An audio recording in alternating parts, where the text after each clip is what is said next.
Victory will be ours.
Victory will be ours.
Victory will be ours.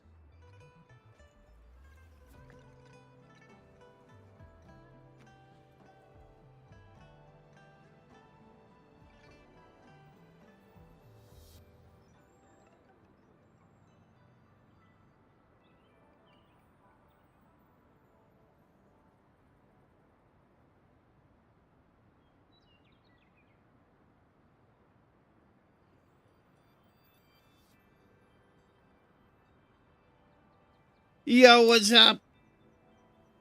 I'm sorry. I may have overdone that. I'm sorry. Hi there, Mogia. Victory will be ours. How are you, buddy? Oh, hey, Vez. What's going on, buddy? What's going on, everyone? I guess everybody is still hungover with regards to that humiliating defeat to Balatro. Balatro, right? I'm so sorry we lost. It's sad. I'm actually kind of feeling depressed about it myself. Just not as vocal, I guess, as like Fox. And based from what I picked up, St. Tondas is also livid over that loss. And I do understand. I mean, like, based on what we've seen earlier, right? Like, how many downloads does Balatro got? Like, is it like 1 million or 10 million downloads compared to like Wuthering Waves that has like, over 60 million, I would assume, because 60 million is the number over in Tap, and then I think you also have like a significant, almost similar number over at the iOS and Google store, right? So I don't know. I don't know.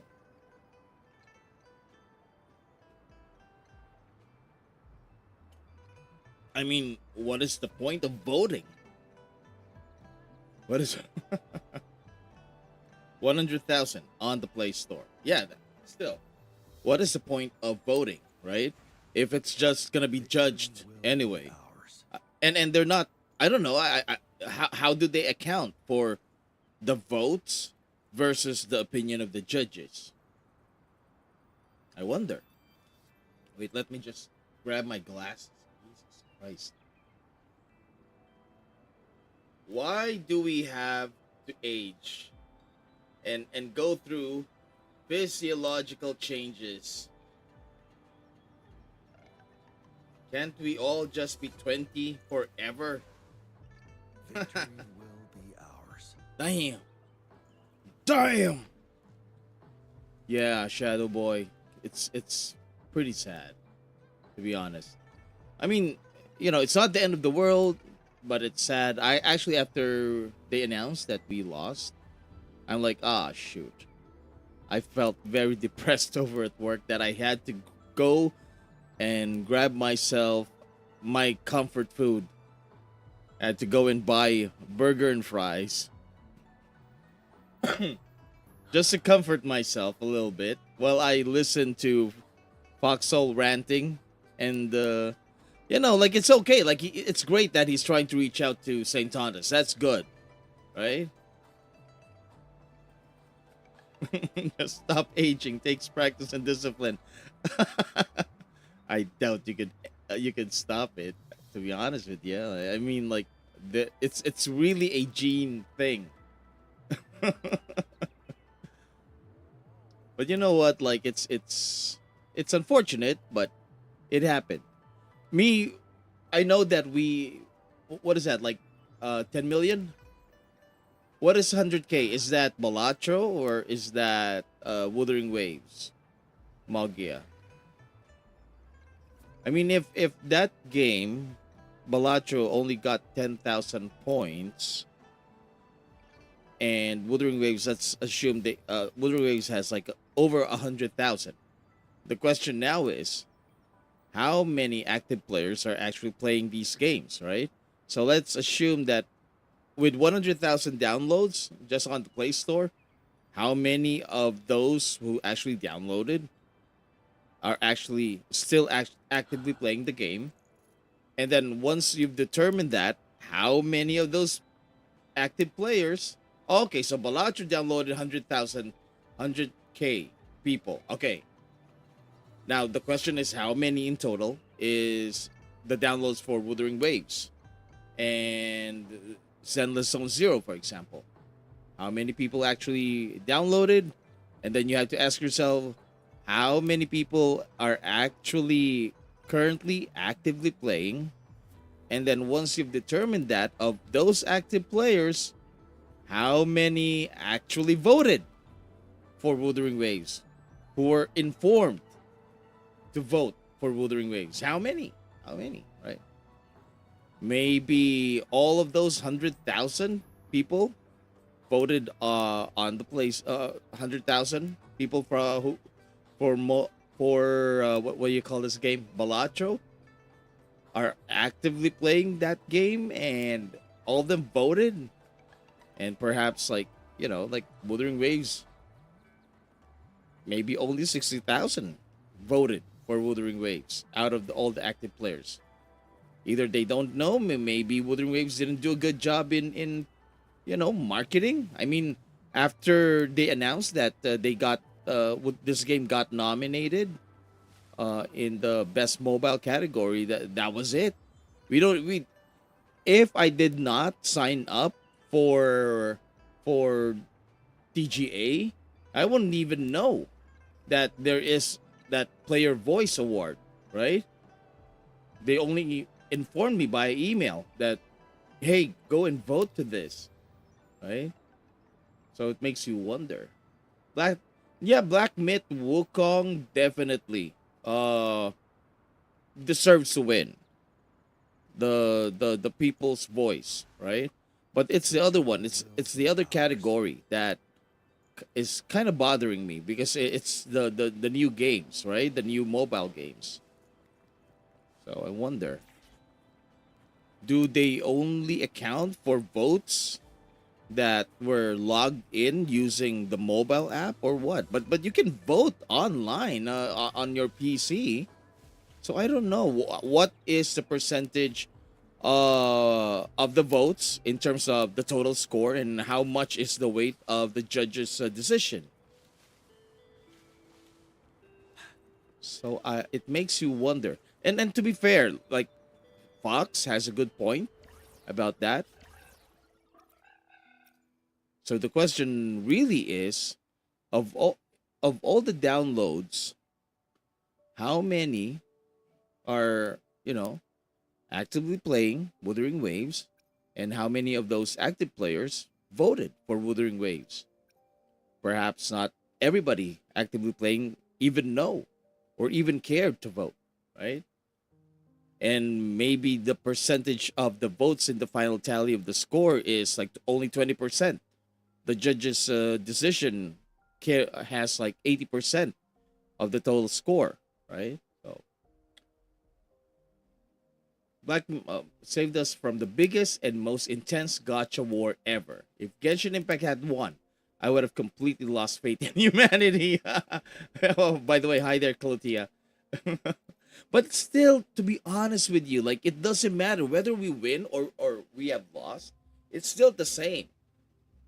Because just imagine, like, for example, like Fox.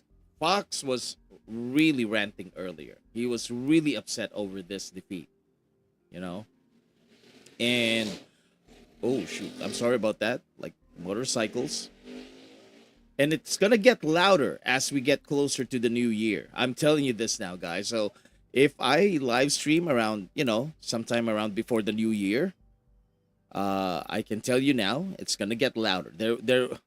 There are people here in the area where I live that they will just randomly, out of nowhere, uh, hit on the gas of their motorcycles, and they got rid of the silencers, and it just makes this really loud noise at around like 12 midnight, and it's not even New Year yet. They're already doing that, and like last year, I was like livid, shouting at people, "Shut up! We're trying to sleep.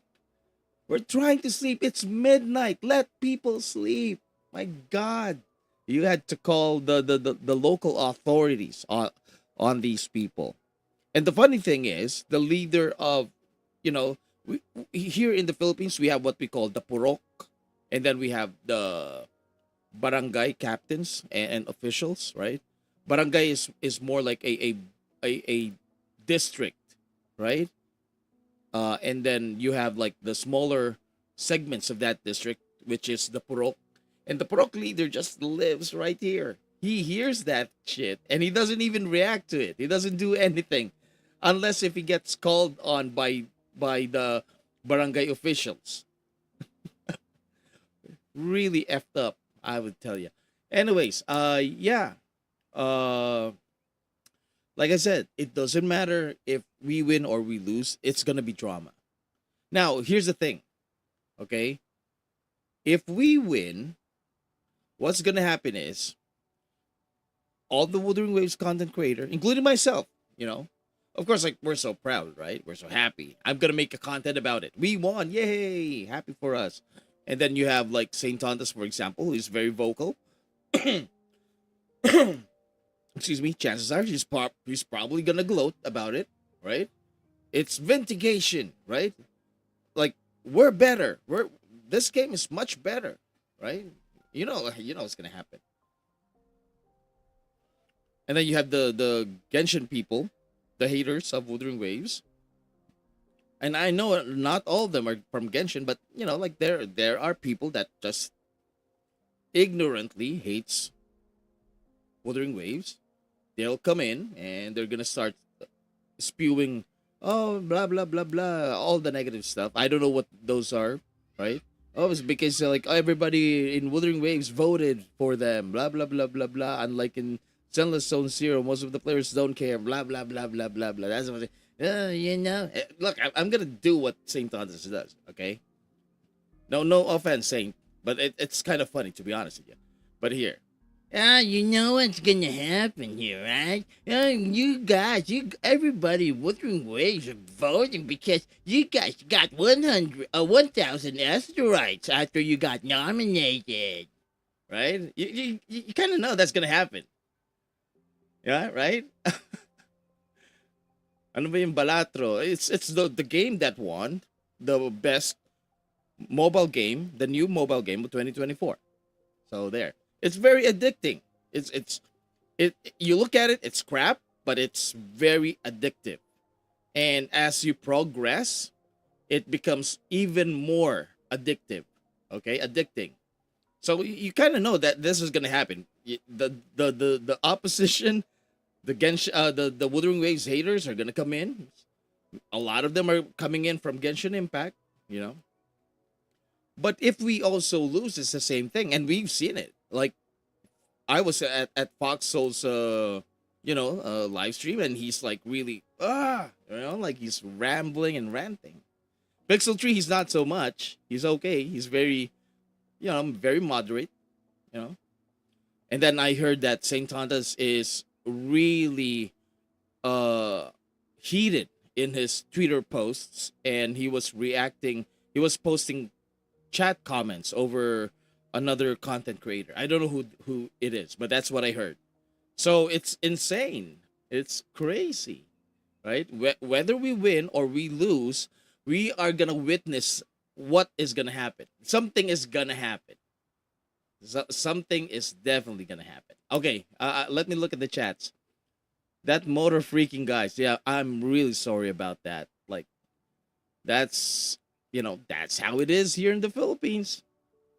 And like I said, like the closer we get to New Year, the louder it becomes, because a lot of these people, especially like teenagers who just learn how to drive a motorcycle, they are going to gloat their motorcycles. They're gonna get rid of the silencers, and they are gonna be loud about it.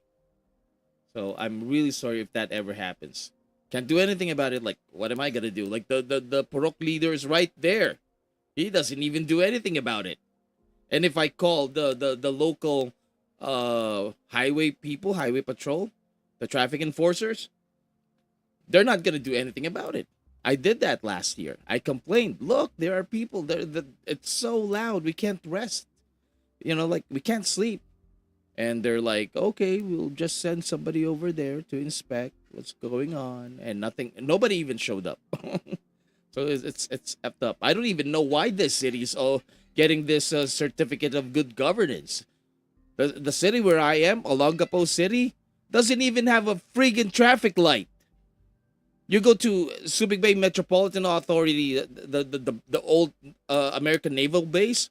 They have all of these traffic lights, and then when you cross over, get out of SBMA over to Olongapo City, not a single traffic light in here.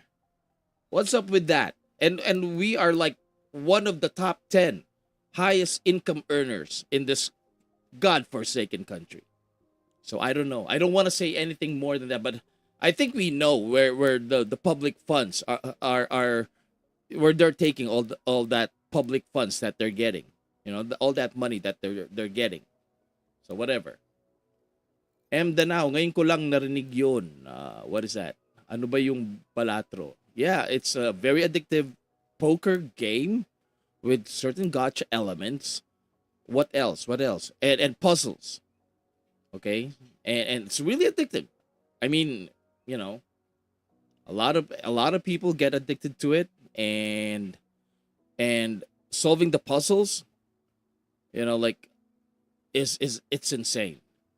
So, like I said, like it's like the Balatro definitely has a possibility of winning, but for the amount of work that they put in to both games, in comparison, I would say like Wuthering Waves and Senless Zone Zero definitely has, huge potential. And that's why if 100,000 people downloaded Balatro and Wuthering Waves, definitely more than that, because we're talking about millions here with Wuthering Waves, right? I believe 60 million downloads over in Tap alone. So now the question is, how many people are actively playing these games? And after that, like, how many people were informed to vote? Last time I checked, Wuthering Waves is leading that award category over in Bilibili. So now the question is, how big is the public votes do factor in the final result, right? Perhaps the votes are only 20%, and then the rest is, the judges are going to decide. So what is the point then of voting, right? What is the point of voting? But here's the thing. Here's the thing. I'd be very surprised and very impressed if ever Wuthering Waves actually gives us another 100,000. 1,000 asteroids. Sorry, 100,000. 1,000 asteroids. Because we did vote. We put in a lot of effort. So,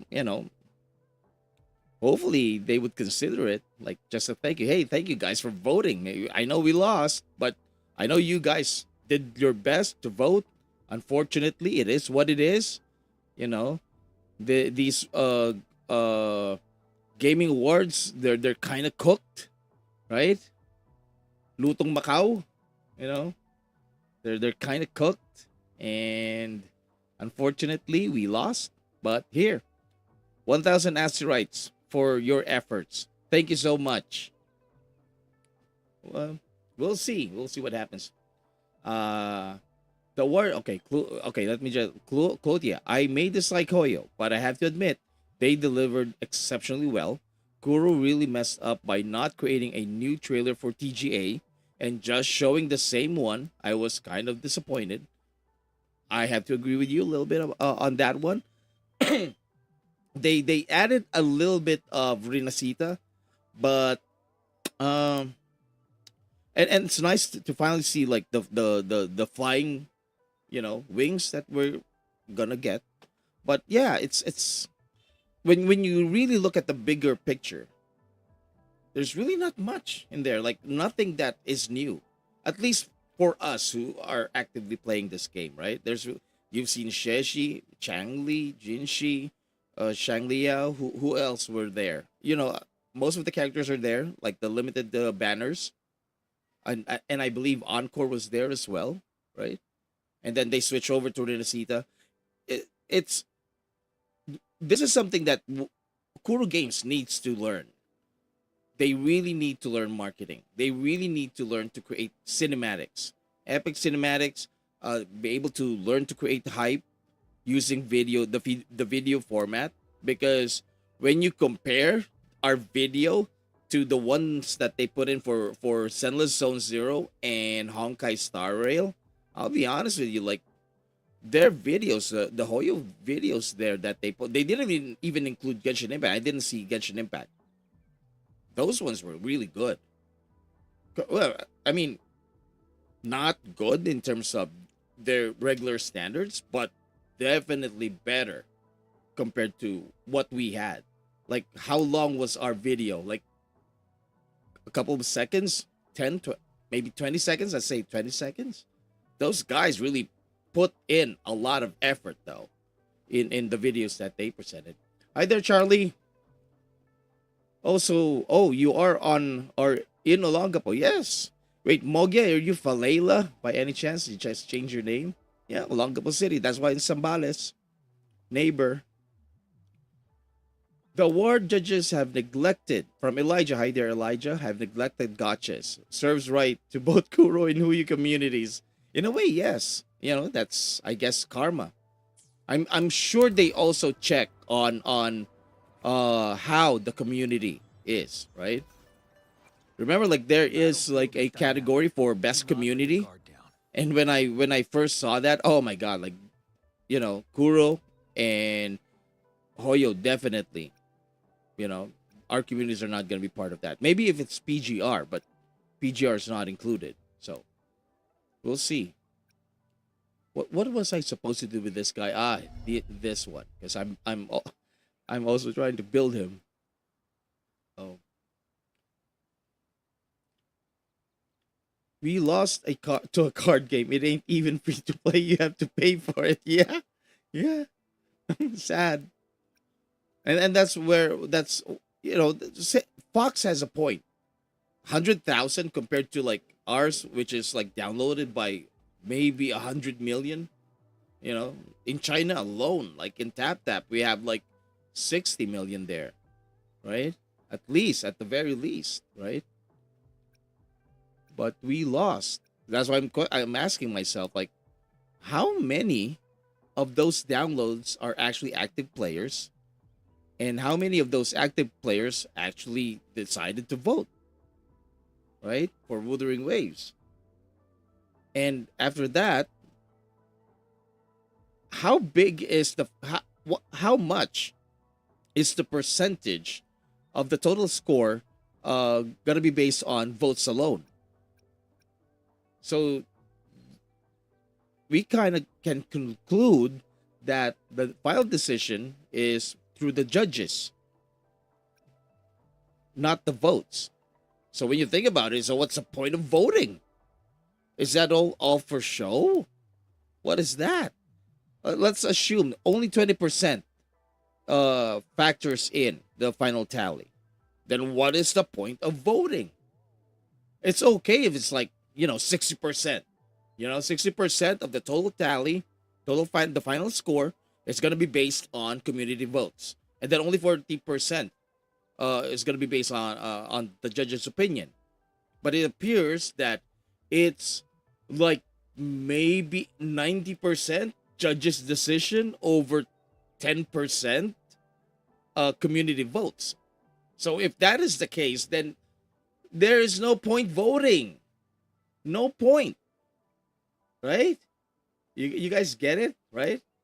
If the percentage of the final score is based on on player votes, then there is no point. No point in voting anymore. They should just get rid of all of that friggin' votes, because if the judges are just gonna, deliberate on their own, and their final decision is like 90% of the total score, then what's the point? We shouldn't be voting. Just leave it to the judges. You guys just friggin' decide what you want to do, right? But I'm still hoping, like, Wuthering Waves would consider, like, people voted for them. Maybe they would give us, like, 1,000 asteroids to help us out in Resonator. Let's see. What else? Online sugal ba yung Balatro? Is it online gambling? There is, like, gambling elements to it, right? I mean, it's poker. But you don't bet. You kind of, like, solve puzzles. You try to beat the game itself by solving certain puzzles, and then you get to, I'm not sure if you buy them or you gacha for them, but you need to get like these cards that could help you solve those puzzles. It's kind of like that. Hi there, Deb Gamers. What's your opinion on TJ? Here it is. This is what I'm saying. Like, in a way, I kind of agree with for example, like, because I was over in Fox Souls and Pixels live streams earlier, and I kind of agree with them that, okay, this is weird, right? I mean, the other game got downloaded 100,000 times and it won, compared to Wuthering Waves, for example. And I can tell you, like, Wuthering Waves is at least like 10 million. At least 10 million people downloaded Wuthering Waves. So, yeah. So how big is how what is the portion? What is the percentage of the votes in comparison to the judges? Because if votes are just like 10% of the final score, then there's really no friggin' point to even vote anymore. Just let the judges decide what they want to do, who they want to win, right? Crit rate increases by okay. I have 2.8%. Oh, that will help me out. Wait. I got 49 to 51%. Woohoo! Okay, let's do it. Let me see if I could beat up that friggin' turtle. Right? Here you go. Also, thank you so much, guys, for joining me in this live stream. Yesterday I was going to live stream, but I was, I don't sound well. I don't sound good. And it shows in the video. Some people commented I sounded like Batman. I'm Batman. Something like that. I'm sorry. I'm sorry. And then now, inaabangan ko pa yung trailer dun kay Pyro, either Genshin. Yeah, I thought, I'll be honest with you. First, I saw, I believe, Senless Zone Zero and then Honkai Star Rail. Or Honkai and then Senless. It's kind of like that. No. Senless Zone Zero first, and then Honkai Star Rail. I was surprised that Genshin didn't have a video for Genshin. But I was kind of thinking, it's like all the three games. All the three Gacha games from Hoyoverse are gonna show up here after they showed the Honkai Star Rail.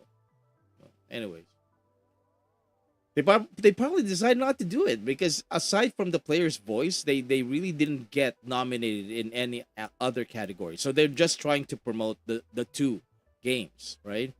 And maybe they're thinking, Genshin has finally reached its peak and it's slowly dying now. So maybe that's why.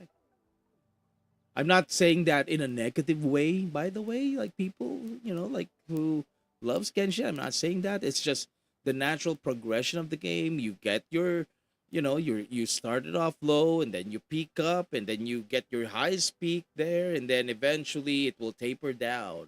That's how it works. That's normal. That's natural, right? Nothing stays at the top forever. Eventually, you have to leave the peak of Mount Everest, right? That's just how it is. So maybe that's why they did decide not to put a video about Genshin Impact there. I was not expecting a new trailer. The video literally said TGA on it. New trailer? You mean for Wuthering Waves or for Genshin Impact, Charlie? I remember it was 90% judge. There you go. If it's 90% judge and only 10% from players' votes, what is the freaking point of even voting? Aside from the people's voice, but other than that, like all the other categories, if it's gonna be 90% judge's decision, there is friggin' no point in even voting. No point. Because we there could be like 1 million votes for Wuthering Waves and only 10,000 votes for friggin' Balatro. And Balatro will only get like 1% out of that. And Wuthering Waves is gonna get like probably 10%, right? A full 10%. And the rest is gonna be the judge's decision anyway. It's a very small portion of the final score. That's why it's dumb. Why should we even vote? Had I known that is the ratio, I wouldn't have voted. I'm just wasting my time. It's a clear loss. Had it been like 40% judges and 60% players, oh yeah, definitely. There's a chance. A huge chance there for us. But 90 to 10, oh my god. Pointless. There's no point even voting. You're just wasting your time. Redizzy, could you review my WUA account and share your opinions, please? Definitely. Like, Have you joined the Clutia? Have you joined my Discord server? That's where they usually post it in Wuwa build flex, I believe. Put it there, and then I'll review it. Let me know if you did. Hi there, Fek Xiao Rail. Okay, you retracted your message. I wonder why. But please do type it in. Just don't be, just don't be toxic though. Yeah, go ahead, Kutia. Let me open up my Discord, by the way. Where's Discord? Show yourself, Discord.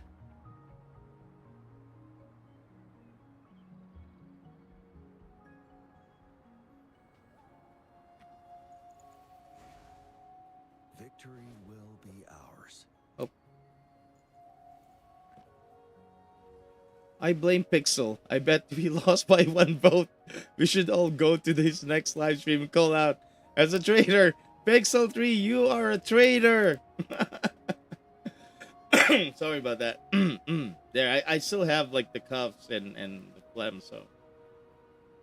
Gacha chat. Wuthering Waves TGA. Ooh. What the heck, Dark?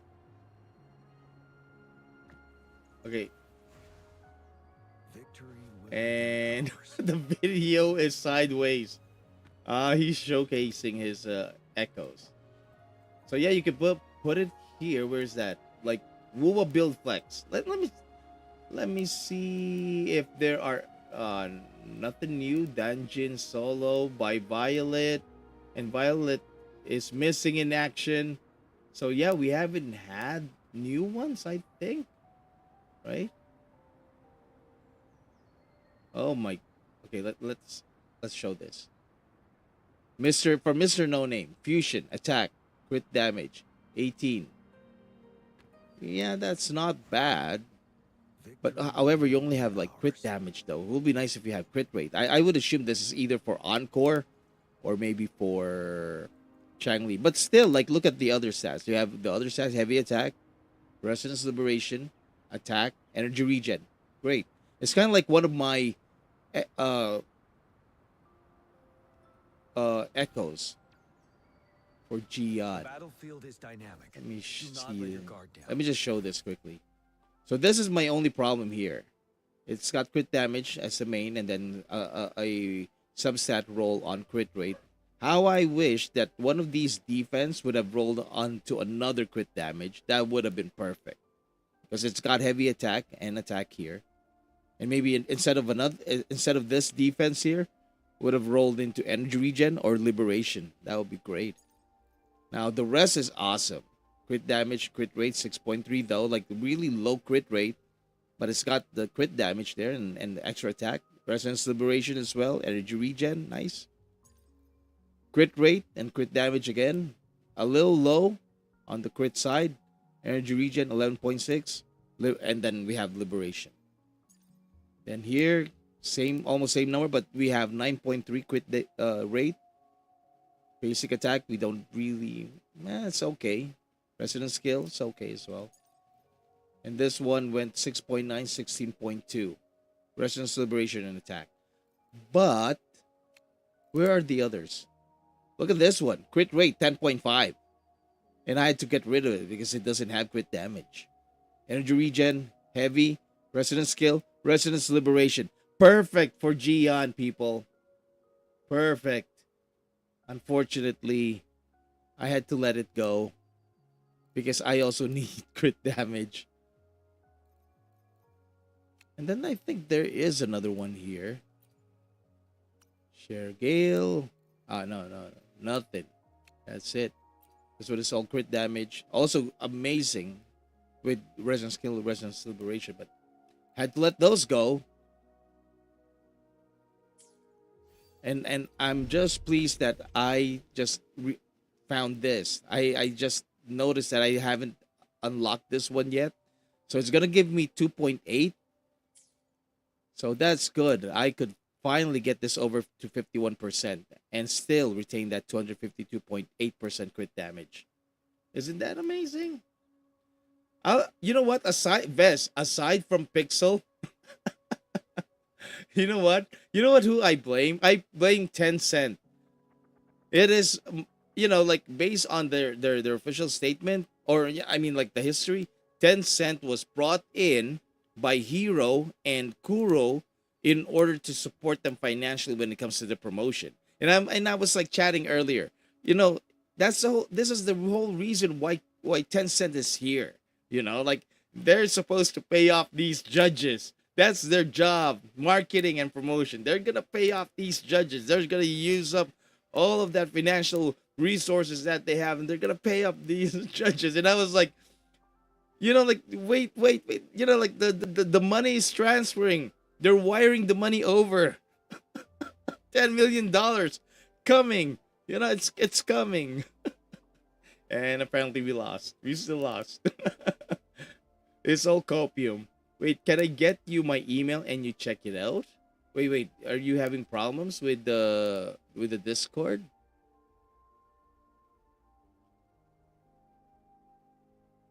Do I have my email here? Wait. I mean, I guess yeah.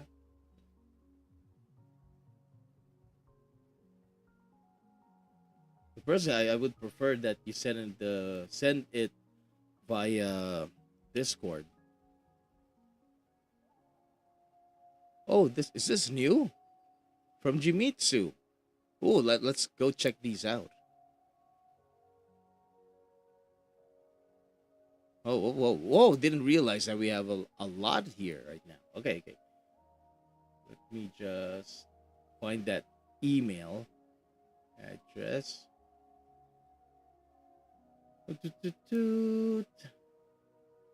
Ah, there it is.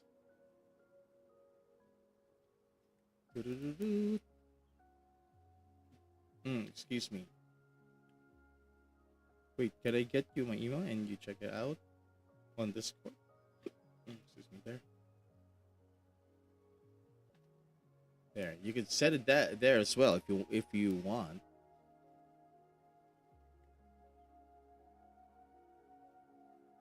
So let's see here. Like I didn't realize that we have a lot here.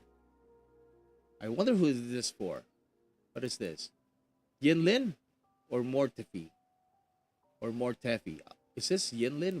Wait. Moonlit Clouds. Ah, Yinlin. Yinlin support. Ooh, energy regen, crit rate, crit damage. Resonance skill. Nice.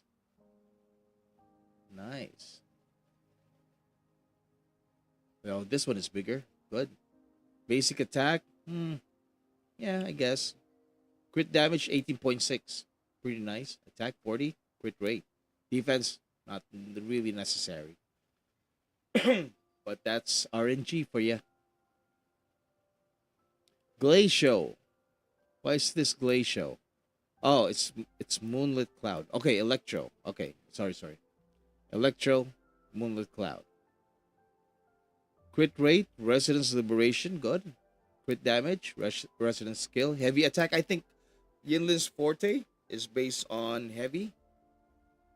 So, 6.9, 21. Woo, nice.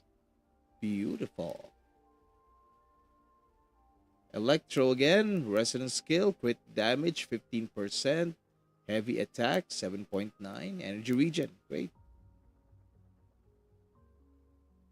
And nice. Crit damage, and then it rolled off the crit rate and crit damage as well with energy regen and attack. Beautiful. I wonder what is the final build. Okay, current stats for Jimitsu. 72.2 and 277. Are you trying to kill me, Jimmy? Do you really want me to have a heart attack out of envy and spite? But this is beautiful, buddy. Really beautiful. How I wish I have these stats on my units. It's that Glacier Dread main. Me too. Like I'm like surprised, to be honest with you. Like, okay, Glacier Dread main. Okay, so he's using Moonlit Clouds. Nice. I even got that 21% crit damage. That's beautiful. That's so beautiful. It is Electro though. Yeah. Mr. No Name using mobile. Let's look at this. Oh, 9.9. But low crit damage. It's okay. Crit rate is so hard to get. No. Who's this? Camellya. Nice. Okay, 12.6. Then you have heavy attack. Great. HP, not really important, but yeah, roll of the tape, right? So that one, this one is okay. It does have the 9.9% crit rate. Crit damage is a little low, and then you have the HP on Camellya. Camellya really doesn't need. I mean, she needs HP for sustain, but it doesn't do anything for her kit. Now this one, Spectro, Shorekeeper. Spectro damage, crit rate. Unless if you're building her as a DPS, you really don't need crit rate on her. Crit damage is good. 10.1. Heavy attack. Energy regen. Energy regen, always welcome when it comes to the Shorekeeper because you need 250% ER on her. Crit damage, definitely, for her intro skill. Yeah, so that's good. Dark's build. Okay. Dark has the String Master. Nice. Sweet. 73 and 251. Still great. 150 energy regen. Awesome. When supports sub DPS units like Yinlin, Sheshi, Mortefi, who else? Who else are great? Especially like the offline ones. Yuanwu. Who else? Sanhua. Who else do we have? Baishe, right? The healers. You definitely want to give them more energy regen compared to your main DPS. Of course, like it also depends on the main DPS. Like Jian definitely needs energy regen because his best damage comes from when he triggers resonance liberation, right? Oh yeah, nice. I could only envy you people. Why are you hurting me? And then look at this one, 81% now and 251.6. And it's just 89 out of 9, level 89. My God. Why are you guys doing this to me? Hi there, Arthur.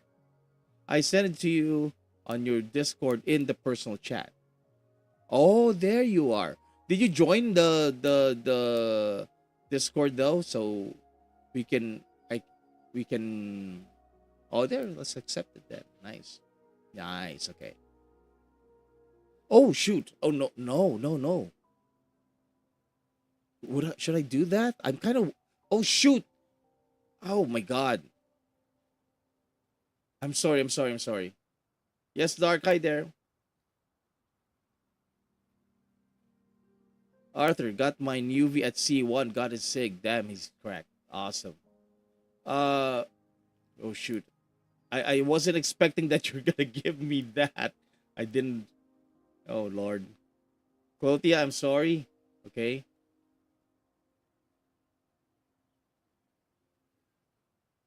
Okay, let me message Clothia.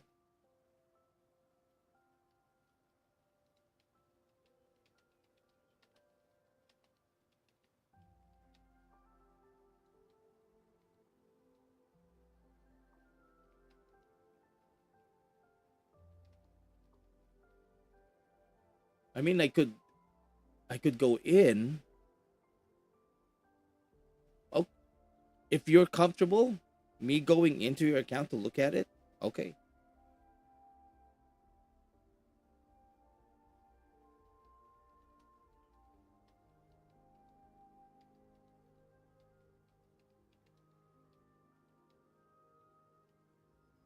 Also, what region are you?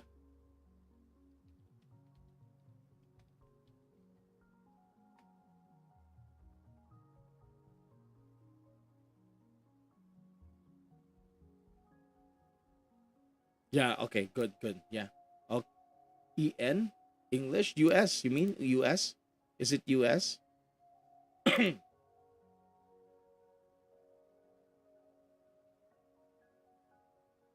No, she's just gonna change it. Yeah. Yeah, no worries. Kamusta, Beige Leonilio? Kamusta?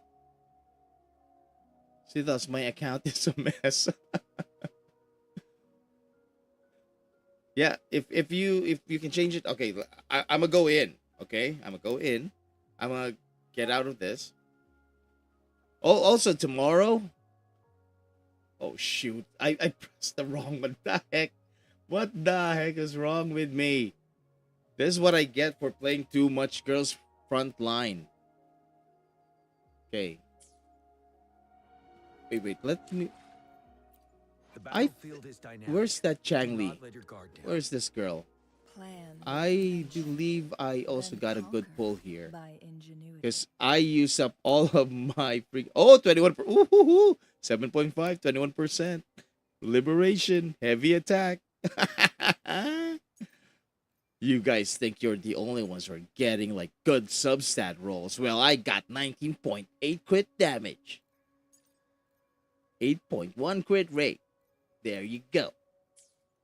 You guys think you're the only ones, huh? But still, like, I need more crit damage, though. And more crit rate. You guys win. Okay, how do I do that? How do I get out of here, exit the game, and return to the title screen? Let's go. Confirm. Okay, let's enter. Let's enter Claudia's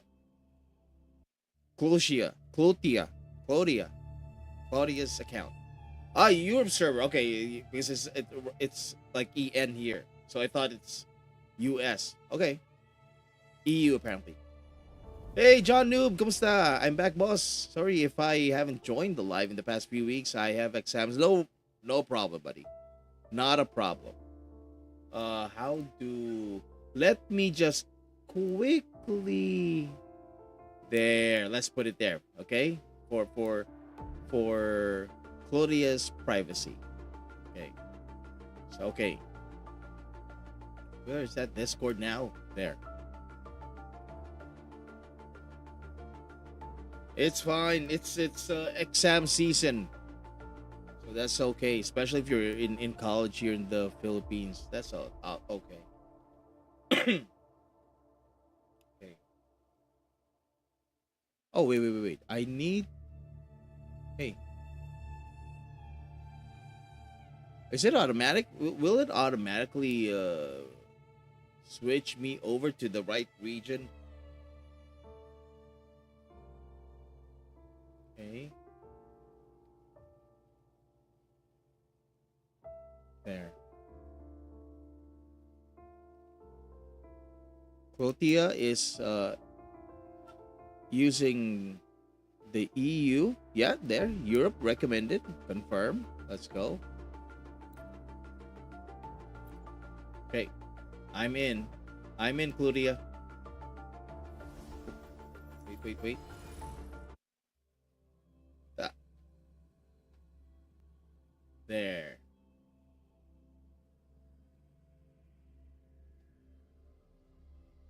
Are you reeling in the years?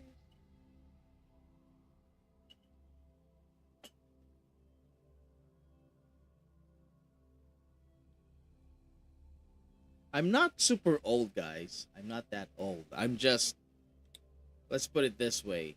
My dad, had a lot of CD or tapes from the 70s. So I know a lot of really old. In fact, like, I'm a big Beatles fan. I grew up like listening to the Beatles, and there was a time when I hated songs from the 70s, and now I just appreciate the 70s a lot more. Apparently, like, 70s is awesome, 60s is awesome, even the 50s. There's a radio station here when I was growing up called RJFM, and my dad listens to that radio station a lot, and my god, like, ooh, new graphics, nice. And I just learned a lot of songs from the 50s all the way to the 70s.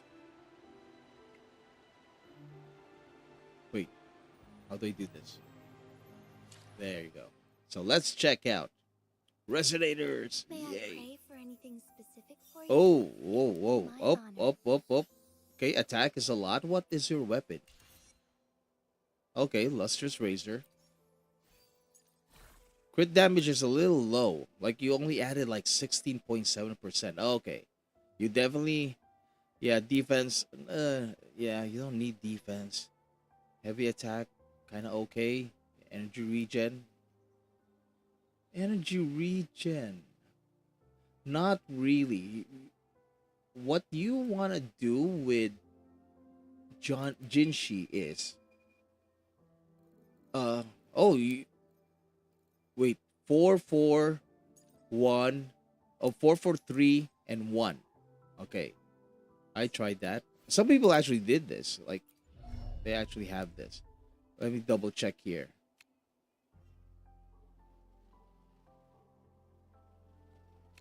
Where's that? Incarnation, dodge, counter, resonance skill. Does it say where? Yeah, basic attack is replaced with heavy attack. Okay, so you definitely need the heavy attack. But where is it? What do you call this? Like, it's considered like a heavy attack. I'm looking for that part where it would say this forte circuit is considered as a heavy attack, because if this is also considered as a heavy attack, then you definitely need heavy attack bonus. It doesn't say anything, or maybe I'm not looking at the right place. Dodge, incarnation, heavy attack. It does say a lot about it. It refers a lot to heavy attack. So becomes available. Okay, basic attacks. You want basic attack, basic and heavy attack as well. You want to level up this forte circuit. This one. You want this one over this one. Okay. This one also deals a lot of damage, but this is the one you definitely need, because it's got that meter that once it's full, it actually increases your damage like tenfold. Then this one and this one. Oh, I just heard Stella. She's like freaking out. Inter skills also good, yeah. So yeah, this is the one you need to focus on first. This one, I would say. Then, if you want, Resonance Liberation, or your normal attack, and then Resonance Skill. Okay. What is it? Yeah, this one is a little too low.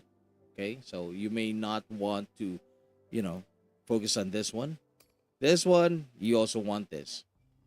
It's like this is like the second highest nuke for Jinshi. Now, you don't have a lot of crit damage. I suggest crit rate. You're good. Crit damage, though, you definitely need a little bit more on the crit damage side. So you have crit rate there, and then you have two crit rates. Crit rate and crit rate. It would be nice if this one at least rolled onto crit damage, I would say. See if you can find another crit rate with, and that will roll into crit damage, heavy attack, energy regen. Not really, I would say, with energy regen, but you definitely want to have like resonance liberation bonus, I would say, and heavy and basic attack bonus. So heavy attack, you're good here. You just don't have crit damage or crit rate. This one is another crit rate, so that helps. Now, if you're gonna go with this 4-4-3-1, you have crit damage here. All of the rest of the stats here are great, but how I would wish that you have, instead of maybe energy regen, have another crit rate. But then again, you have two crit rates already, two 4-cost crit rates, so this is good. So you have crit damage there. That's nice. Here also crit rate. You definitely need more crit damage if you can find one. Yeah. How many ticks does Jinshi have? She has a lot. a lot of ticks. So you definitely want to give her some more crit damage in order to take advantage of the high probability that she will crit, given that you already have like 70% crit rate. So that's what you're missing with your Jinshi here. Some more crit damage. Way too low, I would say. Just 17% on top of the base crit damage. You still have enough room for more, despite your 4-4-3-1 echo build.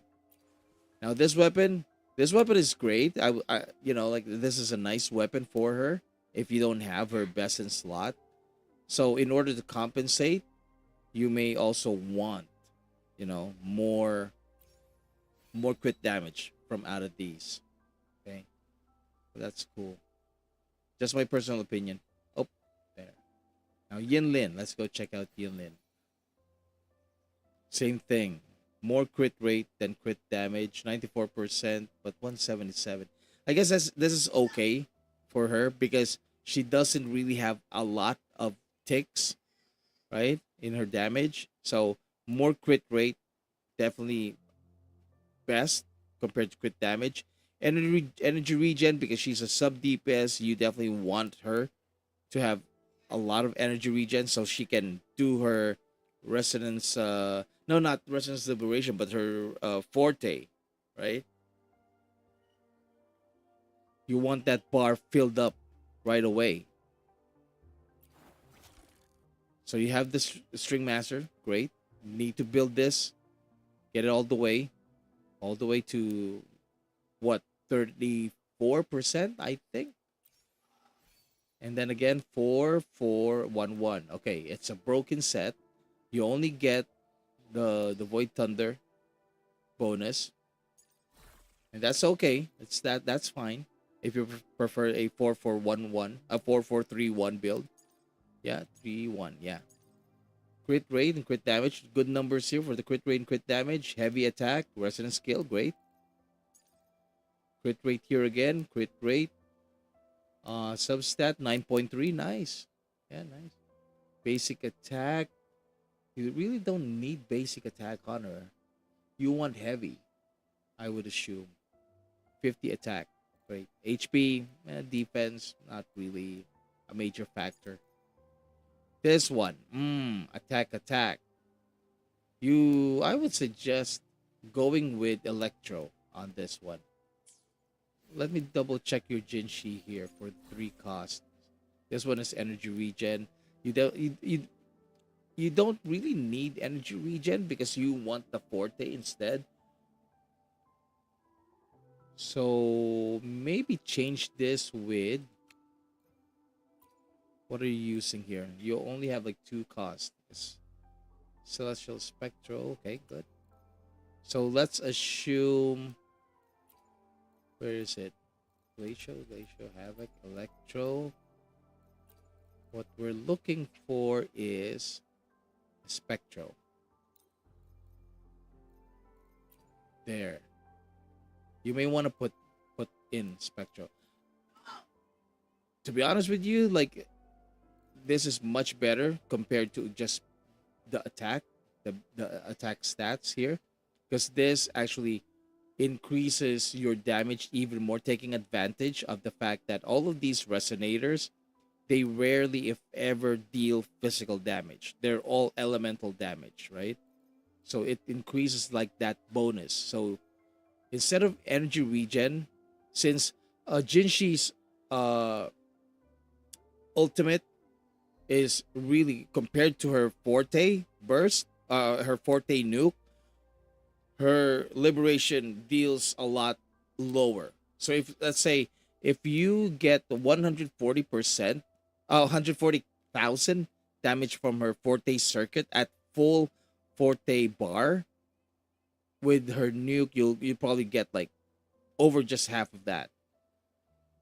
And it's not like, you know, it takes so long for her to do her liberation. So yeah, I would say like put spectral damage here instead of the energy regen. I may be wrong though. Okay, so what else? Yinlin, this one, Electro. I would go with Electro here. In fact, like if you want to put energy regen, yeah, go for it. As an off-field sub DPS, you may need more energy regen on her, just so she can do her what do you call this? Her forte off-field damage, coordinated damage. Oh, so you're a fan of 4431. Okay. Spectral, and yeah, okay. This is good. So you have spectral damage and rejuvenating glow damage. How did you build her? Oh, ouch. Wait. Let me see this. Cosmic ripples. No.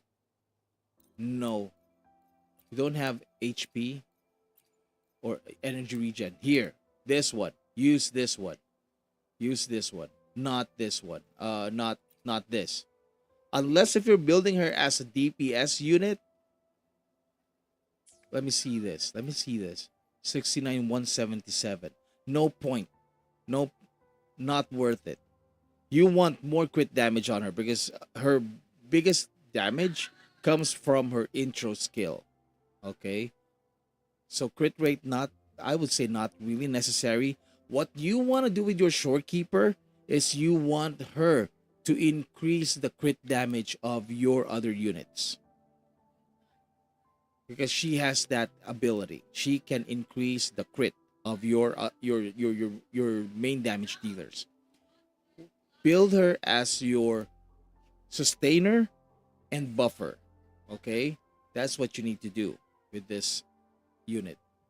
So this weapon, don't use this on her. I would suggest either you use this for additional HP, more healing, or you use this one, and I think this is even better because you can get more more energy regen, and her buffing ability is based on her energy regen. Okay? So what I would suggest, especially with the Echo now, get rid of spectral damage. In its place, moonlit clouds. Use moonlit clouds on this one. Crit rate, okay. Yeah, go for moonlit because it's got energy regen built in. You have HP here, HP. Why weren't you using this? Use this one instead. It will give you a shield. It will increase your healing ability, and it will give you more additional energy regen. How big is the bonus energy regen here? Additional 10%. There you go. Yeah, additional 10%. 10%.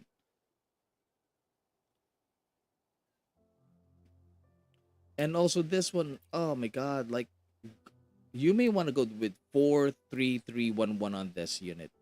You're wasting this 22%, 22.5% during outro skill. It will increase the next resonator's damage by 22.5% for 15 seconds. You're not taking advantage of this, Clotia. Take advantage of that one. So this is the only one you have right now. You don't have the fallacy of no return. Okay, that's cool. You may want to use this. You will get a shield. Okay, it may not be a very strong shield, but at least it will reduce the damage. Okay, it will reduce 3 damage from the enemy. Okay, use this one. Level up this one. It's a shame that you're not using this. Who else do you have here? Crit rate. This one also has healing bonus, but this one you don't have a shield though. This is not gonna give you a shield. This is the one that you want. Yeah. And also go with 43311. She is not unless how many sequences they have? Nothing. No. Don't. Don't even dare. She's not a DPS unit. Not a DPS unit. If you have, yeah, no, no, no. This one, this get a trigger. Wait, now increase the attack of all nearby party members, including herself, by 40%. Don't, unless if you have this, and I think this one. Where is that?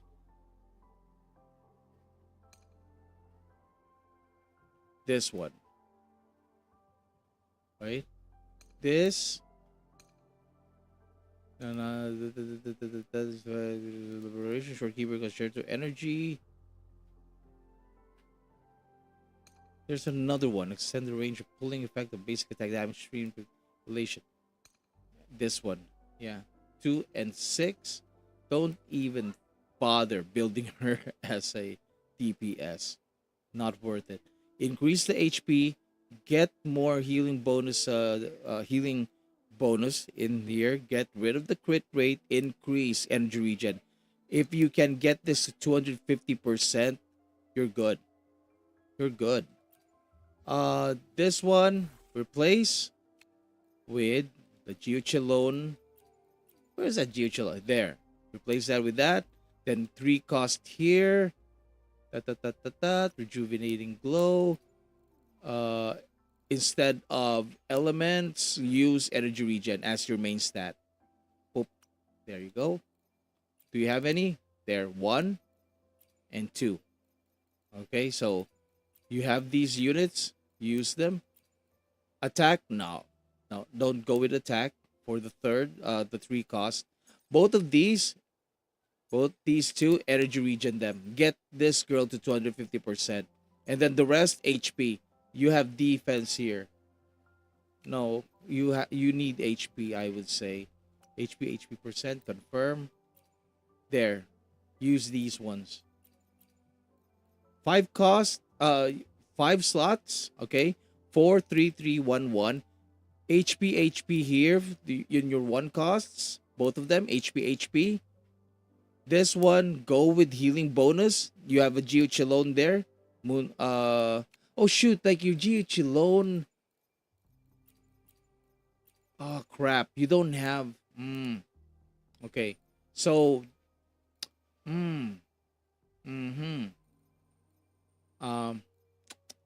rejuvenating glow then. Do you have at least HP? Okay, nothing. What about these ones? There, healing bonus. Another healing bonus. Okay. You're not going to get a shield, but this will make your shorekeeper more effective. Okay? Okay, wait up guys. Like I'm sorry like I'm not reading your chats. Okay? So I'm sorry. I'm going to put it in. Okay? If you want to go back to your current, you just put in later, but in order for me to be able to show it, there, boom. Okay, now that's rejuvenating glow. Here, up, energy regen. Where is energy regen? There you go. Confirm. Okay, equip this. Yeah, let's say you equip this as well. Finally, go with HP. Boom. HP, boom, there. Now, what is this gonna what is it gonna do? It's gonna give you healing bonus, okay.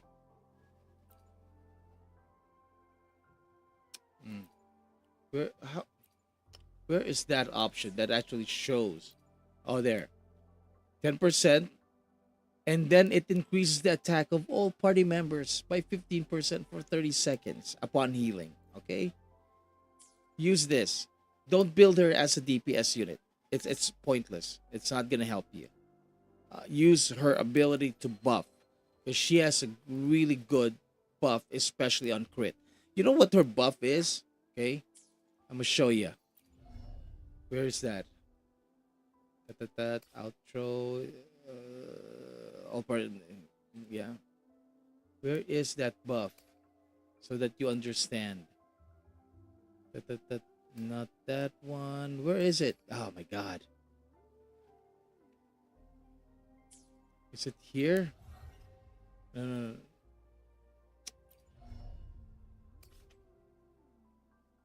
Where's the...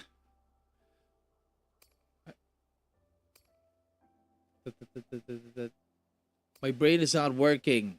Where is it? Where is that part of her kit where it actually explains? There you go. There. Okay. For every 0.2% of Shorekeeper's energy regen, okay, all party members gain a 0.01% increase of crit rate, and that's up to 12.5%. After two intro outro skills have been activated, she will even give more crit damage, up to 25%. You should be taking advantage of this. You should be taking advantage, especially with your Jinshi and your uh Yinlin. If this is your team, okay, Jinshi, Yinlin, both of them don't have a lot of crit damage. If you're gonna pair her with those two, you want to get this 25% at least, right? So you have to build her, not this weapon, switch this out, use this one, energy regen. Okay, boom. Okay, I've set it up for you. Okay, so you know. Okay, there, and Resonance Liberation. Boom, definitely prioritize that. Forte Circuit, not really. No, Forte Circuit. Resonance Skill, you want this because it's healing. It gives out healing. This one also gives out healing. So you want this. Okay. Intro skill. Boom. There. These three definitely are your priorities. Okay. Build these three first. Okay.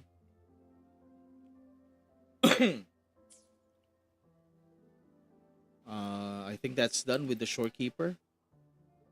May I pray for an Wait, no I rush. didn't do this. Let me go back. Oh my god, like attack. Okay. Also, like with your Yinlin, you have her best in slot weapon. Build this, okay? You you you're gonna get a lot of crit rate already from this girl. So once you get like 70% crit rate, go with crit damage here. And this one, like, make it 4-3-3-1-1. Electro damage here as well. Get as many crit damage as you can. If you want to keep the crit rate here just to increase, 34 plus 22, that's 55. Okay, you may this is okay. You can keep this. Just get it to like 65%. You should be fine after that. And then the rest, put electro here, maybe energy regen on another 3 cost here, and then at the bottom, attack HP. Okay, get her more attack from the rest, and then build her skill tree. Unlock all of this. See, like you have crit rate here, crit rate there.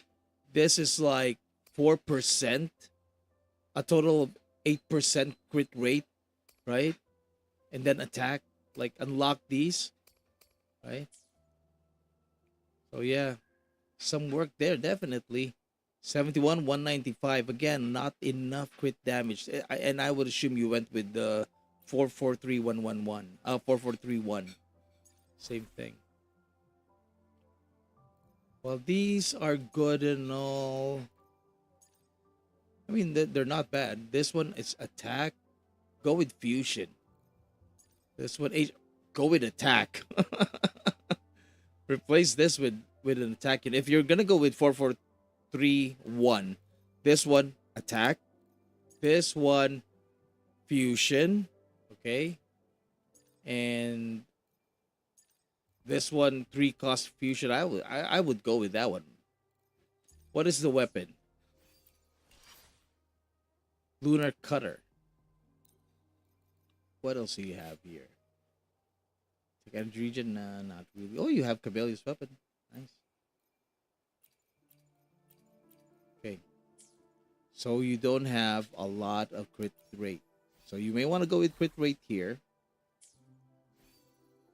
And hope to God that all the other echoes will also roll off onto crit rate and crit damage.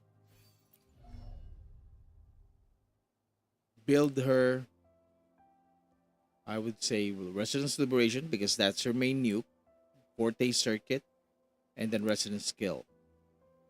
These three, I would say, should be your priority. See, like you've already unlocked crit rate here. So that's good. Just build her Echo set. And since you don't have any other weapon for her other than this one, you definitely need to farm to get the right echoes. If you want to go 4-4-3-1, replace this with fusion at least. And this one, attack HP, not HP. Shang Liao. Again, 4-4-3-1. 82-172. 82% crit rate and 172 crit damage. Energy regen, you may want to increase this. You know, increase this a little bit more. Wait. Chang Li. Yeah, also increase Chang Li's. Because both of these characters, their nukes come off energy regen. Their nukes come off from their liberation, right? So definitely more. At least one, I would say, like at the very lowest, at least 120, 125, something like that. 130% at the very, very, very bare minimum. The experiment begins. The experiment begins. Weapon. Amity defense. Ugh. Switch this. Get rid of that. Oh shoot, don't have a whole lot. Amity defense like this is for Yuan Wu. This one, use this one. If you don't have anything else, use this one. You have this one, crit damage when dealing basic attack. Heals 0.5% of the Resonator's max HP. This effect can be triggered one time. I guess you could use this one as well because of the crit damage stat here. But these two are definitely better. And since you have all these extra copies, like when you upgrade them, also do this. Rank them up so you can get more out of them. But these types of weapon, no. Defense, it doesn't do anything for him, really. Echo. Void Thunder. Yeah, split because you went 4-3-1, 4-3-3-1.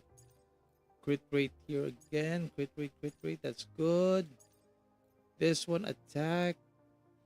I'm just wondering, like, is it better if it's 4-4-3-1 to put in attack on your only 3 cost, or should they go with elemental bonus? This one defense, no.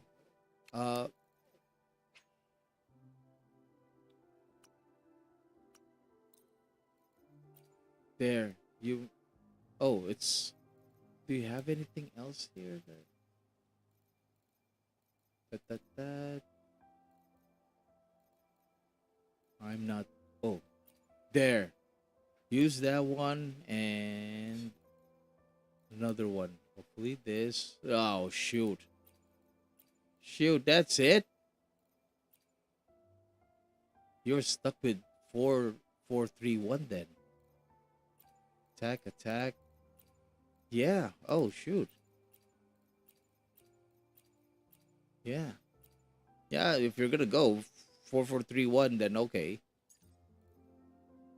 Attack.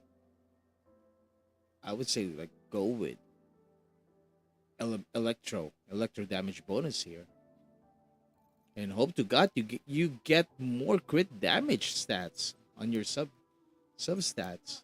You didn't even only this one crit damage 17.4. That's it. Yeah. You can still increase that if you can.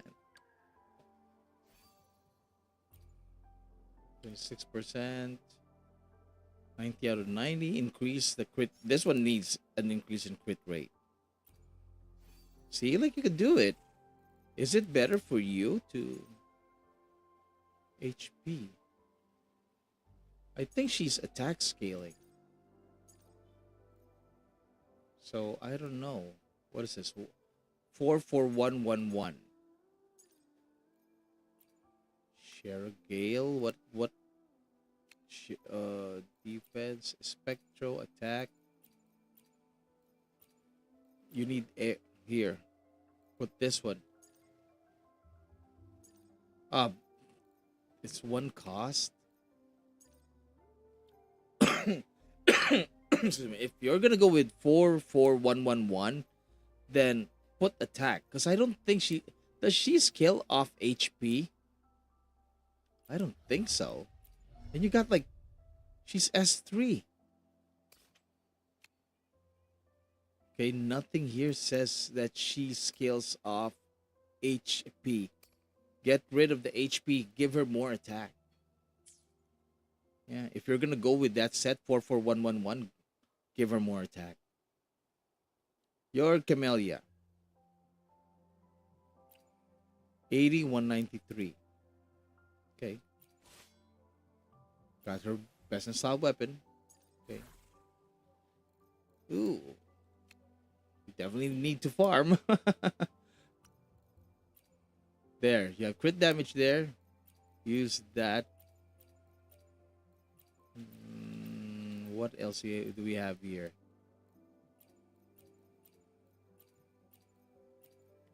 Crit rate. Nothing. Yeah. Yeah, crit damage. I mean, instead of attack, like go with crit damage here. This one has crit rate, okay. Havoc, okay. Attack, okay. That's, you're getting it. You're getting there. But instead of attack, like you might as well just give her crit damage. You have this.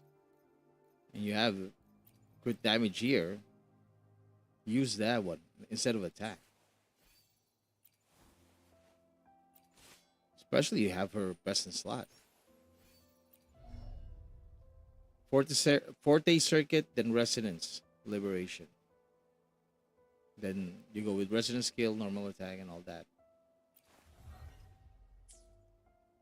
Nope. May I pray for anything specific for you? It would be. Oh, you also have Gian. The You have battlefield is everyone. dynamic. Do not let your guard down. 65, 165. Okay, that's fine. Waning Red Shift. Yeah, same composition. This is a 1 cost. This is a 3 cost. Attack.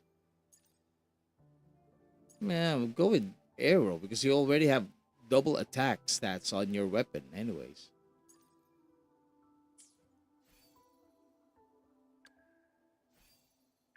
Now me, I build my units. Oh, this is your buy sheet. Glacial, again, I don't think you should focus on Glacial. But that's just me. Instead, build her with rejuvenating. If you don't have healing bonus in rejuvenating, you can try Moonlit Clouds. Both of them are supports. Okay. Or this one. You have this, but you don't have a shield. This is an attacker. This is an offensive echo, but you do get the healing bonus. This one HP, yeah, she's okay with HP. Yeah. Oh, this one HP as well. Might as well just give her HP. Just to increase this stat. Where's that? This stat even further. You need more HP here. More HP. Lots of HP. Her damage, unless if you really want to build her as a main DPS, you might as well just stick to using her as a healer buffer. That's it. No point giving her more attack. Give it all on HP and energy regen. Not even with crit rate. Crit rate doesn't matter. Just HP it up, energy regen. So she can constantly do her liberation. Your Verena. Verena is attack. So more attack is needed for this girl, and then energy regen, of course. Whether it's 6, that's fine. If you can increase it, even better. Crit rate doesn't matter really. If you ask me, attack, that's good. Crit rate, nah, don't go with crit rate. Like, give her attack for this unit. Attack, yeah, everything. Attack on everything. Don't bother with spectral damage bonus because her main asset is her healing. She doesn't really have huge damage potentials, so just focus on building her as a healer, and her healing is scales off of attack. So give her as much as attack as possible. This heals, okay? Resonance Liberation heals. This one also heals. Forte Circuit, yeah, it also heals. So all of the healing skills, prioritize those. Oh, Resonance Liberation doesn't. Resonance skill doesn't. Yeah. So this too. Okay, Forte Circuit, Resonance, Liberation. Yeah, that's it. Those are the 2 focus points. Okay, focus on those. This one will just fill her Forte bar, and that Forte bar will help you heal. Okay, so focus on Forte Circuit, Resonance, Liberation. Man, you have a lot of units, but 5 stars, okay, not unbuilt yet. So this one unbuilt. Okay. This one doesn't look like built yet. Oh, among all of these, prioritize, yeah, Sanhua because she is an attack buffer. Okay. If you have Shang Liao, so you could maybe not prioritize Calcharo at the moment. It's fine. Although some people would say like Calcharo is even better than Shang Liao. You know, but since you know, given the low resources, it's okay if you push back on Calcharo. Mortifi is great, especially since you have Jian and Chang Li here. You may want Mortifi as well. Yuanwu for me, Yuanwu is great. Okay. Loki good. Yuanwu. He's got like vibration strength reduction. He's an amazing battery. So you may want to use, plus he has off field, right? He's got the off field thing going. So this and this built these 3 characters, if in my opinion. This one if you need an extra healer, but you know, she's not, I won't count on her because most of the time the only healing that you really need off of her is this resonance skill, right? That's it. This one is a little, where's the other one with this one is a little RNG, little too random. Unlike this one, this is the only real consistent source of healing when it comes to Yuhu. So unless if you really are desperate for a 3rd healer, you know, and currently you already have 3, and that's all you need at the moment. You have Shorekeeper, you have Baisha, you have Verena, that you should be fine. Unless if you're desperate for a 4th healer, like you can it's okay if you don't prioritize Yuhu.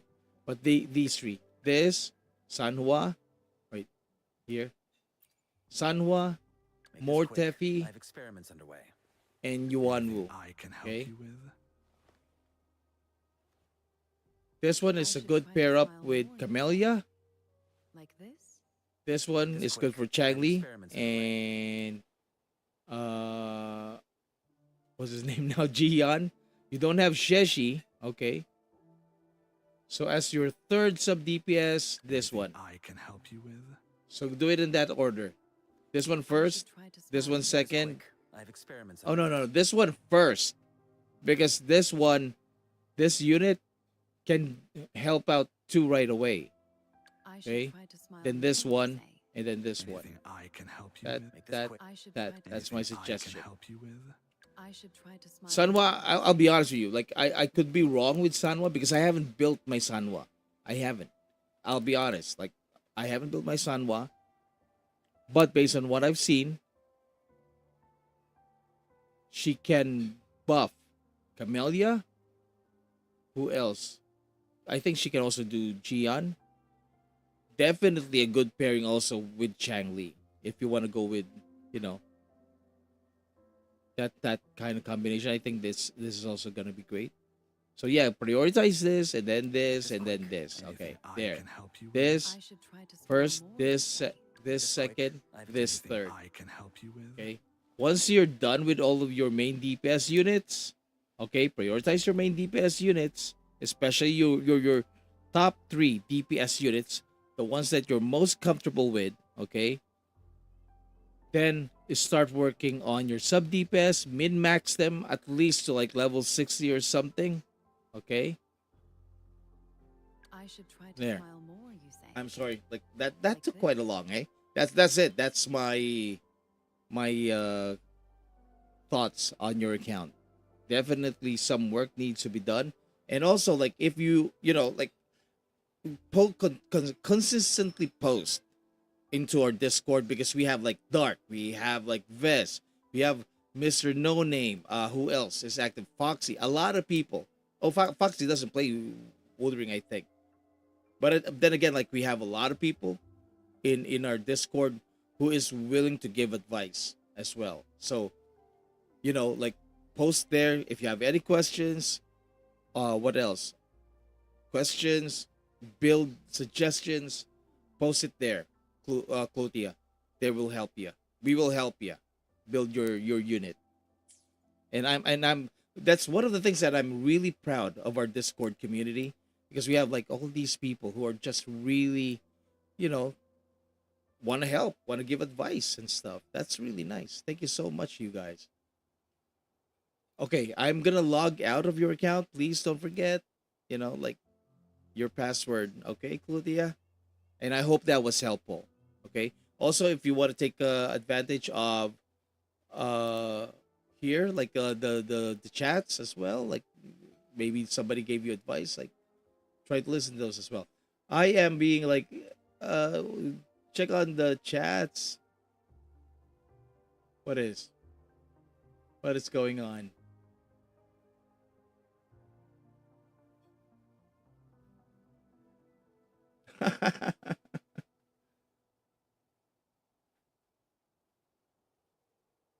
Okay, I will read these later. What the heck? Noise, what the heck is this? Oh my god. I don't want to show it. No, not yet. Okay, we're gonna log out first. And then I'm gonna eat dinner. Okay, guys. Allow me to give me like 15 minutes. I'm just gonna eat dinner with the family. They've been calling me. So let me just do that quickly, and then I will be right back. Okay?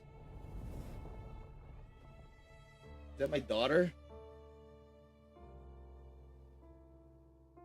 There. Yes, this one, please. Okay, there.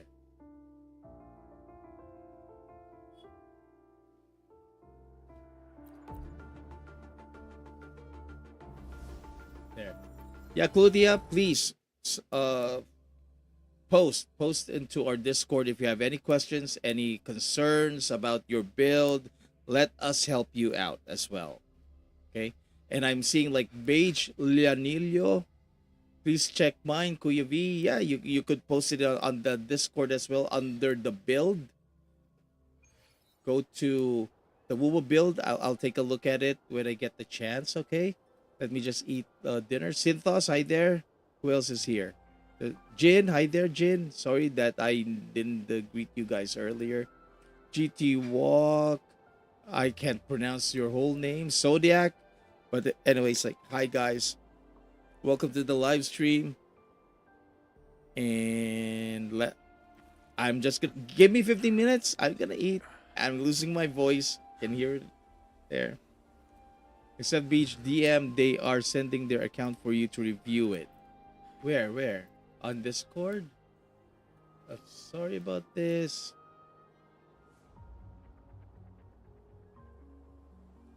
There. And let me just have a quick dinner. Okay.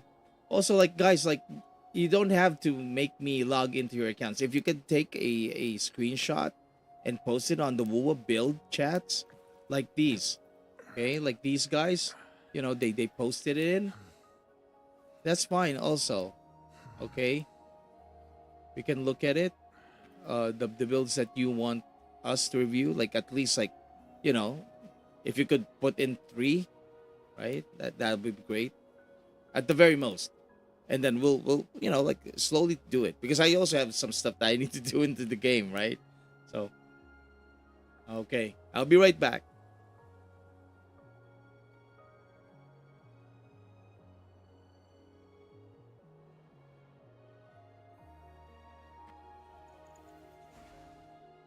Victory will be ours.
Victory will be ours.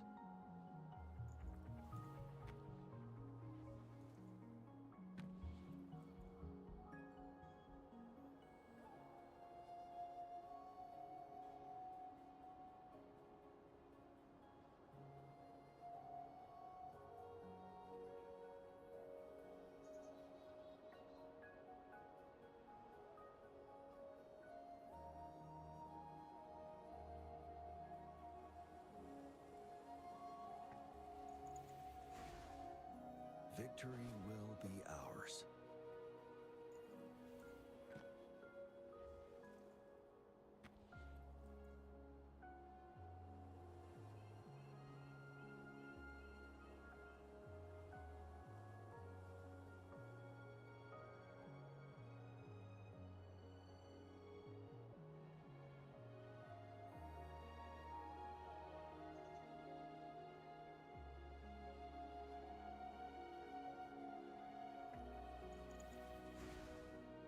Victory will be ours.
Victory will be ours.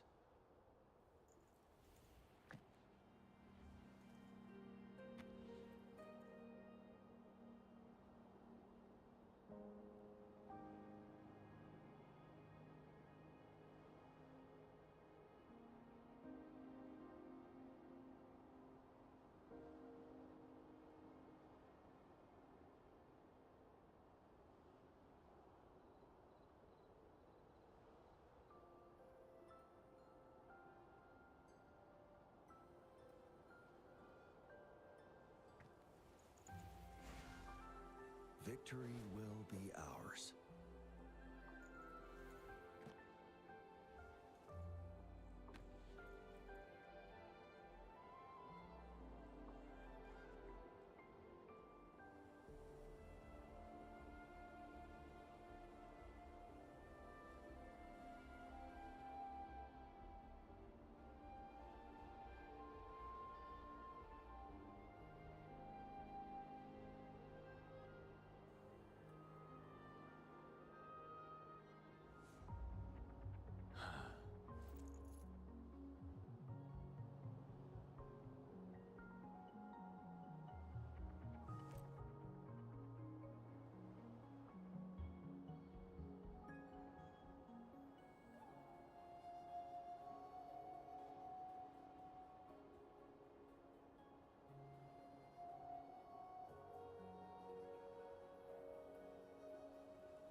Victory will be ours.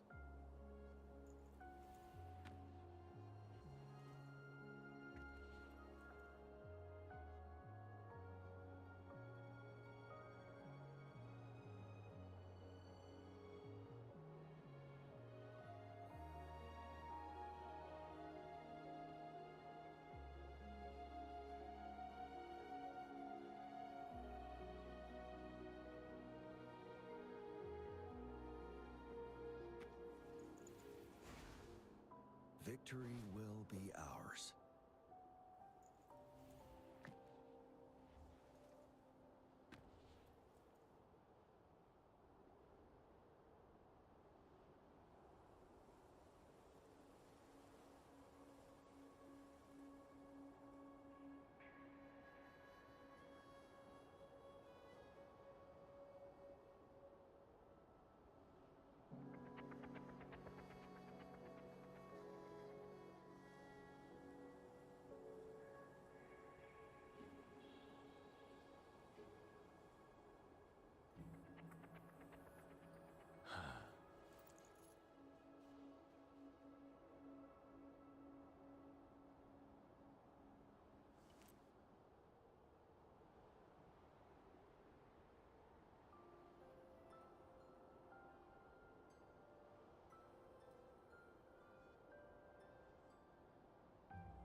Victory will be ours.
Victory will be ours.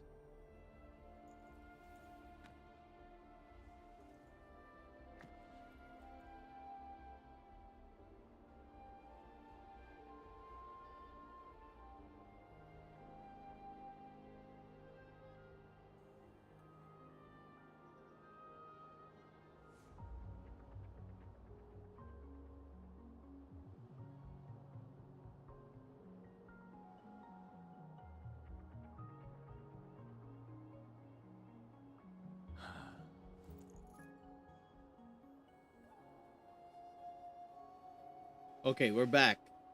Sorry about that. Okay. What do we have here? Some forecast echoes have more impactful main stats that can significantly enhance your character, making them more effective compared to certain 3-cost echoes.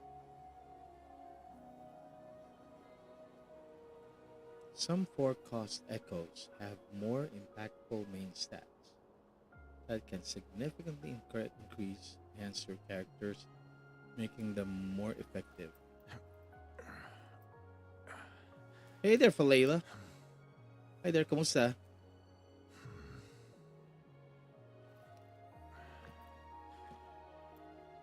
I wanted Genshin or CC to win. This is wife showed up on the stream today, Falayla.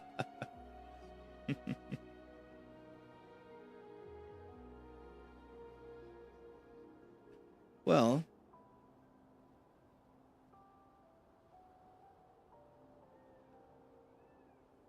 since we're at it, maybe I should. Let me just show mine. Mine is not the best either. The battlefield is dynamic. Do But not let your guard down. I always go, most of the time, like I would go with 4-3-3-1-1. I'm taking advantage of the fact that they don't have any, what do you call this? They don't have most physical damage.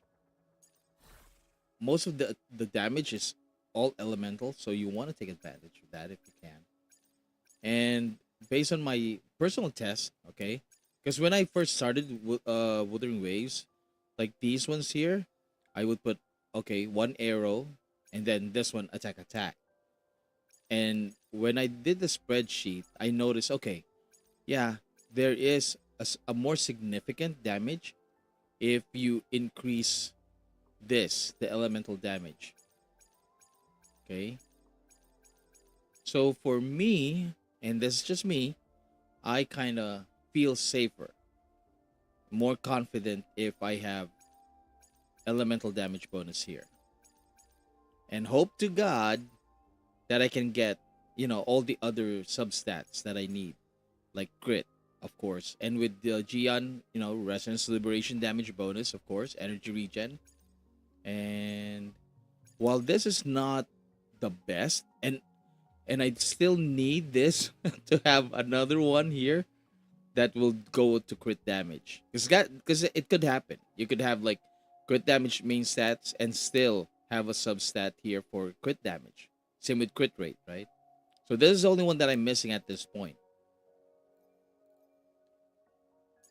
Or I could go with crit rate here and hope that, all the other stats will go into crit damage. Or one crit damage here and another crit rate. Yeah.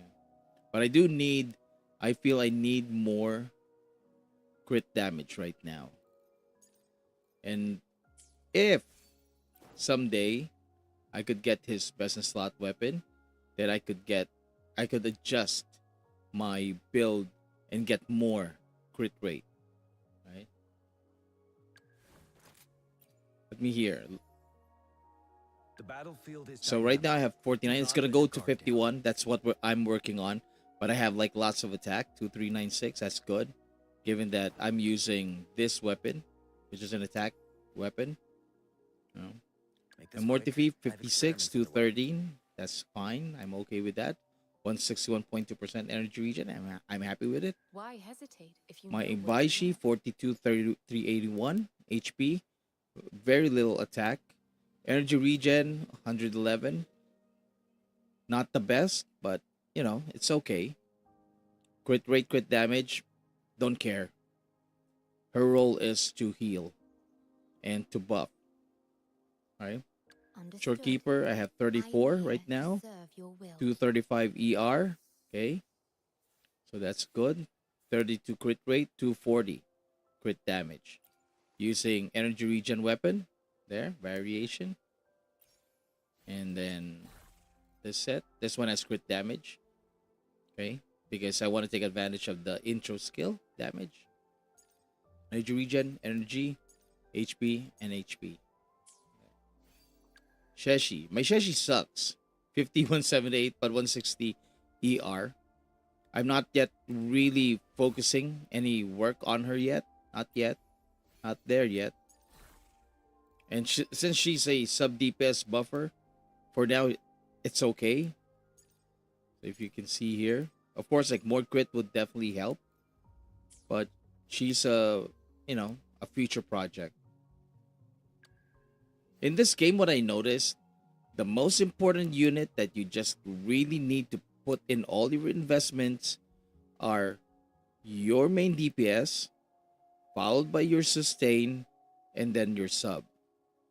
Except for Jinshi, because she definitely needs to fill her forte bar with her sub DPS, and that's where Sheshi works well, right? But still, you don't need to max out Sheshi, to be honest with you. Now that I know that, before I didn't know. When I built Mortify, I hadn't realized it yet. That's why they're like level 90. Even my Baishi is like level 90, I think. Where's that Baishi? There. Why hesitate? They're level if you know 90, what but you want? even at level 80, they should be fine. Make this quick. Why hesitate? if Your you know main what you DPS definitely is the one that, if ever you're gonna max out anyone, your main DPS will be that one. want? Plan with convention. By my Changli, Then conquer 59, by 60%, 252 crit, 2002 attack, energy regen 132. So that's good. I'm using the standard banner sword because of the crit rate. And same thing, crit damage. You know, there, there, and there. And it's okay for me because I would love these ones to have crit damage here instead of defense, for example. But that's something that I would do, you know, really focus on at a later time, because they eat up so much resources just to get like that perfect roll. So I'm okay with where she is at the moment. Shang Li Yao, there's our set, 54 to 57, 116. Bad energy regen there, you know. Luckily, I pair her with my Yinlin, so I guess that compensates for that. We have this weapon, the Stonarg from the Battle Pass. And I'm using Lingering Tunes. Okay. I know some people don't like it, but that's what I'm using at the moment. I used to have like a set of Void Thunder, but right now I'm using this Lingering Tunes because the way I play my Shang Liao is I play him like a hyper carry, so that's fine. My Jinshi, there, 53.9 to 57, not a lot of attack. Okay, she's got a crit rate 4-star weapon. Crit damage. See, crit rate, crit damage there. Okay. 2 rolls of crit. Attack, crit rate, crit damage on this one. Obviously, there is it's still lots of room to get more crit stats. But that's something that I will do Would you later. like a fun game 53 to 58 in between this the two one. of us? 2218. I got her best in slot weapon. She's the only character that I have the best in slot weapon right now. Okay. Crit damage there. Crit rate, crit damage. Crit rate, energy regen is not really super important, but okay. Crit rate. Nice rolls, I think. Crit damage. So if you notice, like I still have plenty of room. If I have all the resources that I need, especially the tubes, oh, this will be fun. But no, we don't have that. 64 to 22.6, 109 energy regen. Not the best, I would say, but it works. Okay. This one is Void Thunder. There. Crit damage, crit rate. There. There. That's fine. She's effective enough. I'm happy with it. For now. Then Verena, of course. Look at my Verena. She doesn't even have a lot of attack yet. Oh, fireworks. Oop, I can hear fireworks. Now this one is still a work in progress, but that's what we have for her. Attack and energy regen. I could also switch over to more attack, like this one. Jinsho Keeper, for example. Lots of attack. There. And then this. Finally, I was able to get a healing bonus. Rejuvenating glow. So, slap that on her. Attack, attack. There, attack, swell. Because I'm taking advantage of her healing abilities. So, future projects. Janshi. Sanhua. Yuanwu. Where's Yuanwu? There, Yuanwu. Maybe Encore as well. Okay. But that's my strategy. That's how I want to build. Okay. Now some people prefer 4-4-3-1. That's okay as well. It's where you're comfortable with, really. What you're comfortable with. Right? If you're more comfortable using that set, then okay. You know. If you're happy with it, go. Some people prefer 4-3-1-1-1. That's also good. Do I have... Okay, do I still have, like... I can claim rewards here?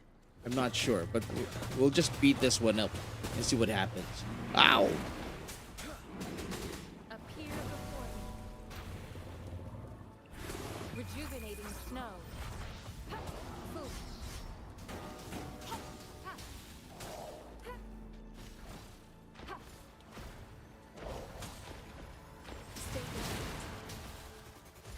I got too excited, didn't I? Administering first aid. Fury boils.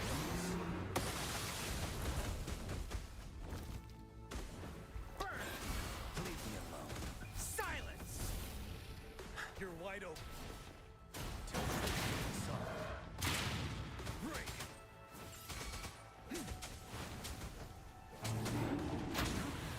Time to fight back. Set. Leave it to me. Appear before me. Oh shoot, I got trapped inside this. Let's do this another way. As you wish. Burn to ashes. Wind Rider. Oh shoot, I messed up.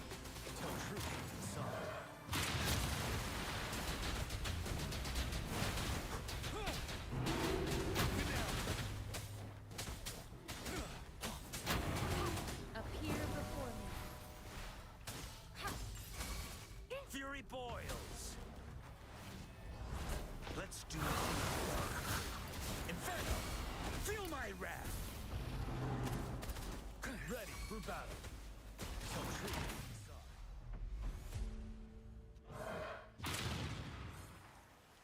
Hey. Where's the rewards? There. Claim? Oh, I can still claim. Nice. Confirmed. Absorb. Great. HP attack. Crap. Claim this? Sorry about that. Oh, yay. bosses. Lots of rewards. Again, finally. Oh, wait. Let's go here. Let me see if I can finally unlock that one. Let's unlock it. Get this guy to over 50%. There you go. That's it for now. This one. Do we have enough? Oh, let's do this. 6, 3, and 1. Yay. Great. Resonance skill. Should I do it now? Later. I'll do that later. Let's go with the events. Let's do some events, okay? Wait, let me check Discord if somebody messaged me something here. Yeah, we got a new message from, what is your full name here? Jay? Just Jay? Okay. Oh, Beige Lianilio. Kuya, check mo naman account ko kung okay na ba. Okay. Yeah, sure. Sige. Would you like to take screenshots of your account, or do you want me to access your account? Do type it in.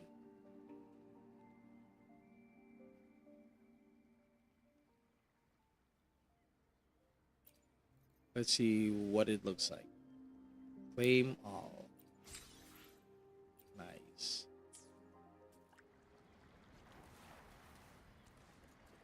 Leave my Janshin alone. My Jian. Hey. Janshin. Okay. I want to do this one. Since Lumi is finally out, let's do it. Is it this one? Shoot. No, not that one. This one. I need the sword. Where is it? Where do I claim this? It's this one, right? Yeah, because I still have the sword to claim. Limited time rewards. So I only need one more point in order to do that. What am I missing? Clear nightmare revisits with 6 different main resonators. 6 different main resonators. Okay. We'll just do the easiest one. No.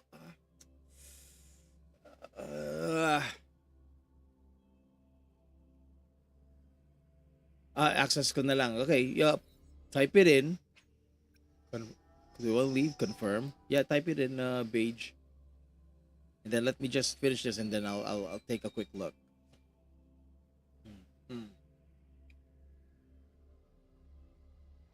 Pabalik-balik ang sipon ko. Like, I keep getting colds lately. And it's making me so freaking weak at times. Me feel sick. I don't know if it's allergic reaction to the environment or what. No, what the heck am I doing? No, not this one. It's so confusing. I'm getting confused. No, this one. Okay, Nightmare Revisits. LB is gonna be Lumi. There. Okay. Start.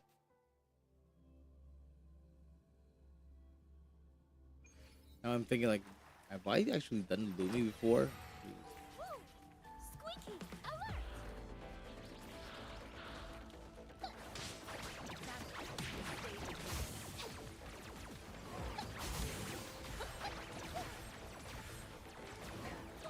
Where's the next one? Oh, there they are. Let's go, let's go.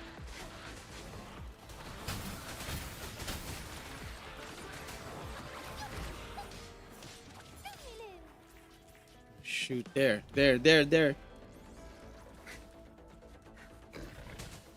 Squeaky, protect the castle! Zap strike. It's our curtain call. Witness the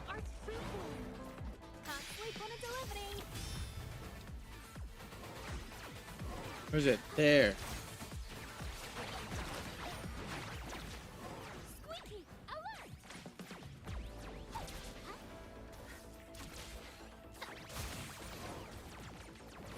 She's so fast though. I'm struggling to keep up with her.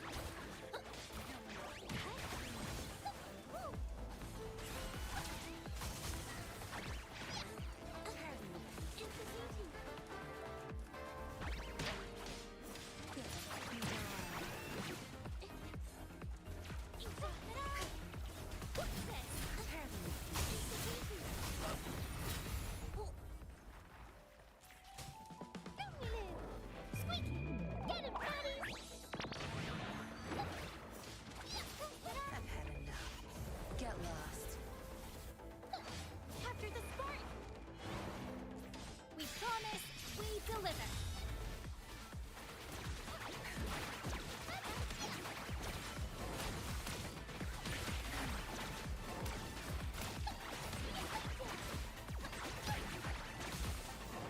You're not getting away.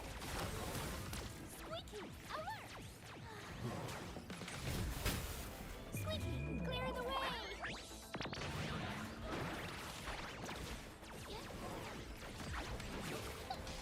Squeaky, get him, buddy!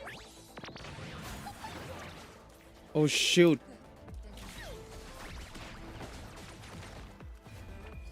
Time to wrap it up. Art unveiled! Can't sleep on a delivery!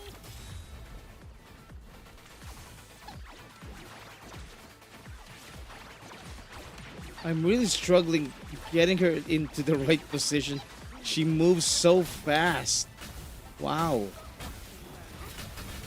Squeaky, clear the way! Honey, you're too fast for me.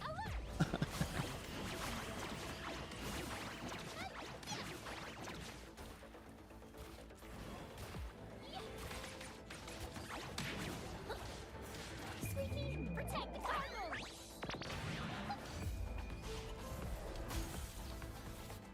Capture the spark! We promise, we deliver! What's this?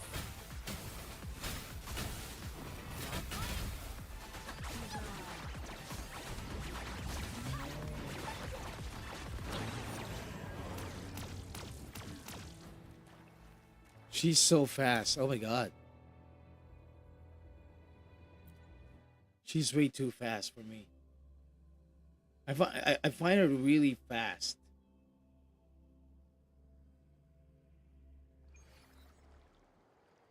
Okay.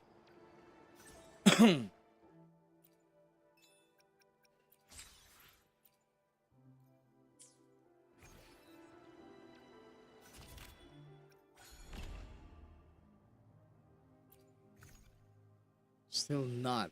Who is it that I haven't used yet? Okay, so just one more. 5 out of 6. That means we just need one more. And I wonder who it is. Which unit have I not used yet? This one probably. Sheshi. Let's go. Let's test it out.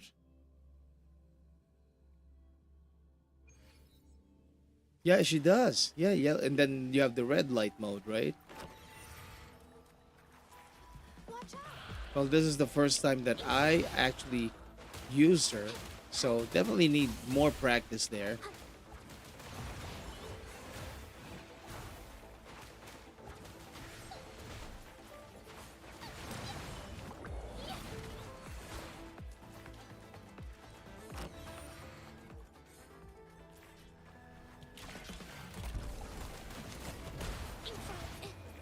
Art unveiled! Zap strength. It's our curtain call. Here's the shifting mist!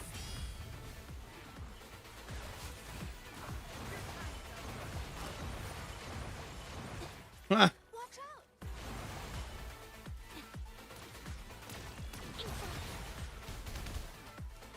A new technique!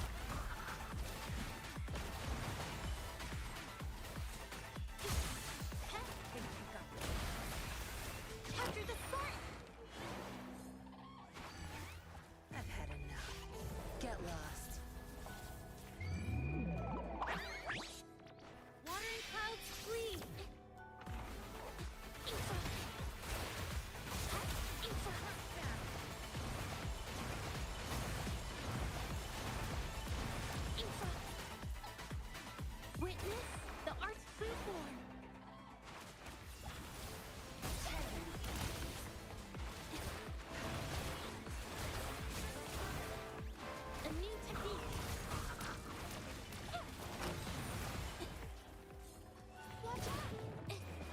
Excuse me.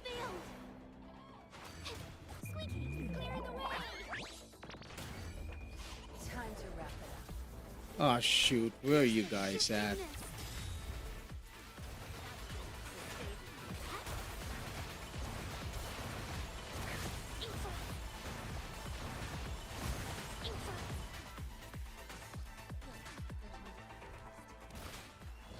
A new technique.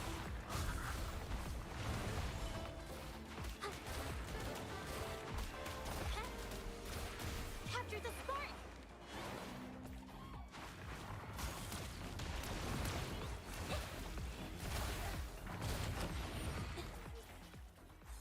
Watch out. Witness the art's true form.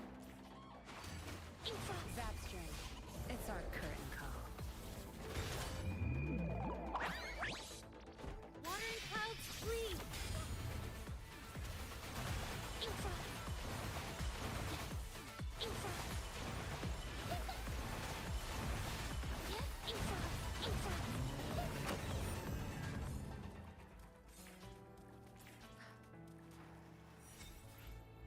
Finally.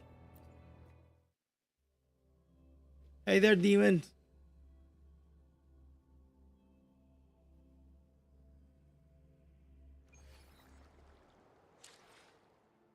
Did we finally get it? Yes. Finally. Oh, what? Wait, whoa, whoa, whoa, whoa, whoa, whoa. There, claim. There you go.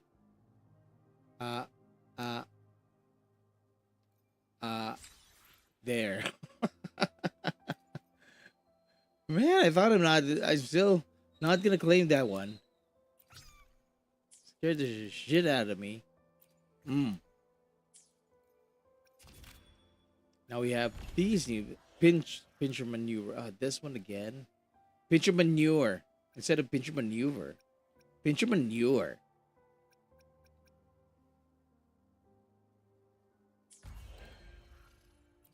You again. Select the buff. Lightning. Feline Infinite Booster. Increase all team members' attack by 50%. This? Maybe. Can I can only select one. Okay.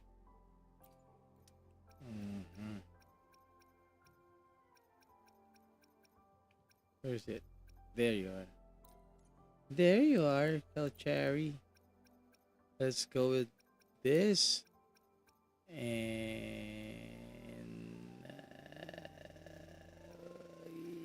yeah, okay, fine. Suggested attribute. Shoot.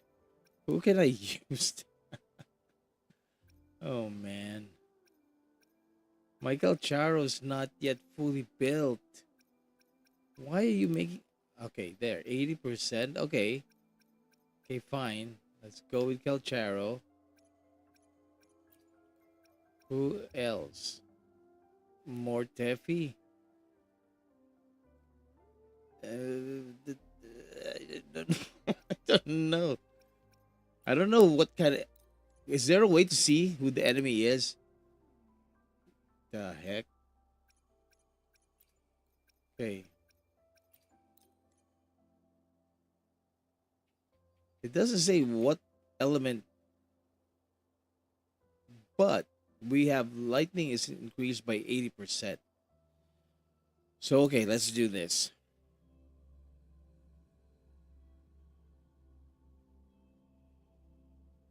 Okay, no condition. Okay, thanks there, demon. Big bro. Fast. Loading. Get. Astral modulation. My field of expertise.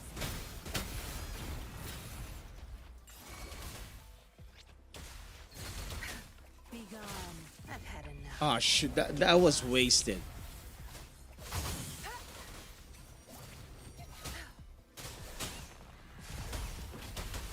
There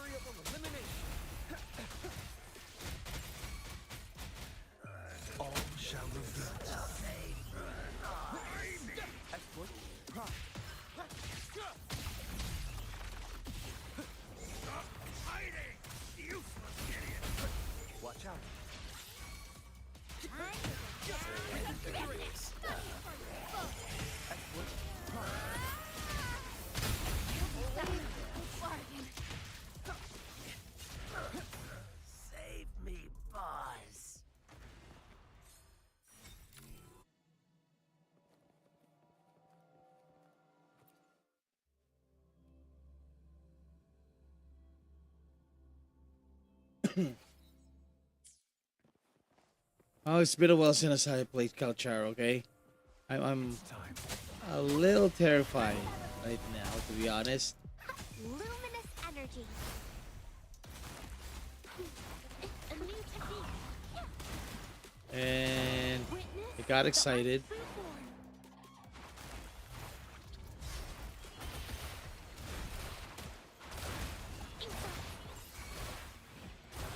Target confirmed. All is fair.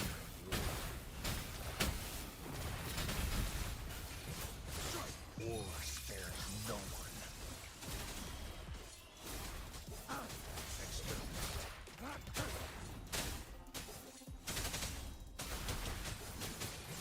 Stay calm. All is fair in war.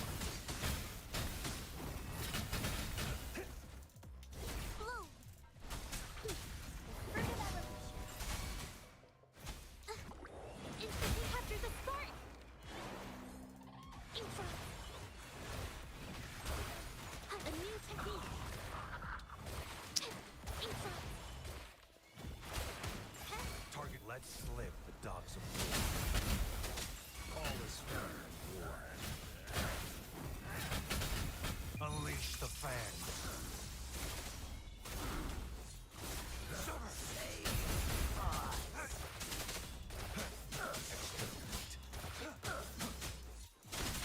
Save me, boss. All is fair in war. Die is cast. Leave it to me. Luminous energy. Roll for me. Fruit of evolution. I can use some fertilizer. Instant. Art unveiled.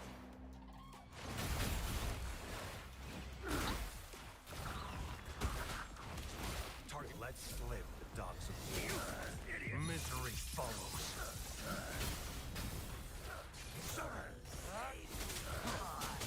The die is cast. Who's the prey now?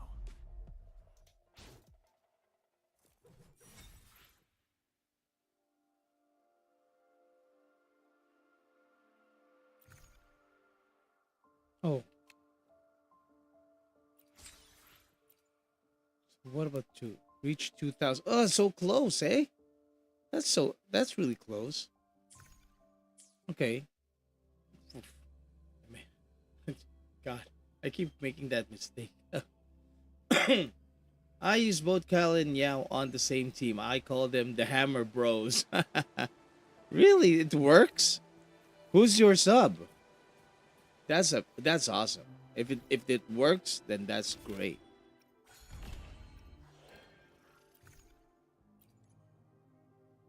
Yano, Thor's hammer.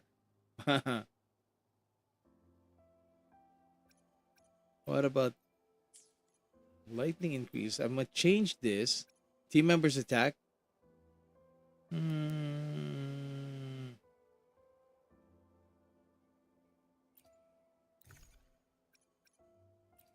This one.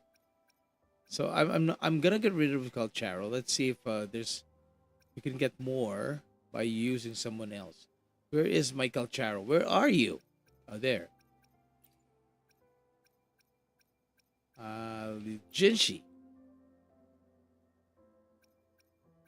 Nice. Hey, what? Resonator. Oh, because of Sheshi. Ay, God. You're running Baiji. Just dual DPS. Straight out. Quick swap it. Fast. Nice. I mean, if it works for you, that's awesome. Loading.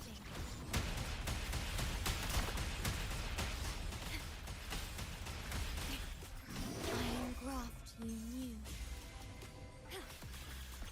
Tear them to pieces.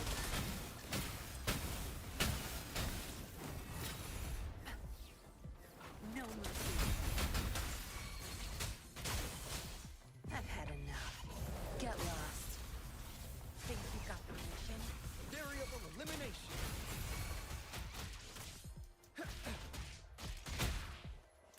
Pierce through the stars.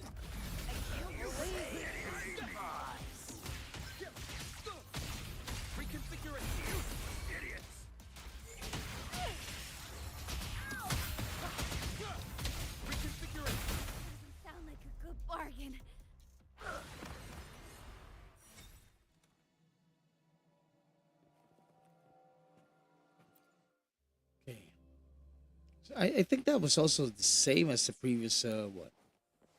See what happens with the Jinshi instead. Fast in the sunlight. Capture the spark. A new technique. Springs into life.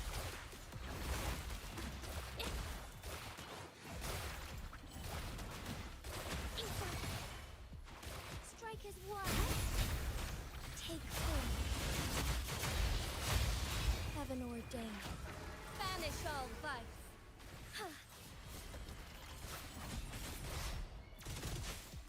Fast in starlight. Vessel ends.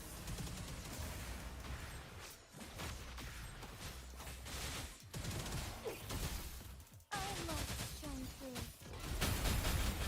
Take hold. It's me. The fruit of ever.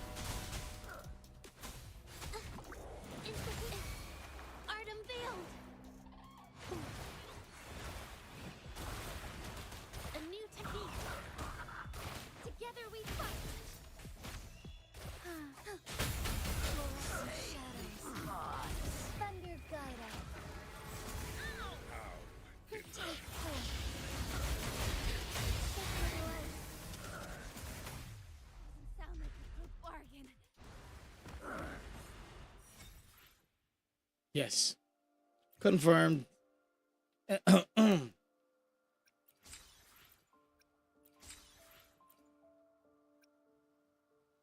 So I can unlock this now? Let's go. Select the buff. Increase all team members' attack by 50%. Here's an additional 2,000 attack that's counted towards the damage. Plus 2,000? I'll go with this one for now. And I guess it's the same thing. Same team composition. Except that I will switch. There. Excuse me. And then for the second one, let's go with Jinshi. This girl, Sheshi. And where's my short? There you go. Let's go. Let's try it. But yeah, goodbye guys. I'm heading to work. Thanks for all the help.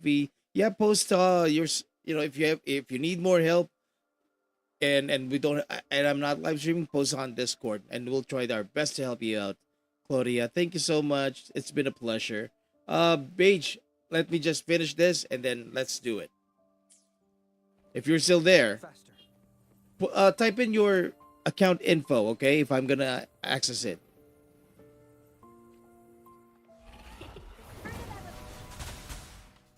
Luminous energy.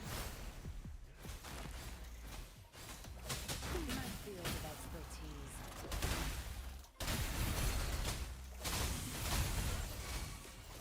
I've had enough. Get lost.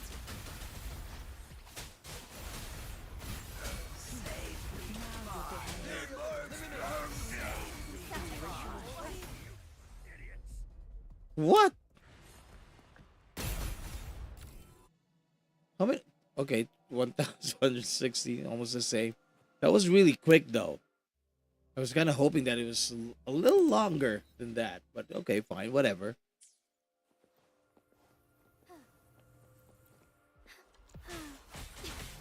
Loading.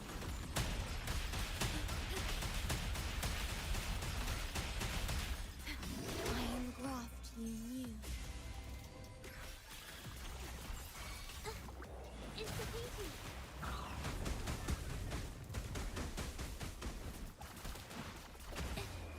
Art unveiled. Together we fight. Take hold.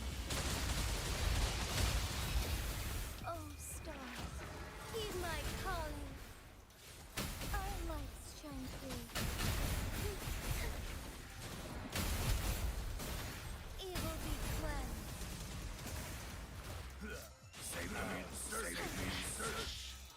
Vow from the soul. Oh, nice. Rule of time. Instability at your disposal.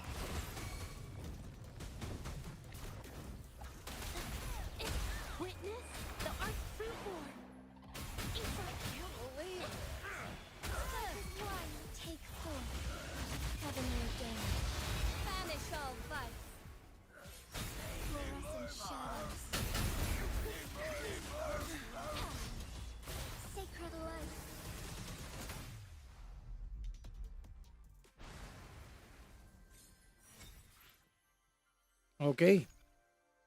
Done. At least for these ones.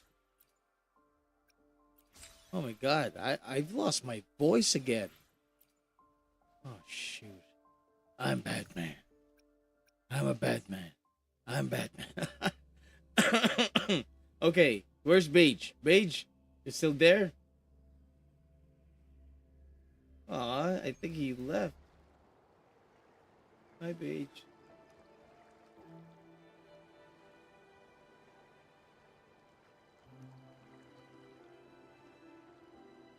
Okay, I think he left. Ouch.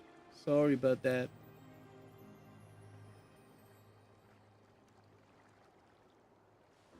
Okay na, let's go.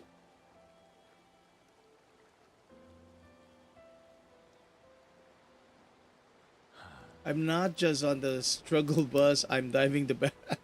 I'm here. Okay. Info.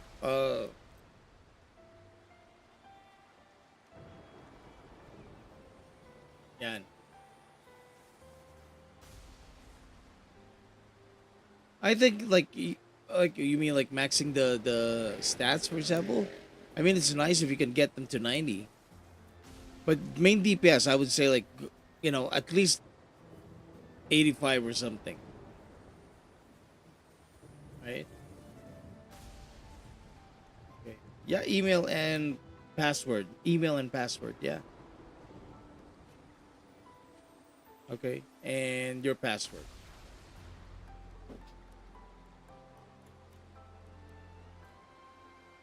How do I do that again? Log out. Hello.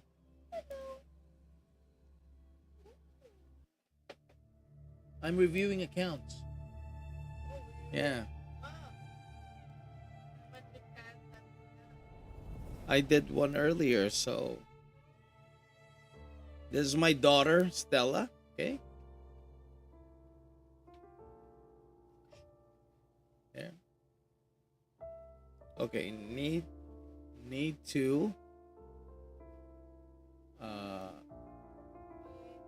there. Need to go there, right?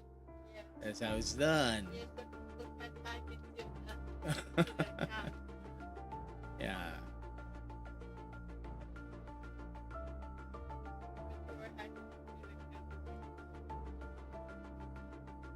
There. Log in.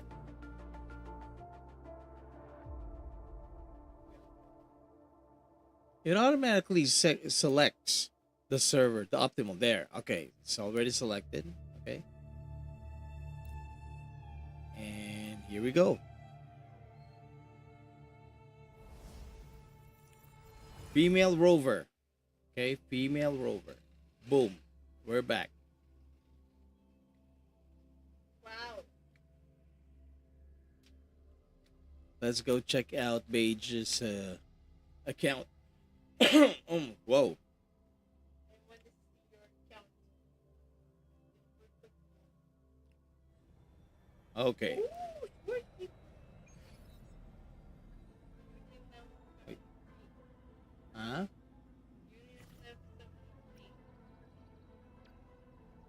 Understood. I am here. Nice. 252, 150 crit damage, 41,000 HP. Good job. Energy regen, great, perfect.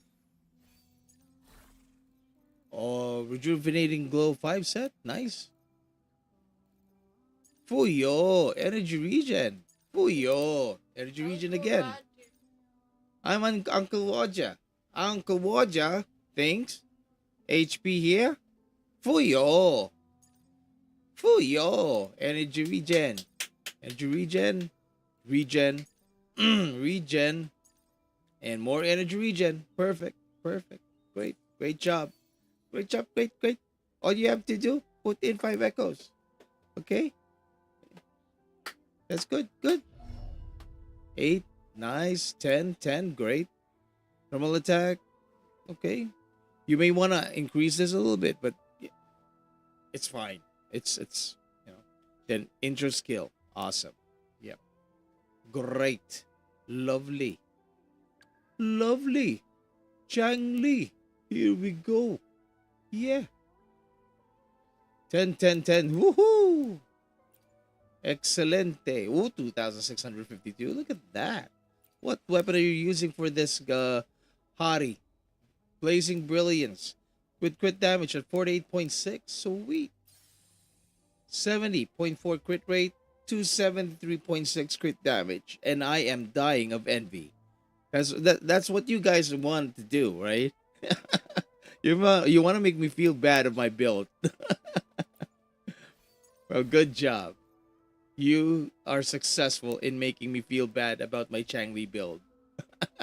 Crit rate, nice. Energy regen, resonance, liberation, attack, perfect. Look at that, 7.5, 12.6, not bad, you know. So still, awesome. This one, attack. You prefer attack, okay? Crit rate and crit damage, attack there, nice. Okay. And then one fusion. So you're building them like you're building in Genshin Impact. If you played Genshin before, have you played Genshin before? Yeah. However, I think putting fusion here would be better because you're trying to take advantage of more elemental damage bonus on top of your current attack. But still, you know, if you prefer this one, this works for you. Awesome. This one has crit damage, liberation, skill, attack. Okay. Double rolls of crit, energy regen. Good. Good. Fuyo. Crit rate, energy regen, heavy attack, resonance skill. Crit damage, 16.2. 9.9 crit rate. Great. 9.3 on this one. 8.7. Sweet.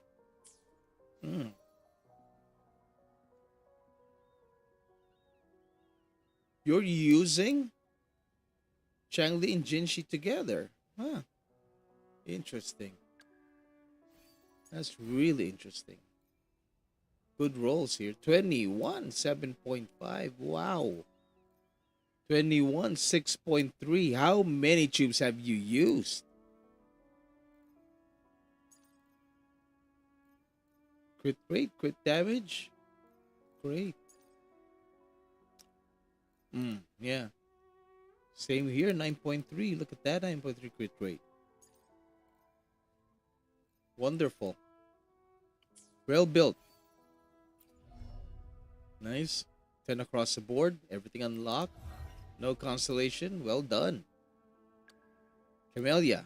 I would assume the same thing. 2561, 65, and 300. 300 crit damage. How the heck are you able to do that? Good job, though.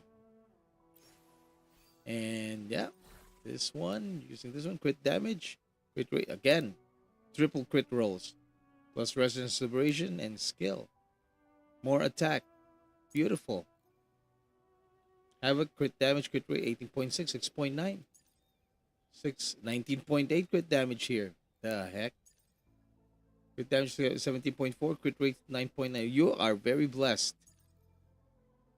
6.3, 16.2, plus liberation and skill. Wonderful job. 10, 10, 10, 10. Let me be there Rover. for everyone as we head toward our shared future, leaving the past behind. You're using Havoc Rover as your sub DPS for your Camellya, okay? 77.7 and 225 plus 130 energy regen. Weapon is Emerald of Genesis. Wow, well built. Do you have everybody's best in slot? Let me see this. Yeah, this one is Lustrous Razor, but still you got yourself 51 and 281. Yeah, cool, cool. Would you let me be there for everyone as we head toward our shared future, leaving the Okay, past still work in behind. progress. I think you're okay with this right now, but yeah, the Havoc Rover is more of a hyper DPS, right? So deals slow damage though. I find now, so it's still okay. 3. Now let's go to Sheshi. 63, 185, almost same concept as the one I have on mine. 182 energy regen. Still work in progress. That's cool. Using attack weapon. And since you have already 182.5, that's great. What you're doing here, energy regen. Oh yeah, that's what happened. Energy, energy. Maybe I should do the same thing on my Sheshi. Just pile up the energy regen. This is good. Still work in progress here. Same here, but the rest, you know, this one's still something you're working on. Lovely. Definitely no problem with you. In your build. Don't see any issues here. Energy regen, great. Healing bonus, yeah, there it is. Energy regen, attack, attack. How many attacks do you have right now? 1448. So mine has more. So what you did, and this is okay. Like with the heals she provides, it's good, right? I would assume. Energy regen. Maybe I could do one energy regen along with the attack 3 cost. We'll see. But this is really interesting. Like, how does she play out? Because me, like, I don't. Yeah. Every other cycle, that's when she does her burst. Maybe do get more of that. Yes. Huh? Tulog ka na, bunso. Matulog ka na. I still have some stuff to do. And you're gonna wake up, set the alarm. Don't forget, okay? You go first. And then I'll join you later. My daughter's gonna wake up at around midnight. No, that's for Sunday. Oh, is that for Sunday? Okay, so what are we waking up early for? TADC, the Amazing Digital Circus. Because we're gonna watch the Amazing Digital Circus. That's tomorrow here in the Philippines. So if you guys also like that, we may do a live stream tomorrow afternoon. We could do it again, watch it again with all of you guys. Let's see. But that is if you guys are interested in the TADC. The experiment begins. Okay. This one. Oh, definitely something that you're still working on. Okay. That's cool. Attack, attack. Yeah. Not yet fully built. Still work in progress. So what you did is you focus your everything on this, Understood. this, Plan with convention. this, May I and pray? this. Would And a you little bit like of us- this. Let me be A there. little bit of this. Hopefully, And we'll make new a little bit findings. of this. And then The this one. experiment You're begins. still not working on him. You will, work on him later when you have more resources. That's The good. experiment you know, begins. I'll do that's my great. best. This one, I think I would assume you're also working on this one. Moonlit Clouds, you're using John Shin as a support. That's okay as well.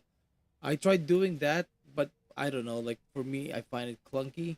So I want my John Shin to be a standalone main DPS unit.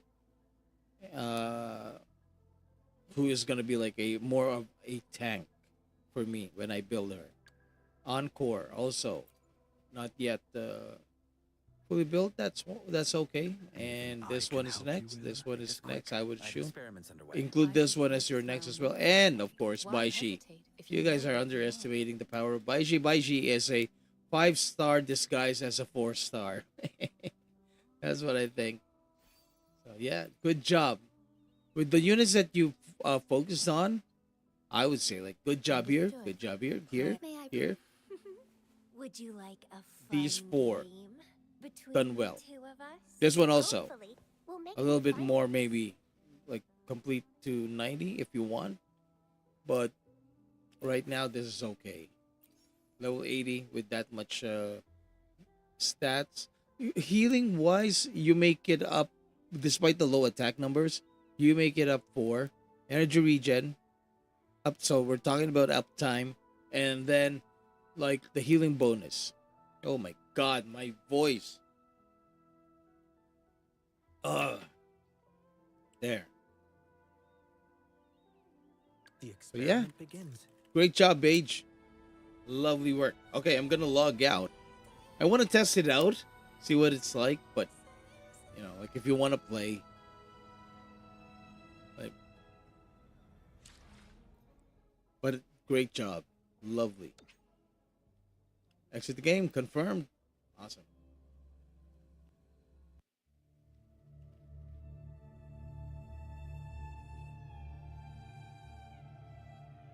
Oh, see my achievements. Okay, wait. Ah, crap. I didn't see. Wait. You want to see the achievements? You want me to look at the achievements? So wait up. Don't do anything yet. Let me go back in so I can check those achievements. Okay, so we're going back in. There.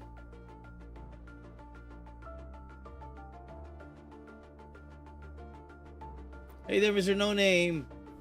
How are you, buddy? Hey, Daniel. How's Daniel? Fuyo. So far, what I've seen is Fuyo. For you, Beige. No, that's not. Where is the achievements guidebook? No. Data bank. Where'd that trophies? Look at this guy. 100%, 97, 95, and 100. All maxed out. Wow. Well, you still have like a few. Okay, yeah, this one maxed out. This one, still one more to go. Two more, couple more here. And then maxed out. The heck. Great job. You are killing me of envy. Oh, account log. No. Why? Oh no. Don't. Oh no. We're gonna get into trouble with this. Oh my god. Why did you log in? Oh no. Oh shoot. Oh no.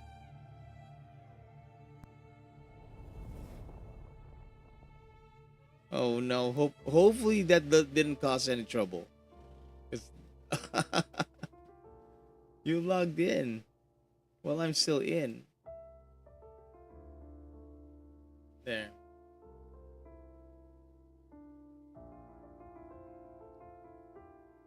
Great job, H. Great job on everything. Ow. Oh, I loved it. The only thing is you logged in while I'm still in. Like, don't do that. Well, at least like based on my understanding, if they're tracking the IPs, like like we might get into trouble and your account could get banned or something. So yeah, when you wait until I actually logged out of it first before logging in.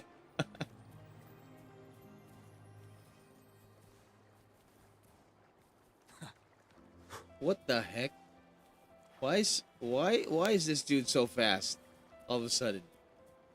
Hey, why are you being so fast? Stop it. So we still have a couple. This one is completed. We got everything that we need from this. We're good. I'm okay with what I have. This one, oh shoot, I need to do this. Have new rewards, sold out, sold. It's just these ones. Ah man. I really don't need those. I'll do that later. And then we have pincher maneuver as well. And then of course, like this one. No free stuff. Okay. Just the tests. And this one, I need to do this one. But I think I will be doing that tomorrow. I'm tired of playing. I probably still need to grab some materials here. Let me farm a little bit more. And then I just want to chat. There. I'm going to do that. I'll be right back though.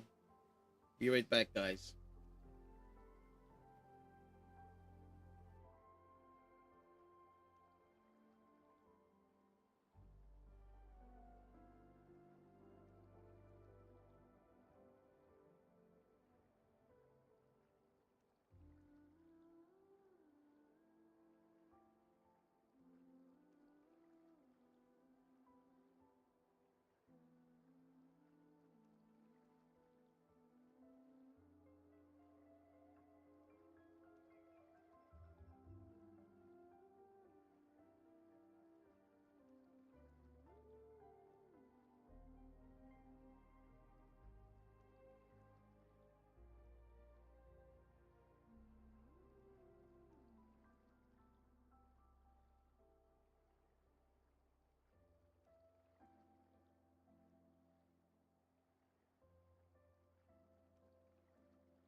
It's okay, Beige. It's okay. Hopefully, no problem comes out of it, though. That's my only hope. Hopefully, Kuro didn't notice. That's fine. Grabe. May exam na agad. Exam agad. Lagot. Review pa. Minsan-minsan pag may time. Don't forget to do your reviews before the exams. Don't be like me. When I was studying at the University of the Philippines, my first 2 years, I was supposed, that you're gonna have an exam, you're reviewing, or you are planning to do reviews, but you end up going to the local pub instead. Luckily enough, though, in many cases when I was in university,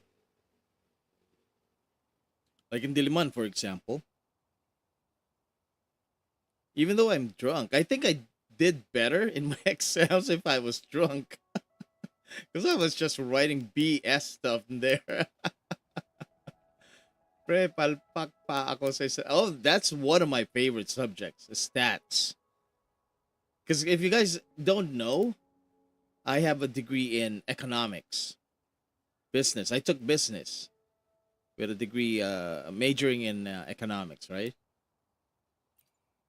And stats is one of my favorite subjects. Philosophy, that too, as an elective.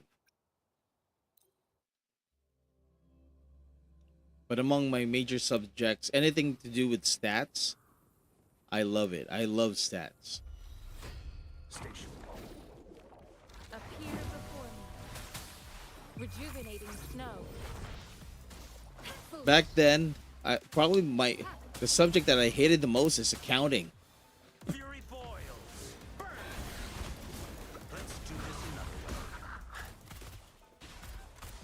way. Just too tedious. Accounting is way too tedious. Ready for battle. Tell truth from the sun. Fear no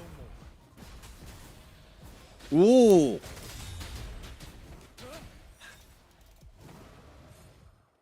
Lovely. What was that damage? That's like 90k? Did I see 90k? The heck? 80, 80, 160. Okay, let's claim this. Exit. Lightweight pa po ako kayo ata. Lightweight pa po kayo ata na imagine ko na one shot pa lang bago mag-start ng exam. Lasingan pa. I think I was a little bit borderline alcoholic when I was in college. I think. Like it's the first time you actually got out of your city, of your shell, out of your shell, right?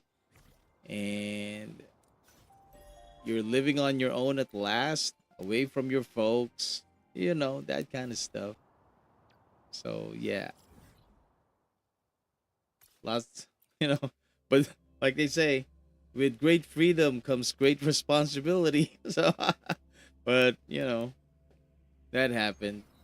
But eventually, like, I grew out of it pretty quick. Like, I think by the time that I got to my third year, I slowly, we got more serious about education, about my college education. And then fourth year, I was really serious. I just really want to finish it, right? Just want to go for it. And then I extended for another semester. I took summer classes, third year and fourth year. So I managed to just go over like one more extra semester.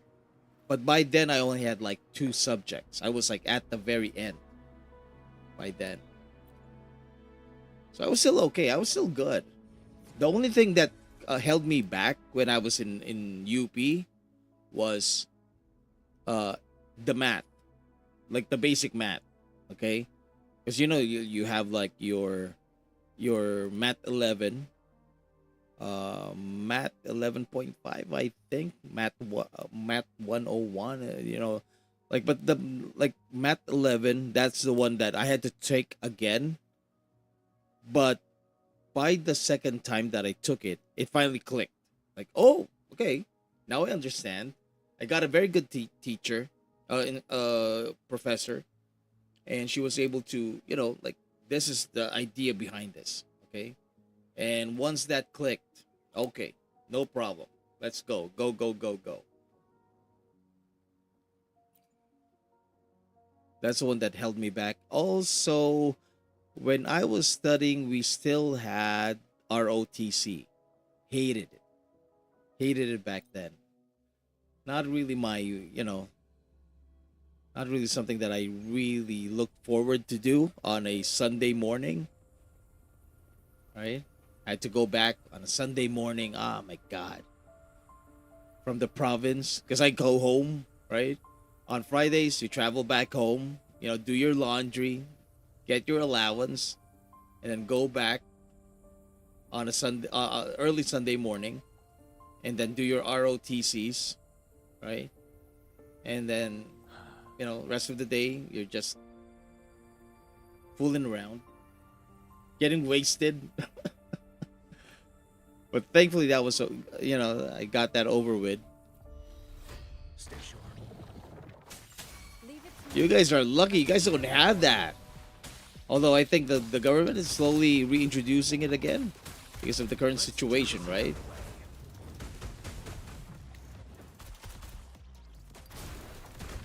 And it's funny because when I went to Canada, Silence. I worked for the military. Ready for Never really thought that I had it in me. That I'm actually Wind Rider. a warrior.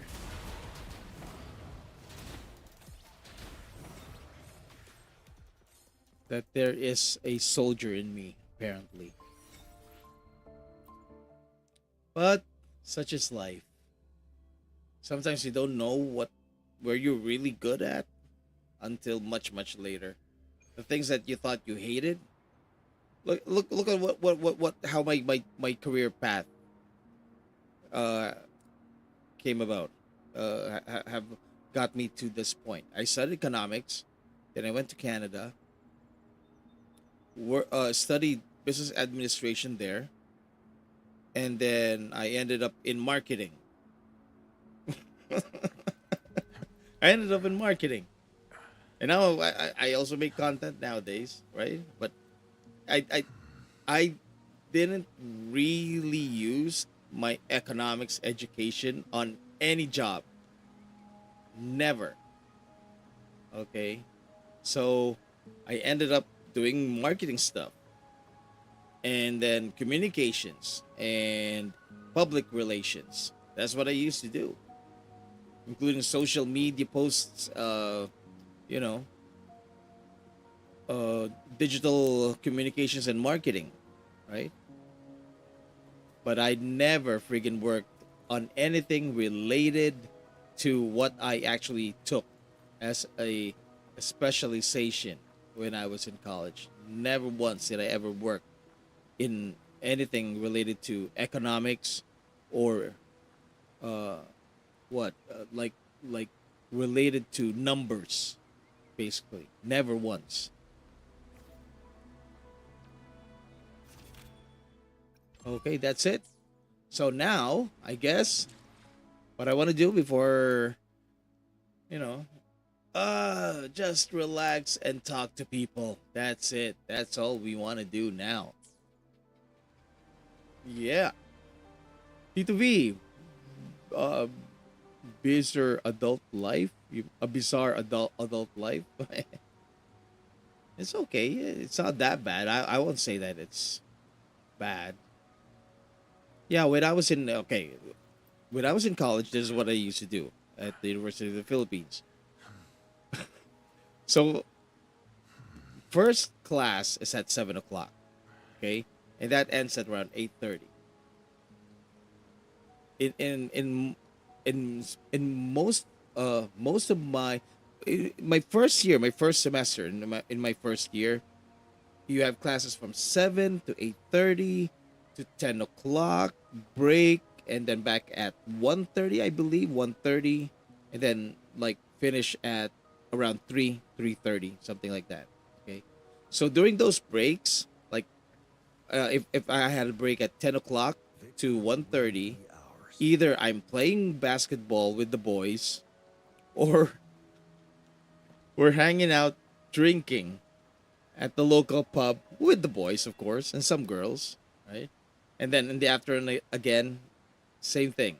Like that's what you do, right?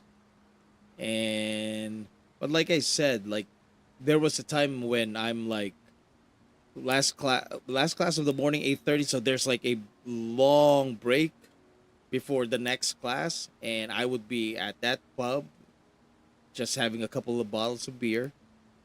That's what I used to do. That's what college students used to do, especially if you're in UP, University of the Philippines. Man, come on, ask ask any liberal-minded UP graduate. That's what we do.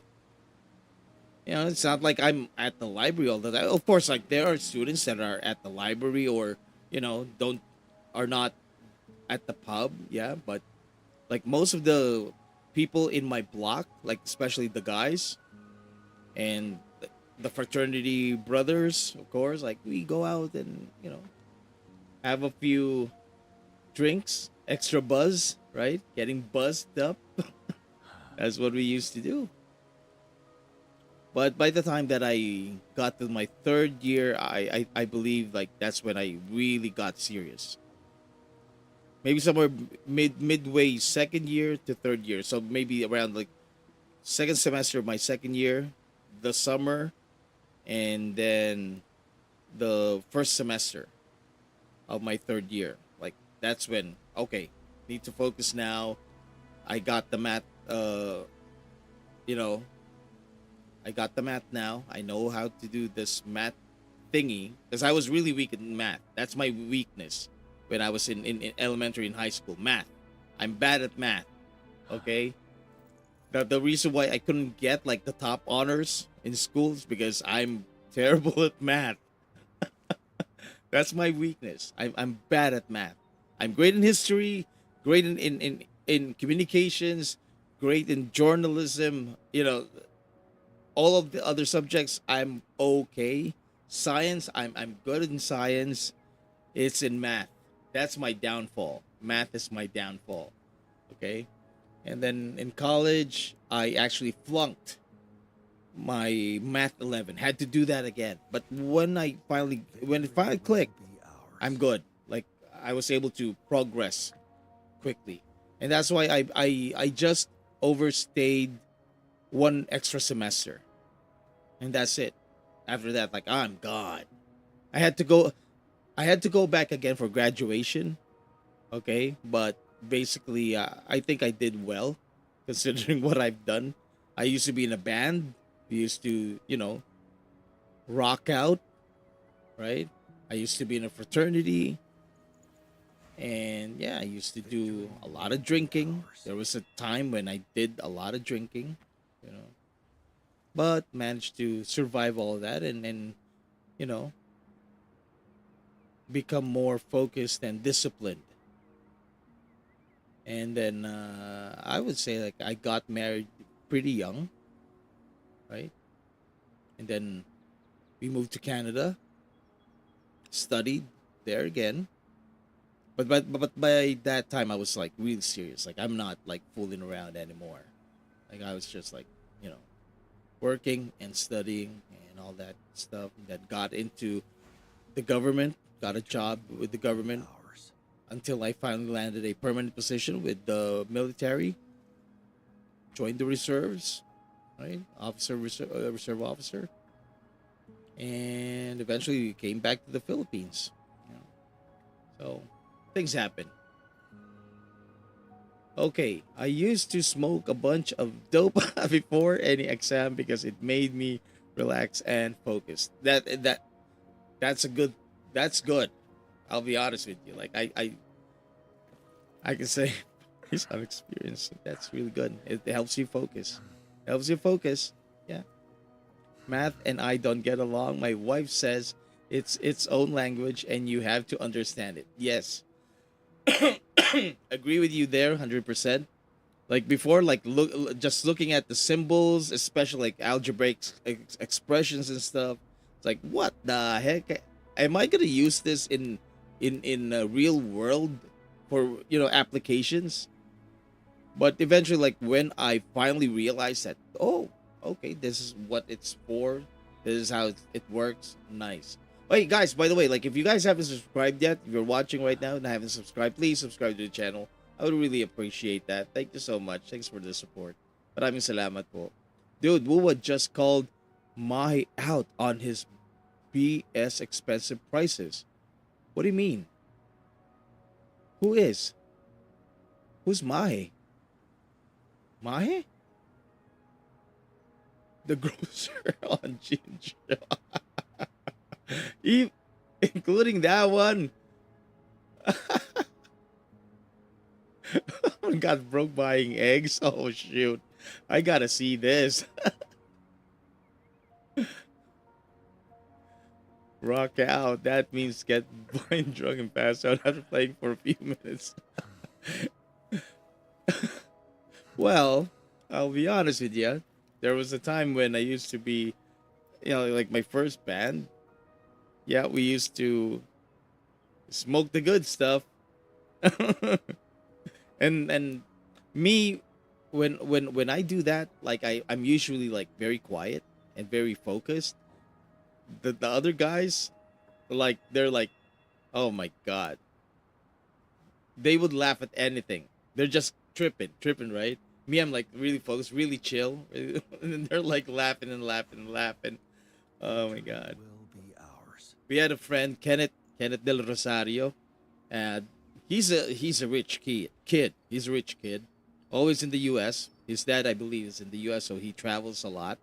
Right? He's got his own car back then, and he come back when he comes back from the U.S. He'd have the latest, CDs or the latest rap album that is hot in the U.S. and stuff, or the rock albums that are hot over there.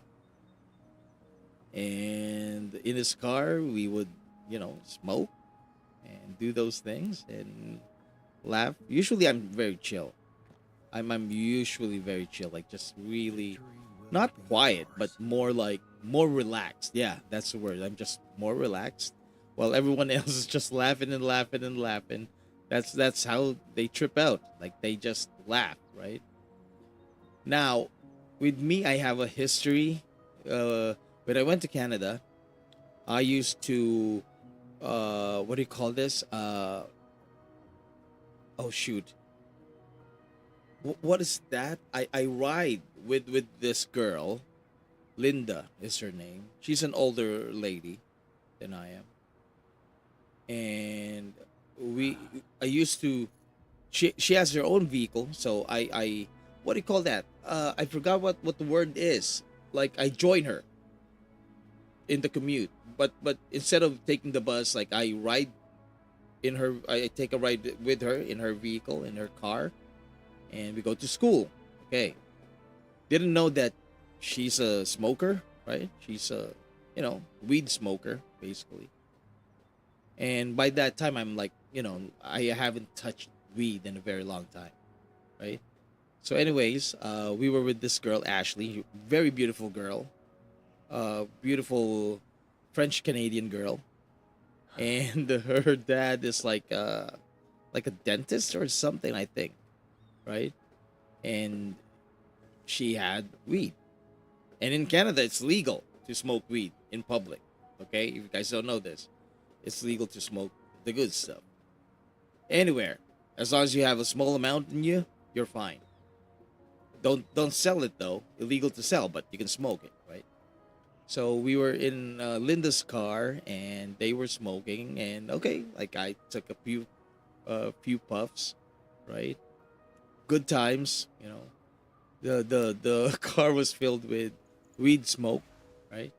Victory will be And ours. when I got home, I got hungry. Obviously, that's the effect. You get hungry, and you get really kind of sleepy because your muscles, everything in your body, really relaxes, and the tendency is eat and chill, right? And I forgot that I was cooking instant noodles.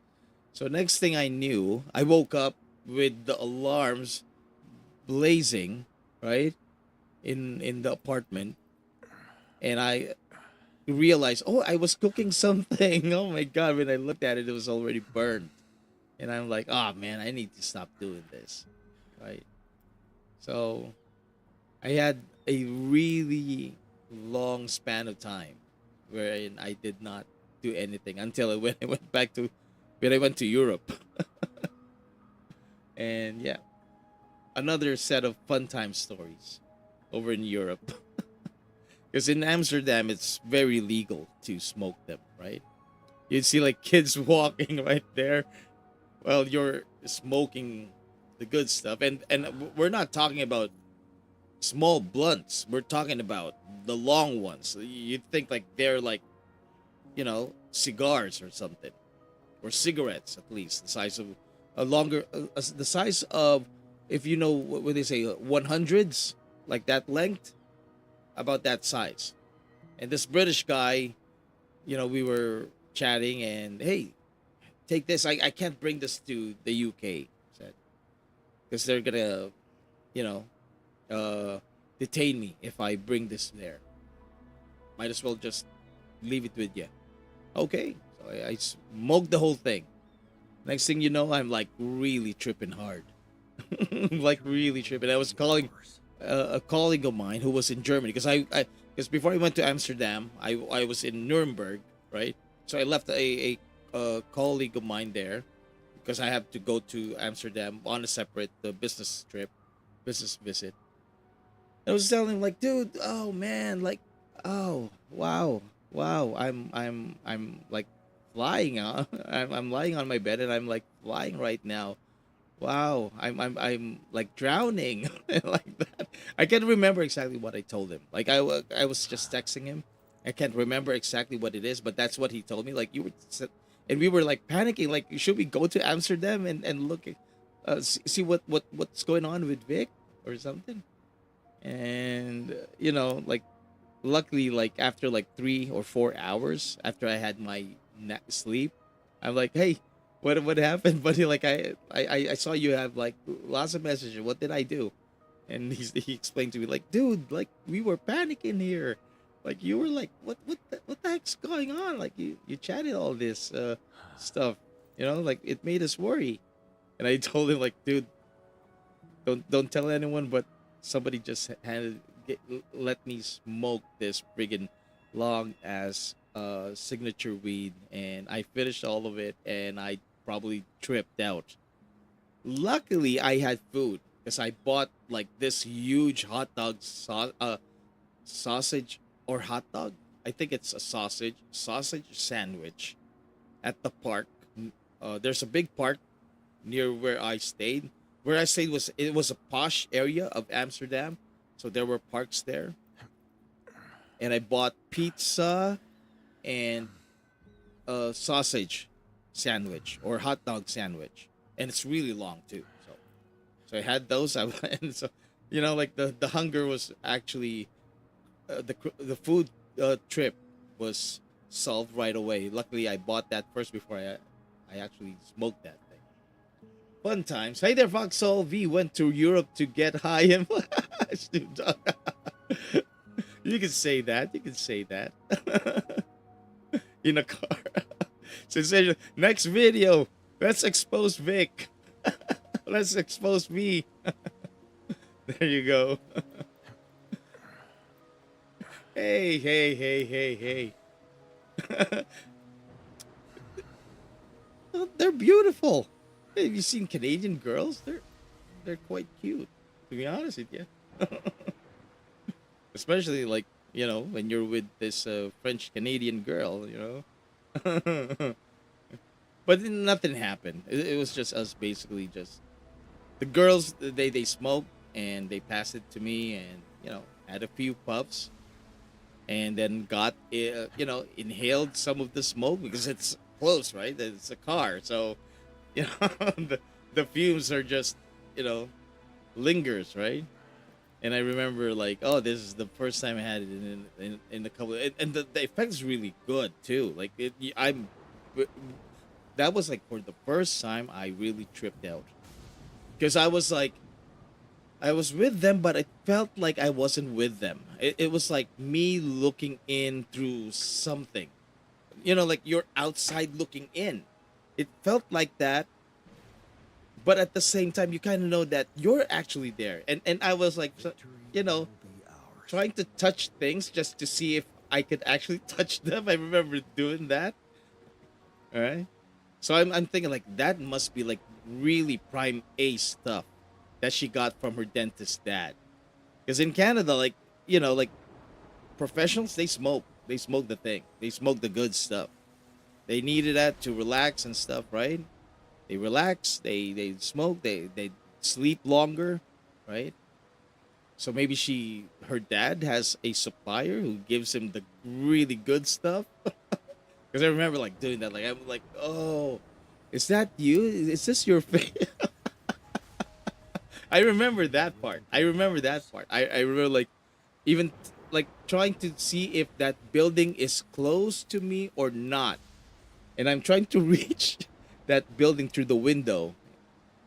Because it felt like you're not there, but at the same time you're there. It's weird. It's a weird feeling. And I've never had that. Even in Amsterdam, I've never had that in Amsterdam. Like in Amsterdam, like I just feel relaxed. That's it. Like you kind of feel sleepy, drowsy.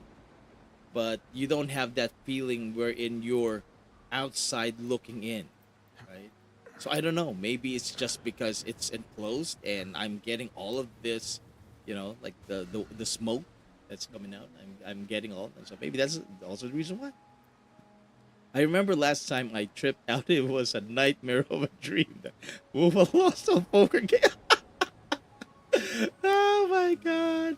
That was really sad. I'll be honest with you, Fox. I'm just trying to cheer you up earlier and cheer myself up because I was like so depressed about it.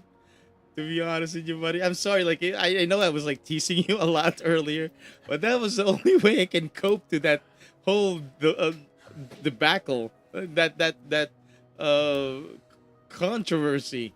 Because I get what you're saying. Like they had like 100K downloads, and we lost. With Wuthering Waves, I think at least 100 million downloads. If I'm just gonna base it on the last figures that I saw with regards to Tap, like 60 million, I think, downloads in China. So it's impossible. Like, really, it makes sense. It doesn't make sense. It's impossible for us to lose. And then, and I was asking, like, okay, out of, let's say we have 100 million downloads. Out of 100 million downloads, how many people are actually playing actively? And from those number of people actually playing actively, how many have voted? So in short, it's still impossible. If we're just gonna base it on the voting, Wuthering Waves clearly should have won. Even Zone Zero, clearly. Even AFK Journey could have won, right? But who was it? Is it Charlie earlier who told me that it's only 10% vote and 90% judges? That's crap. What? It doesn't make sense, buddy. They should get rid of the voting part and just get the judges to decide which one they want to win. Okay, here you go. No more voting. You decide what you want to do. You guys just decide who you want to win. It doesn't make sense. It doesn't make, if you do the math, it doesn't make sense. Had it been 60-40, 60 from the players, 40 from the judges, Wua would have won, or at least had a chance to win it. No problem there, right? But if it's 10-90, 10 in favor of the players and 90 in favor of the judges, then yeah, that's bullshit. That's BS. That's crap. Yeah, not a poker game. Yeah, me too. Had they lost to CCC, that's okay. But a poker game, right? But then again, what as far as I know, Balatro is very addictive, and a lot of people who played it couldn't stop playing it, despite what it looks like. They really get into it. Maybe that's the deciding factor, the fact that this game is so addicting, despite its simplicity, that this game has to win. And imagine if this is actually developed by just one guy working on it. Imagine how much money he made out of that. He's probably making his own gacha right now, developing his own gacha at this point, right? With the amount of money, 100,000, let's say, let's do the math. 100,000 times 13. What is that? That's a lot of money. Let's confirm. Let me get the calculator just to confirm this. What the heck is going on here? 100,000, right? 100,000 downloads multiplied by, is it $14? Let's say 14. He got $1,400,000 just from that 100,000. Since February, he's got like 1,400,000. That ain't bad. That's a lot of money there. All he has to do now is create another one, low investment, low cost development, and publish it, and double his earnings. That's a lot of money. 1,400,000 for a simple game like that. God. And his overhead cost is his food, his electricity. If he lives in an apartment, then apartment. If he has a house, then okay, house. Water. That's it. That's mostly it. Incredible. Plus, because he's in the over 1 million income range, he pays lower than most of you Americans right now. His tax bracket, that's really low. If you guys are paying like 15%, he's probably paying like only 6 or 7%. So who's the winner? He actually won. The guy's the winner. Balatro is so addicting that the casino people tried to buy the patent to it. See? I mean, like, I think he would sell it for like 100 million. You know, I wouldn't be surprised if we just hear one of these days that he actually sold it. But why do that? I think he should. Less stress. You get all the money. Live like a king. You know, go to Bali or something. Get yourself set up and live handsomely in Bali, like a king. 100 million? I'd sell it. F this. I'll just develop another game to compete with my old game and make another 1,400,000. It's a effing card game for middle-aged soccer moms so they can play it on their iPhones while they're at the salon getting their hair done. Yep. They should have just named it Karen Cards. Good one, Demon. Good one.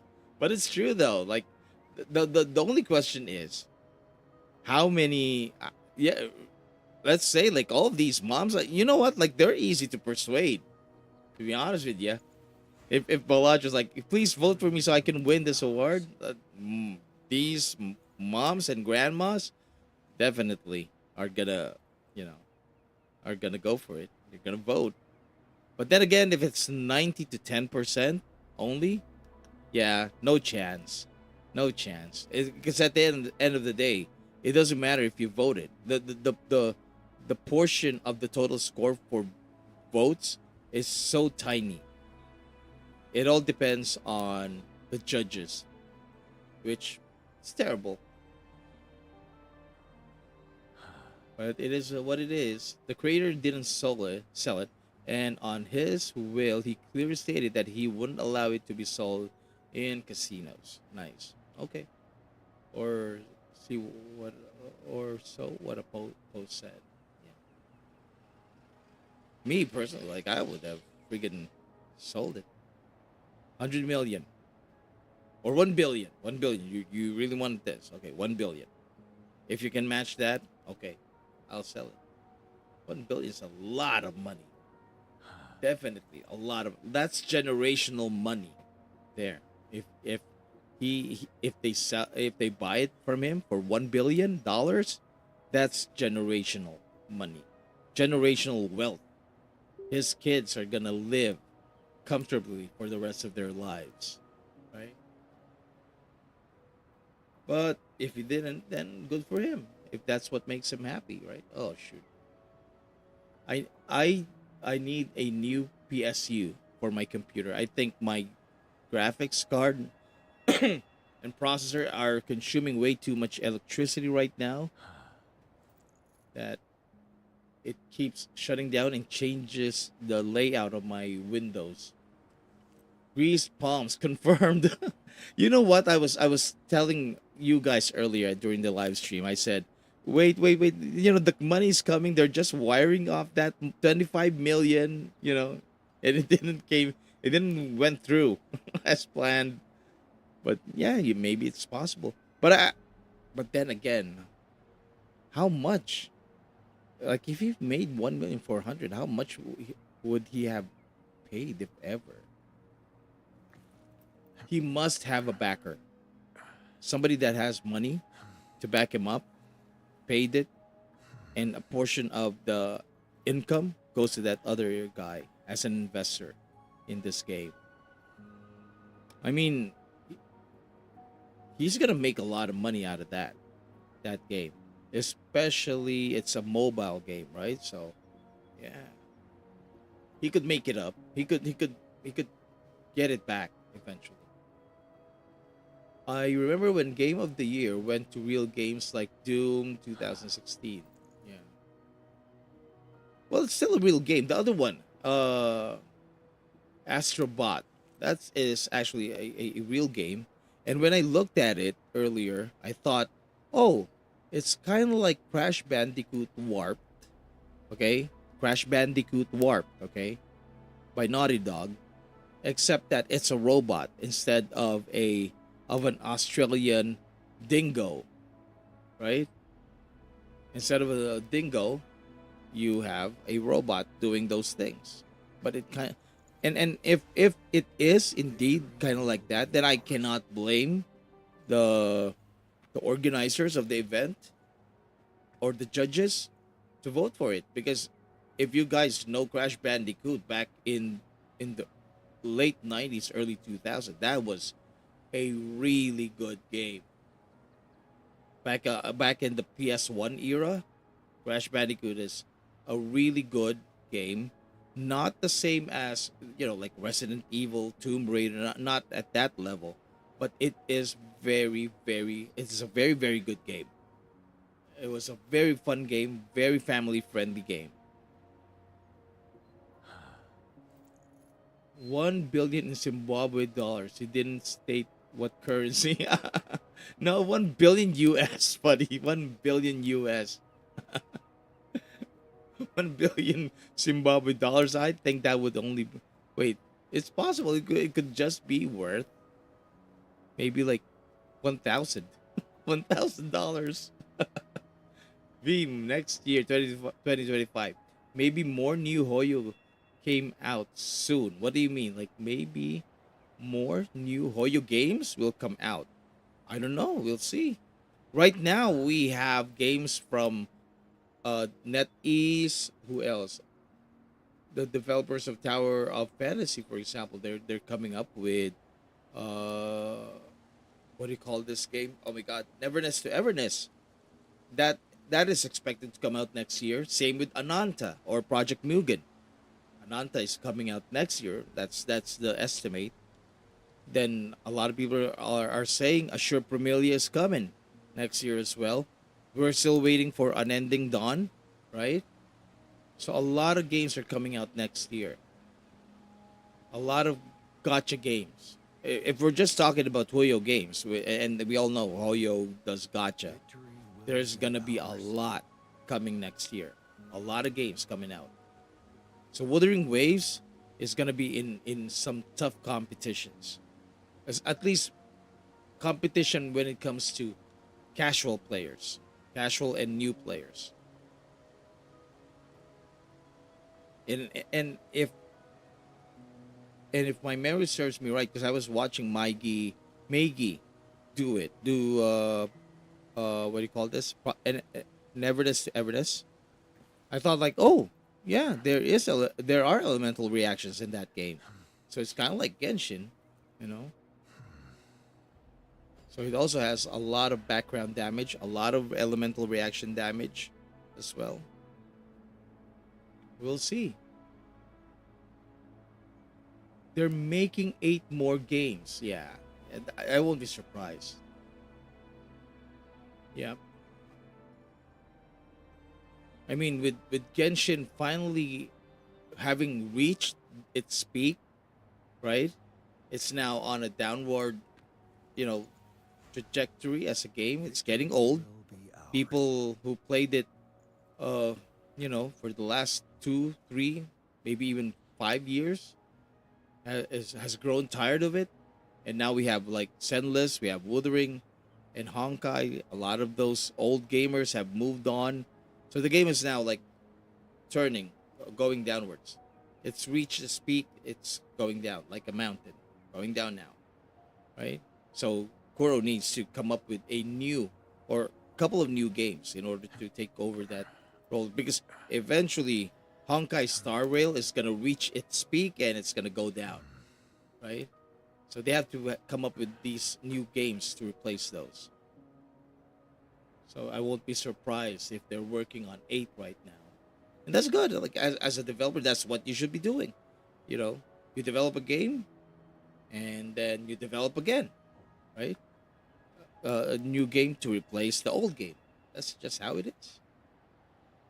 And with today's generation, wherein we are so, like our attention span is so short nowadays, you want to keep people glued into your game, like really glued in, right? Hi there, Noble. I know I'm late to the party, but Balatro won. What a joke. Everyone in the Gacha community couldn't believe it. Okay, so we have like 3 gachas there, right? 3 gachas. We have 3 gachas: AFK Journey, Wuthering Waves, Zenless Zone, and then you have Balatro. And what is the other game? One Piece, right? One Piece. That how many downloads have they had? Like I don't even know if they're making any money. So that's out. So you only have Balatro. And what's frustrating is Balatro only had like 100,000 downloads. Right? And Wuthering Waves had like millions and millions. Wuthering Waves, AFK, and Zenless. These 3 games, we're talking about millions of downloads. But sadly, if it's true that it's 90% judges' call and only 10% is going to come from the players, then yeah, it doesn't make, I guess, it doesn't make sense to vote. There's no reason to vote, because if it's all just going to be, mostly going to be the judges' decision, what's the point? We're just wasting our efforts, right?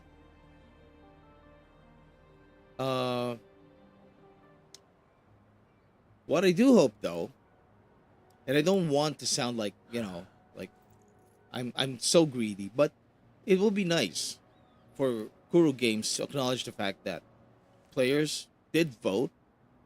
Sadly, it was out of our control, apparently, but it would be nice if they would acknowledge it and give us something to thank us for the effort. Because like me, I voted on all 3 stages of Player's Voice, and I voted on the new mobile game of the year, because it's really like only for new mobile games, right?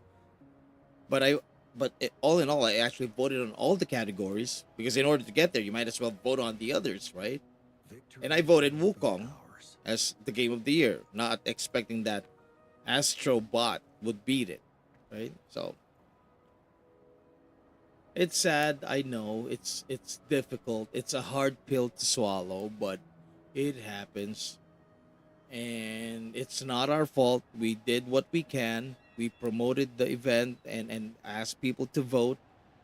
And you can see in the comments when I do my community posts about it, people, where's the link? People are voting, you know.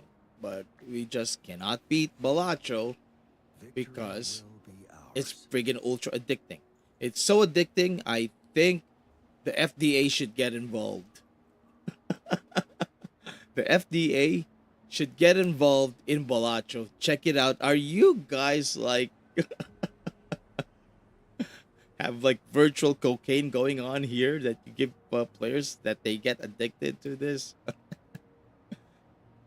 Just glad that Wua didn't EOS after 6 hours, like a certain game. Ooh, ooh, ooh, whoa!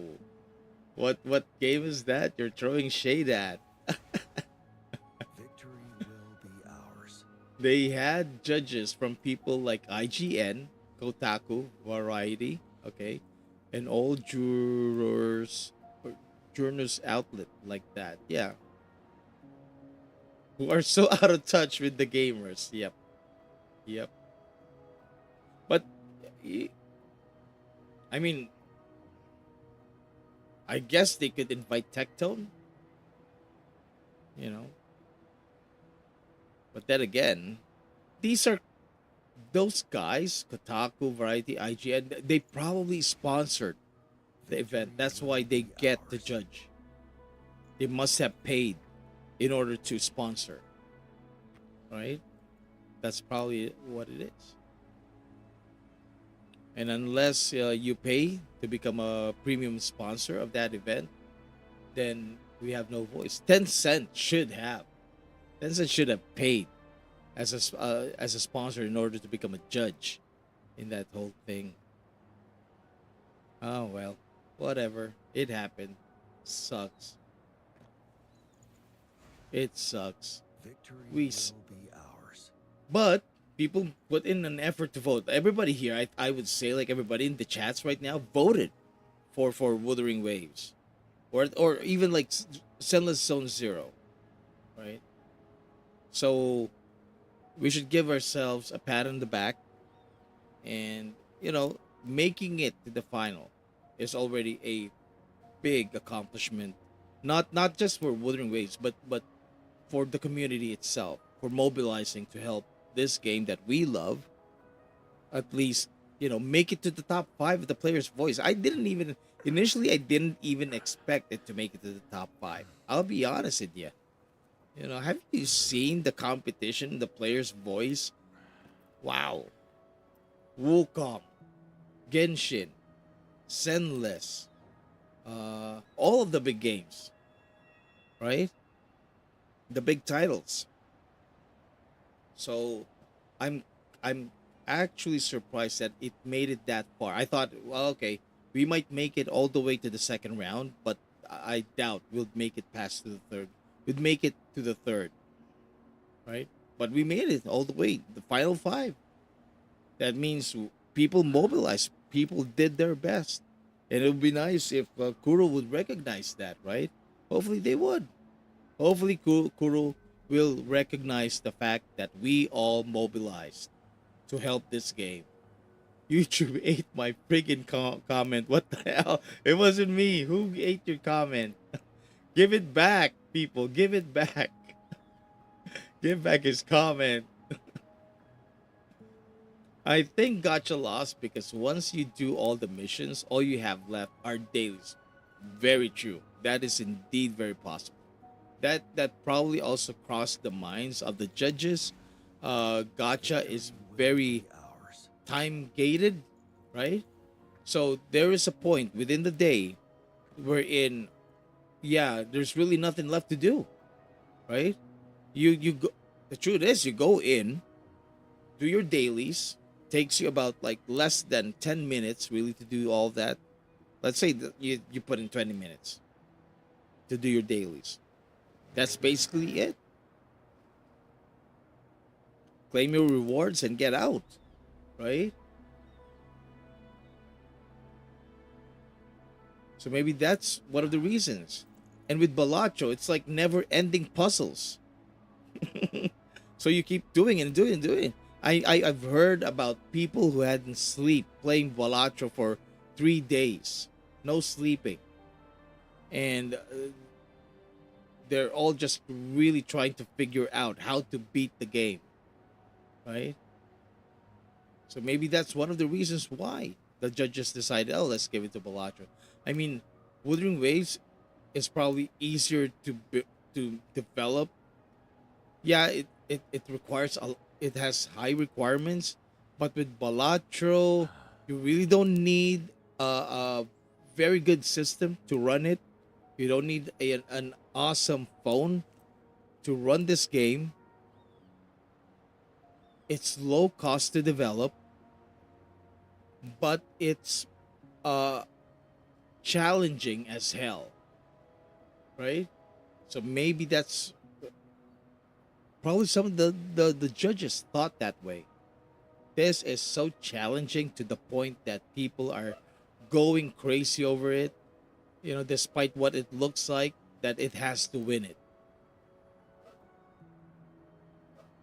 So good point there. Good point.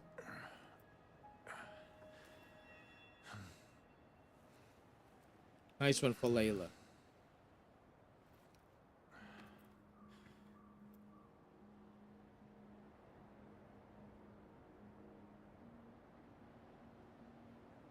Yeah, Kuro loves their time gate. Not just Kuro, even Genshin. Who commented that earlier? I think Gacha. Yeah, Demon Tech. That was you. Good job, Demon Tech. Nice comment there, I think. Yeah. Kuro loves their time gate. Gacha in general loves to time gate everything. That's the truth. Even you play Genshin, you play HSR, because I played those two. Same thing. Events are time gated.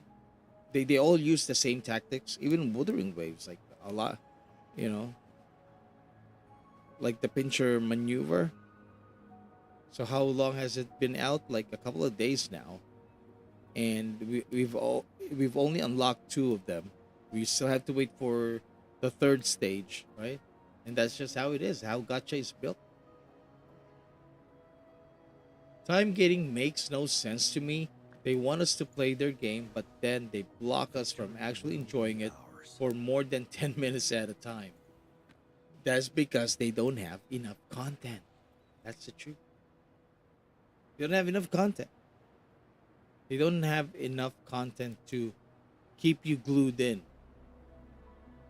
And especially like in China, where you're like you're only allowed for a couple of hours to play. I think that works because they don't want to waste. They don't want kids to stay playing Genshin Impact, for example, or Wuthering Waves for more than like an hour or something. I know that there is that law before. I'm not sure if it's still implemented, but there was that law that they put in place wherein the kids are only allowed to play a couple of hours a day, and they can monitor it because all the phones are, have a spyware there. Not sure if it's still running, but if it is, then yeah, as a developer of Gacha games, you don't want people to miss out on rewards because you want them to stay loyal to you, so you want them to get the rewards, but you don't want them to put in a lot of time into it, right? So as much as possible, you run events in installments, right?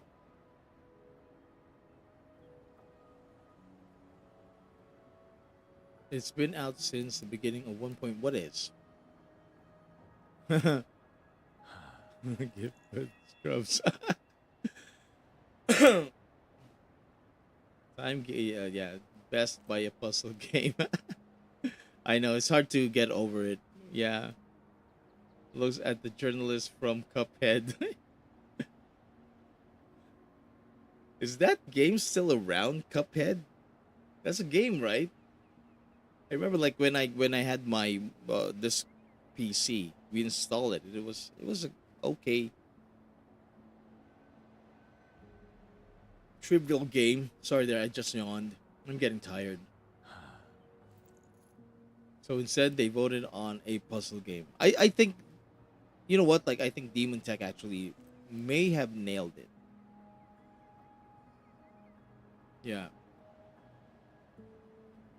Once you've done all of the commissions, the dailies, unless if there is an event in there that you need to do, really, what else? You just tune out after that. With Balatro, it's like never ending. I'm not sure if it is never ending, but there's no time getting, so you just keep playing and playing and playing. Keep beating, keep attempting to beat the puzzle. Right? And some people go crazy over it. Some of the players go crazy over it. So I mean, like, yeah, congratulations. But for me, like, what I would like is for them to have some kind of accountability. You know, like, explain to us how the heck did we lose? Like, what was the factor that made you decide to go with Balatro? Because that would really answer a lot of things, right? And at the same time, maybe Kuro could reward the player base for supporting the call, right? To vote. Recognize it. Thank the people. Thank the community for supporting, right? For voting, for taking action. Because we tried. We tried. But I don't want to sound like I'm entitled. But then again, like, it would be nice. It's a nice gesture. Hey, thank you guys. Like, I know you guys tried. Unfortunately, we lost. Here, we're gonna give you some rewards. Because we know that you put in the time and effort to vote for your favorite games. There you go.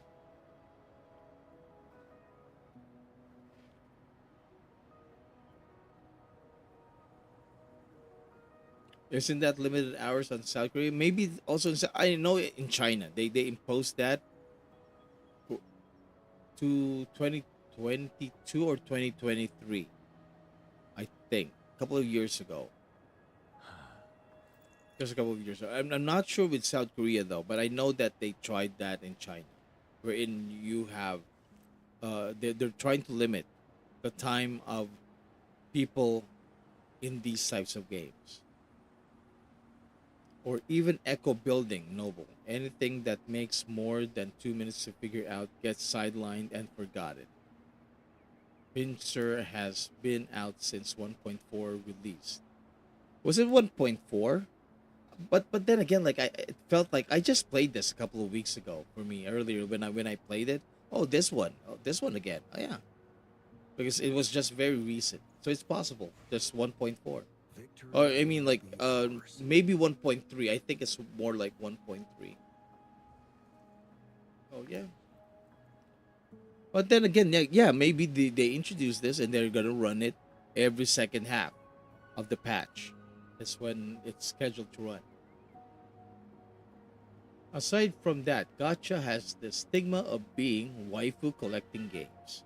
It's considered unsavory to Western society and dismissed. Just like, yeah, everyone consumes it, but no one admits it. Well, I mean, like, I don't know. Like, it could be a factor, but then again, I'm just thinking that some of those judges there are either East Asian, or that for sure there are East Asian judges in that panel of judges. I'm sure of it. It's impossible that they don't have any East Asian people there, like Korean, Japanese, and Chinese, right? And they would understand that that's part of the culture, like the waifu collecting aspect of it. But I'm not sure. Then again, like, I'm not sure. if it was indeed a factor. Because if it is,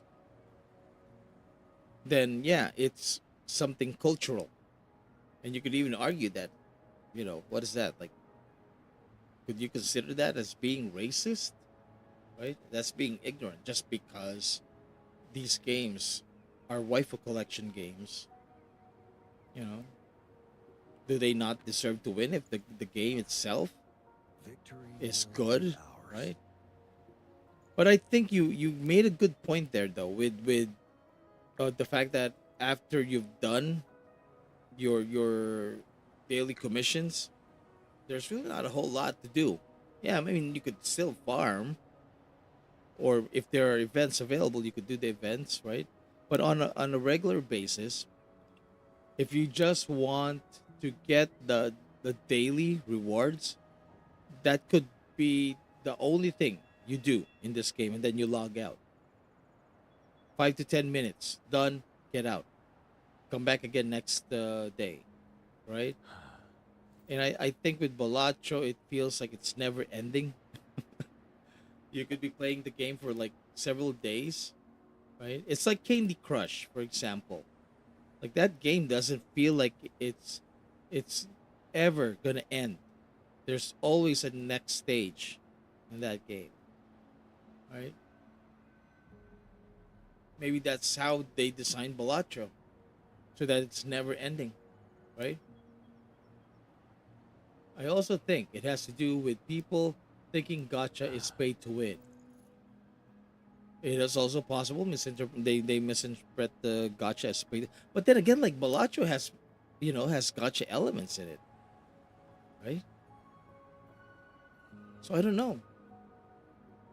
Maybe they're thinking it's too the monetization is too aggressive with Gacha games, right? Because of how invested people are into it. Maybe that is indeed a possibility. But we will never know until the actual judges confirm it. Like, what was the deciding factor, and why the heck are we still voting if you guys are just gonna decide who wins anyways? If your vote accounts for 90% of the total score, why do we have to vote? That's what I'm wondering about. Like, why do we have to vote? It's our voice is only 10%. You judges are 90. Our voice doesn't factor. Our voices are non-factors in the decision process, apparently. Right? Candy Crush. Yeah, very addictive. How long has Candy Crush been out? I've been playing that game since 2000 and at least I think 2010, right? It's been around for a very long time now, right? And it's addictive. It doesn't feel like this game is gonna run out of stages. So maybe that's what the developer of Balatro did, you know, infinite stages to keep you guessing, to keep you on your toes, to keep you puzzled, right? Could confirm. I lost my grandfather to Katie. What happened? He had a heart attack or something while playing? Oh, shoot. I'm sorry to hear that. My sympathies, buddy. Condolences po. It comes down to power. They won't allow games to win if they're not mainstream and easily accessible. That is also a possible factor. I mean, like with games like Senless Zone and Wuthering Waves, these two games require a lot of resources. Okay, compared to Balatro,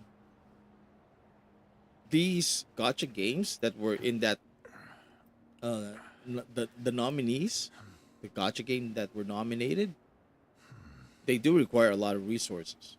They do, unlike Balatro. Balatro doesn't require a lot.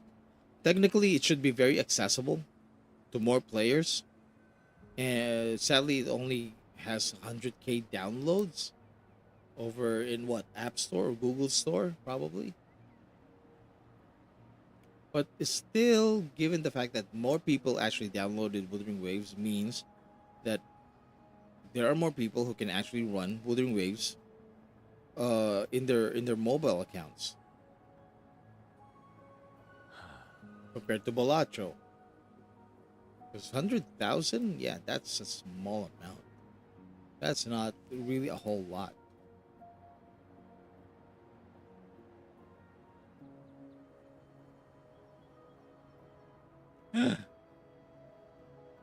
What happened? What? Then how Genshin won player award in 2022? Good question. I'll be honest with you. When Genshin came out, that was like probably the best time to come out. It came out 2020, right? Right, smack dab, the in the middle of the lockdowns. How long did the lockdowns actually ran? Like at least a couple of years. In some places, here in the Philippines, it felt like it's gonna be forever. Back when the COVID was at its peak, right? So it was actually one of the few games that people can play at that time. Given that a lot of the game devs, they had to do their games, remotely, so it stalled development. And you have Genshin, who came out. Will be ours. Was it September? I believe. I think it was September when it came out. It came out at the right time, and perhaps that's the reason why they won it back then. Not a lot of competition, really. Now it's different. More competition now. Even more next year. Next year, like if you're a Gacha player, next year is gonna be insane. Project 2-3, Ananta, NTE, Assure Premilia, possibly Unending Dawn. Who else? Victory will That be alone, that's like ours. 5 titles there already. All Gacha games looking to come out next year. It's gonna be bloody next year. Whoever gets nominated in the best mobile or best new mobile of 2025, whoever Gacha it is, I would say if it's NT and Ananta, both of them are also gonna lose.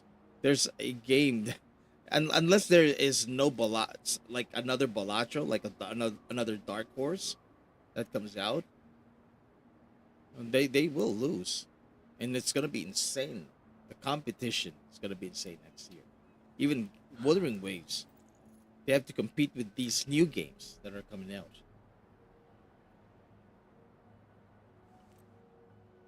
Yeah, Astrobot is basically a babysitter for lazy parents. Also, the Genshin community is massive compared to Balatro. There's no friggin' way they didn't vote. Very true.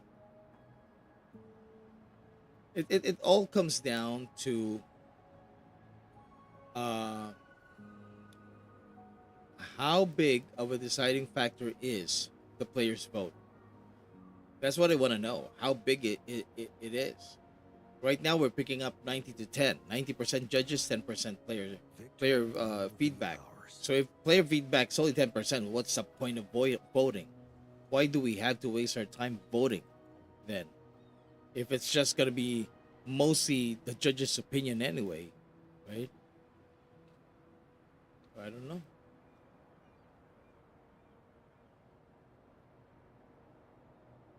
They beat Sonic on that game award.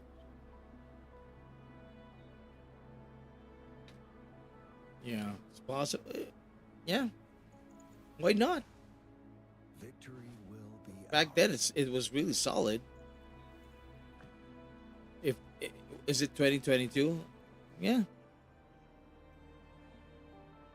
and we didn't get a whole lot from it. A couple of asteroids, a couple of primo gems. Hey there, Chornax.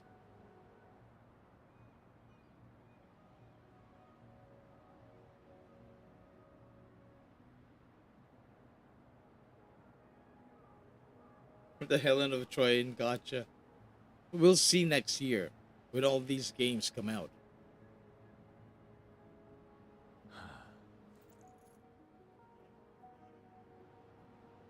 All I know is next year is gonna be bloody. It's gonna be like, but then again, like lots of choices means lots of choices. There are people who's gonna enjoy that. People who hate Genshin will probably go to Ananta or NTE, especially if these two games are gonna prove to be like very similar to Genshin. A lot of people are gonna move out and move to those games. People who cannot play, cannot reach the high ceiling of skill ceiling of Wuthering Waves are definitely gonna go to those two new games, Victory right? will be ours. And then you'll have a very saturated market in terms of anime RPG gotcha games. Is that what these games are? Like all anime based RPG gotcha games.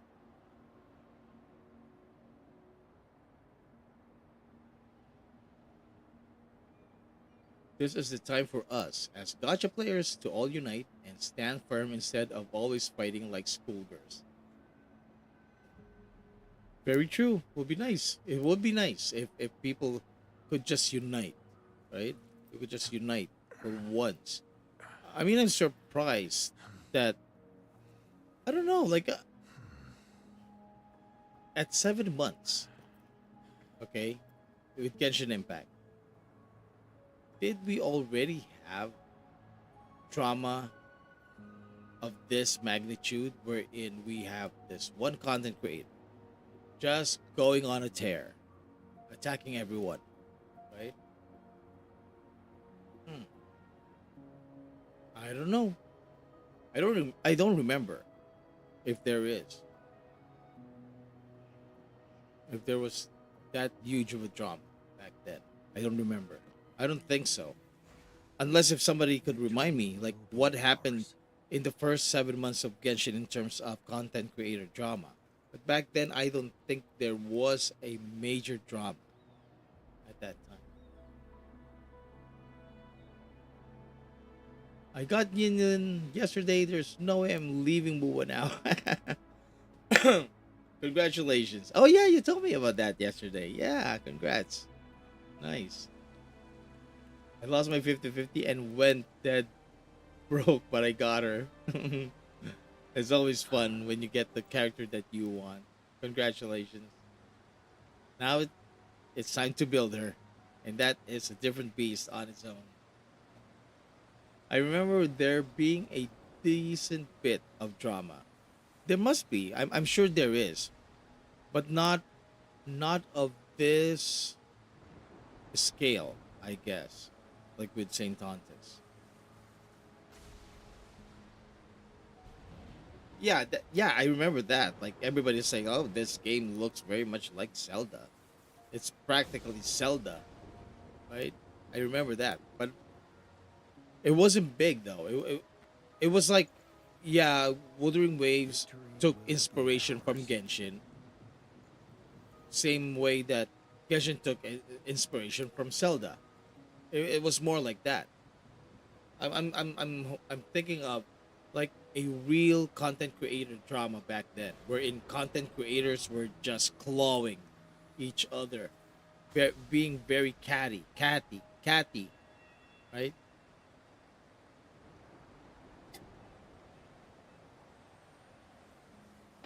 I don't think there ever was in the first 7 months of yes, so first 7 months. It released in September, so we're talking about March of 2021 back then.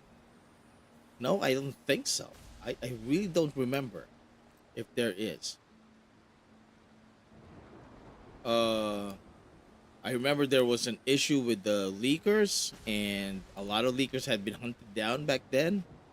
I mean, it was just starting. It wasn't like the peak for leak hunting, but definitely like just what's his name now? Matt Chester, for example, have already been given a warning by Guru Games around that period of time, and he kept doing it anyways. Back then, I don't remember like if there was any huge dramas. So, I don't know. Maybe it's just Wuthering Waves.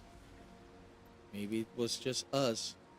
It would be nice if people could just sit down, talk it over, and enlighten the community. But right now, it's very hostile. Even I'll be honest, earlier, like when I was doing those account reviews, I was kind of hesitant. I had some trepidation because I'm terrified that if ever I made a bad take, somebody, Big Brother, the community Big Brother, not you, Demon, but you know, you know what I mean. You know who it is. Will take that and make some, outrageous comment and make me feel bad about myself, right? So now it feels like, okay, I have to be very, very freaking careful, otherwise somebody is gonna, oh my god. What happened to our freedom? What happened to our freedom of expression? You know, it feels like it is always threatened by someone, and it's kind of sad. I feel sad about it.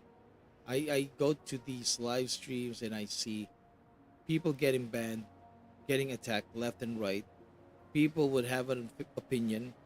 Of course, like I would understand if somebody's being just plain a jerk, right? Just being a jerk, and you have to ban them. Yeah, right? I'm okay with that. But if they came there with the intention of, explaining that, oh, I feel that I don't agree with your, what you're saying there, and then you ban them, you quickly feel like you're being threatened right away as a content creator and being attacked simply because somebody has an opinion, you know, that's just odd. Chornax, Tectone was the drama back then. Same for people going after MTash. Remember how he made them the quitting the plea and they made fun of him? Who? Tectone? MTash? Oh, I don't remember that one. But that's not the same scale though. Right now, you guys know what's happening right now. We just got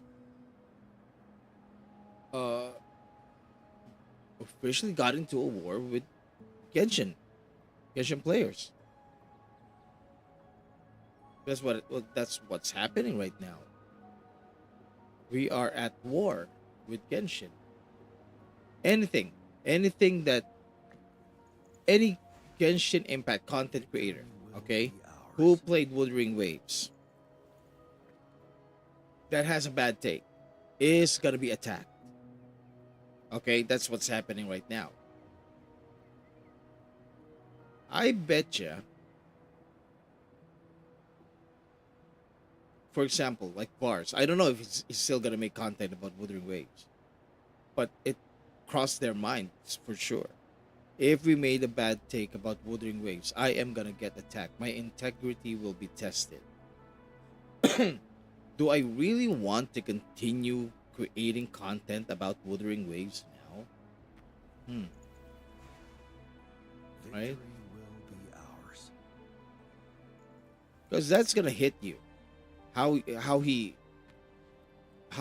scolded you like you're like a 2 year like a 5-year-old kid, that's gonna hit you hard, right? You basically told a grown ass man, you're stupid. You're stupid. You're dumb. Your Chinese ass really dumb. He basically told that to the person. He may not have said it directly, but he actually, that's what he meant. Cool Games, I'm calling you out. Why are you doing this? This guy is gonna create a guide. He's giving out the wrong guides, and people are gonna follow this. No wonder, right? No wonder. People are playing this game dumb. Because the person that is giving them information is dumb. Right? Okay, Falela, have a good night. You take care, buddy. Take care. Ingat, ingat.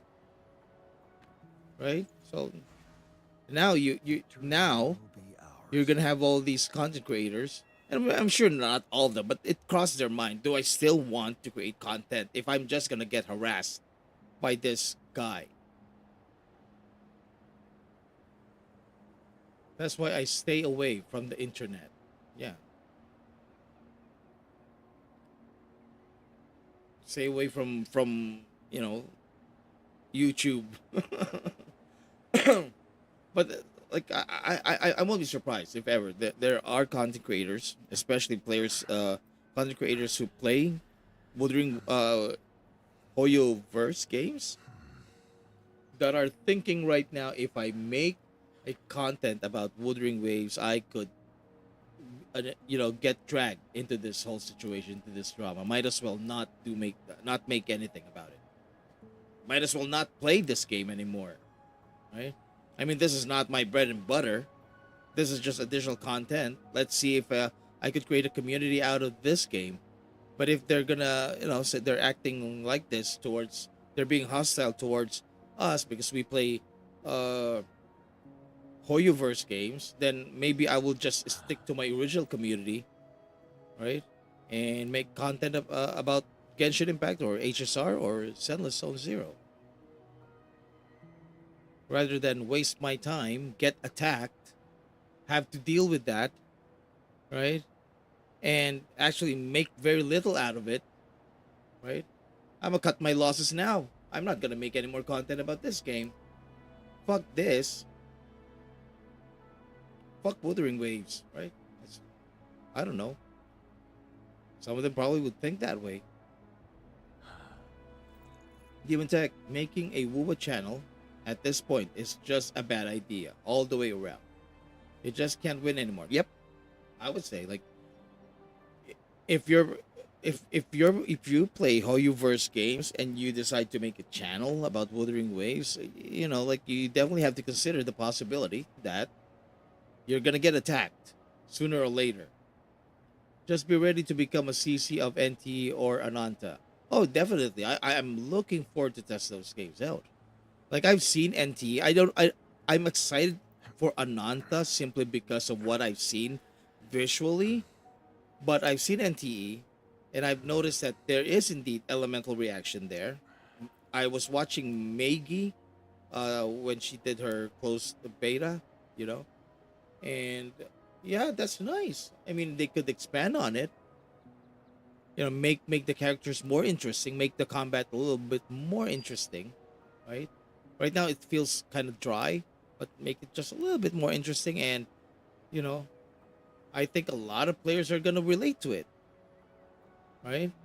One of the reasons why a lot of players actually easily crossed over into Wuthering Waves is the fact that it's relatable. It's still relatable. It's still very relatable because there are a lot of similarities with Genshin, right?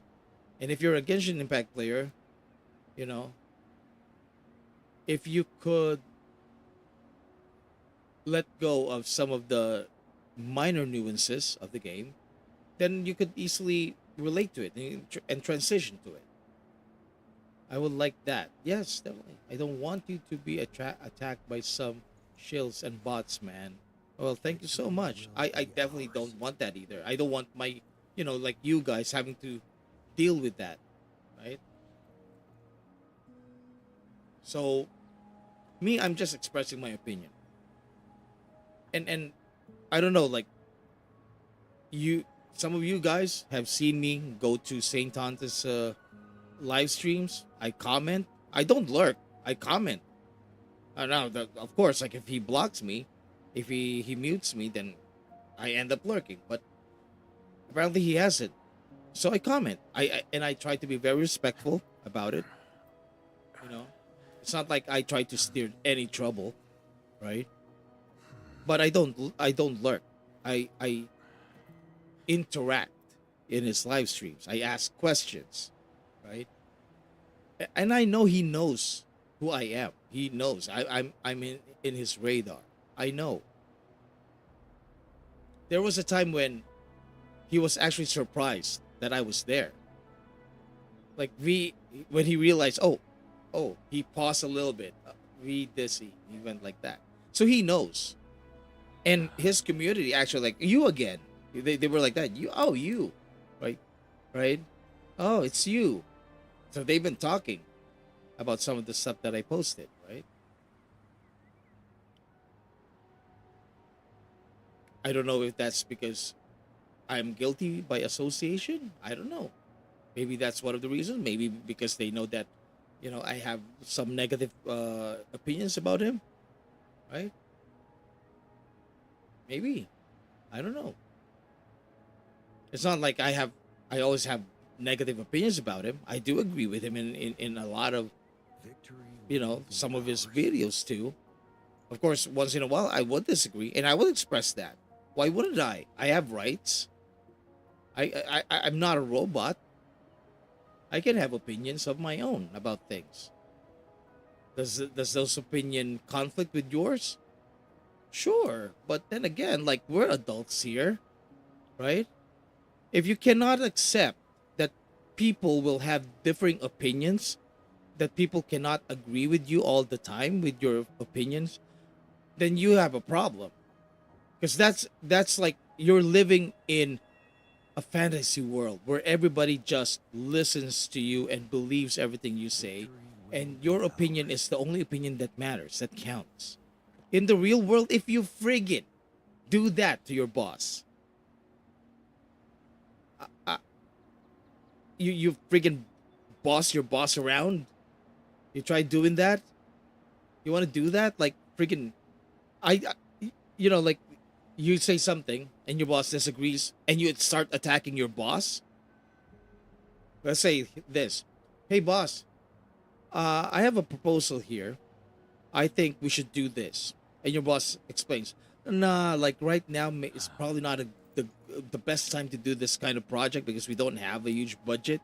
We have to establish a budget first for next year in order for us to be able to do this proposal of yours. And before I approve this, I need to have a budget first. Okay? So we need to include this potentially into next year's budget. But right now, you have to put it on hold until we actually secure funding for this. And you go attacking him. No, I think we should do this right now. Blah, blah, blah, blah. You're a fucking terrible boss. You're an idiot. You're a moron. Trust me, like your boss is going to fire you right there and then. You're fired, motherfucker. Get out of here. Security, get this guy out. Right? It won't work in the real world. You have to accept. People have different opinions. Some of you guys will disagree with me. Me and Fox, we disagree. You've seen it. Like, we disagreed on certain things. It's not like we always agree on things. We disagree once in a while, too. You just have to accept the fact that there will be opinions that are going to conflict with yours. And you just have to roll with the punches. Your ego has to, and your will has to be strong enough to be able to not to fight them and waste energy and effort in fighting them, but rather just ignoring them, really. It's a matter of just ignoring them. You know? Okay, you have that opinion. Okay, fine, good for you. You know, this is my opinion. Let's agree to disagree. And let's move on. Right? Because you could do it. I've seen the podcast that they did. Not everyone had the same opinion as he is. He's just the most vocal, though. He's just the most overpowering voice. Everybody's just like, yeah. It's like, I don't know, maybe he intimidated everyone. He comes across as very intimidating. But then again, like, all I'm saying is, as a content creator, I think unless if the other person is a jerk, like a complete jerk, like let them talk. Let them talk. Let them voice out their opinion. Let them voice out their pent up anger. As long as they're not being jerks, they're not being rude to you. As long as they remain respectful in some degree, in a tolerable degree, let them. Don't worry about it. If you don't like their opinion on it, yeah, that's their opinion. That's their knowledge of the game. No point of me, trying to convince them otherwise. If they don't want to listen, then don't put in the effort to force them to listen. Just relax. Just chill. Don't make a clown of yourself. You're gonna melt. I don't want you to be attacked. Yeah, thank you, Mogia. Mr. No Name, the problem is that he doesn't take into account that it's a skill-based game. And Kuro has created something here. There is something for every skill level. And sure, you can play 100% perfection, but you don't have to. And that's why there are a few characters in MUA who are try hard and you push one button. But on the other hand, I can also understand if it's someone always makes the same mistakes and then the game is bad. And say the game is bad. And that's diversity for you. This is a free to play game. People and I agree with you, by the way, Mr. No Name, buddy. And that's the thing with diversity. This game is free to play, so diverse play styles and diverse sets of people and characters and players come into the game, right? And some of them are content creators. They also want to make content. They want to share their observations based on their knowledge of other games. Okay? It's not because they intentionally I think it's not because they intentionally want to compare Genshin Impact and Wuthering Waves or HSR and Wuthering Waves. It's just that Wuthering Waves is a new kid on the block. They're trying to make sense of Wuthering Waves based on how they understood the gachas that they played before. And I'll be honest with you, I'm on the same situation as theirs, as these guys. Like, this is a new game. I know that I've been waiting for this game since 2022. Now I'm gonna be able to play it. Will the knowledge that I've had from Genshin Impact transfer over to Wuthering Waves? Will it be an easy transition for me? Am I gonna be able to remember all the words or the terms used in this game? Will I be, a lot of factors has to go in. And you notice, like me, sometimes I would say, instead of fusion, I would say pyro, because I got used to that in Genshin Impact. I got used to that in HSR, or yeah, let's just say Genshin Impact, right? I got used to that. You asked me how long I've been playing like Genshin Impact, like going on to 5 years now, right? So in that 5 years, a lot of time and effort had been invested. I know Genshin Impact, you know, like the back of my hand. I know all the terms. Of course, nowadays, like, it's starting to fade away again because I don't play it as much as I used to. My focus now is more towards Wuthering Waves and making sense of Wuthering Waves, right? But there was a time when all of the terms, the words, the names of every item, I know that. Just, I know everything about Wuthering Waves. I know how to build everything. I everything. When Wuthering Waves came out, it came out May. I didn't start making content about Wuthering Waves until like July. I believe it was no, June. Was it June? July. I think it was July when I started creating content, or late June, something like later, not right away when it launched. Like around June, maybe like the second half of June. That's when I started creating content about it, about this game, because I'm not sure how to make content about it. I don't know the intricacies. I don't know the nuances yet. I'm still also trying to learn it, right? I haven't done the beta. I wasn't part of the beta test. So I really don't have any first-hand account before the game launched. Had I had the chance to be part of that beta, it would be nice because at least I already have a clue, an idea about the game already, how it plays. But I don't. Hi there, green slime. Hi there. Hi there, Arthur. Hello.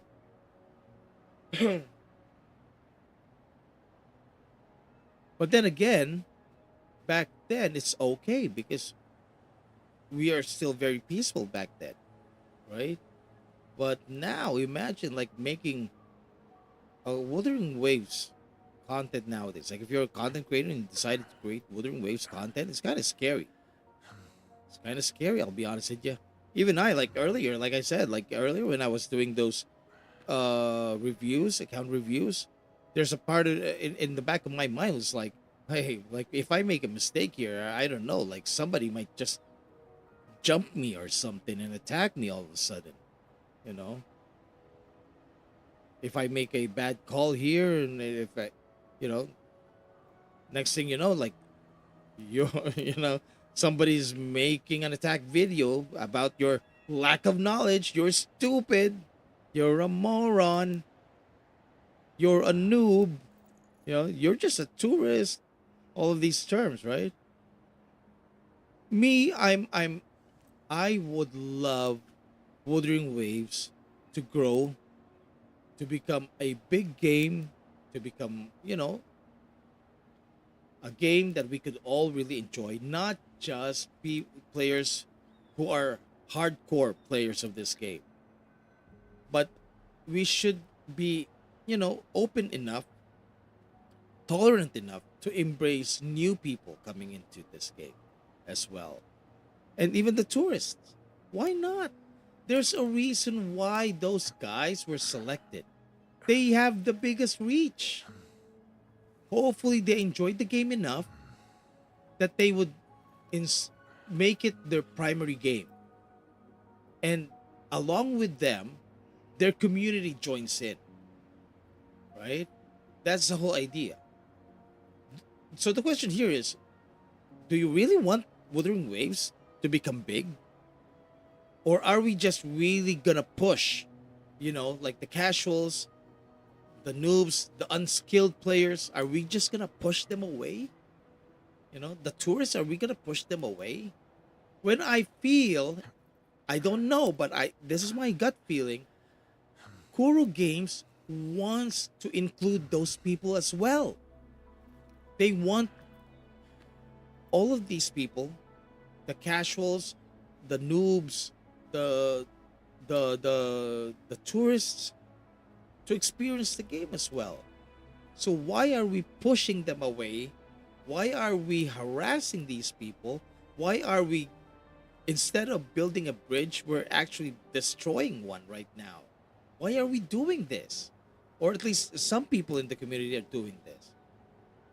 Why are we stifling people's voices? Victory will be They're not ours. being, some of these people are not being rude. They're just explaining their point of view. And already you get offended by that? Well, welcome to the real world. The real world is chaos. It's chaotic.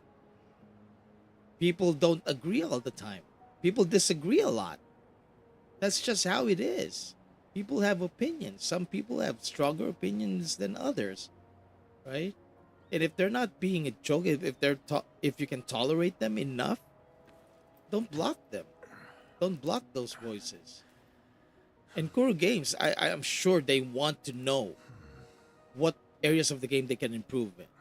And they're not stupid. Of course, like if you know, if you want to improve in a specific area that they feel that they really don't need to, then they will just block the noise. You know? But that's what I think about this whole situation. That's why I'm reacting to it. And I'm sorry, like if I offend certain people, but that's how I feel. We all want this game to be big. We don't want this game to be exclusive only to people who has mad skills, right? Otherwise, this game is gonna die. Trust me. If we do that next year, NTE, Assure Promelia, uh, Neverness, to Everness, and what's the name of this other game? Ananta is gonna come out. Those people who felt like they got pushed out of this community of this game are gonna move on to those games. And next thing you know, this game is gonna have like only the meta chats playing it, and that's when this game is gonna die. Victory will be ours. So, in short, is it really helpful if we start discriminating against the tourists, against the casuals? No. We should embrace them, welcome them, encourage them, and tolerate different play styles. That's what I think we should be doing right now. We're not big enough. We're not yet that big. Sure, yeah, okay, we're number one right now or something among searches in Google. That's temporary though. We need to create a sustainable way of of maintaining a thriving and healthy community without alienating anyone. Without alienating different play styles, diverse sets of people. Right? I think that's what we should do right now. Otherwise, this game's just gonna die out.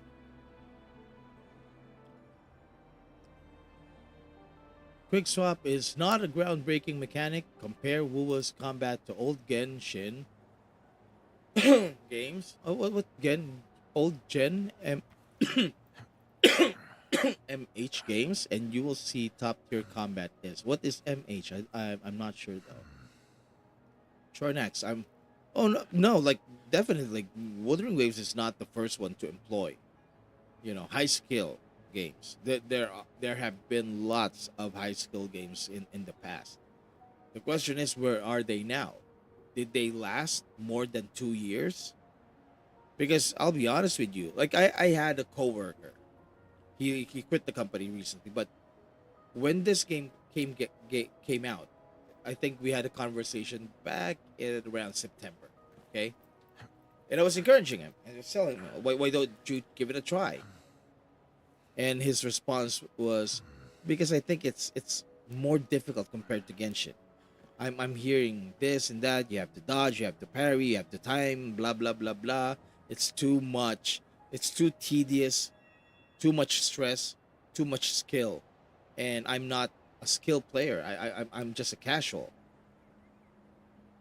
So that is the impression, and I'm like, no, not really, because even I'm casual, but I think I'm doing okay. I'm surviving in Wuthering Waves. You know, but his impression is this game is not welcoming towards casual, even back then. And now we are justifying that with our actions. We are now like really freaking, oh, now more people are gonna think, oh, I don't want to play this game then. I'm gonna wait. I'm gonna wait until Ananta comes out. I'm gonna wait until what do you call this? NTE comes out. Because this game is hateful towards me.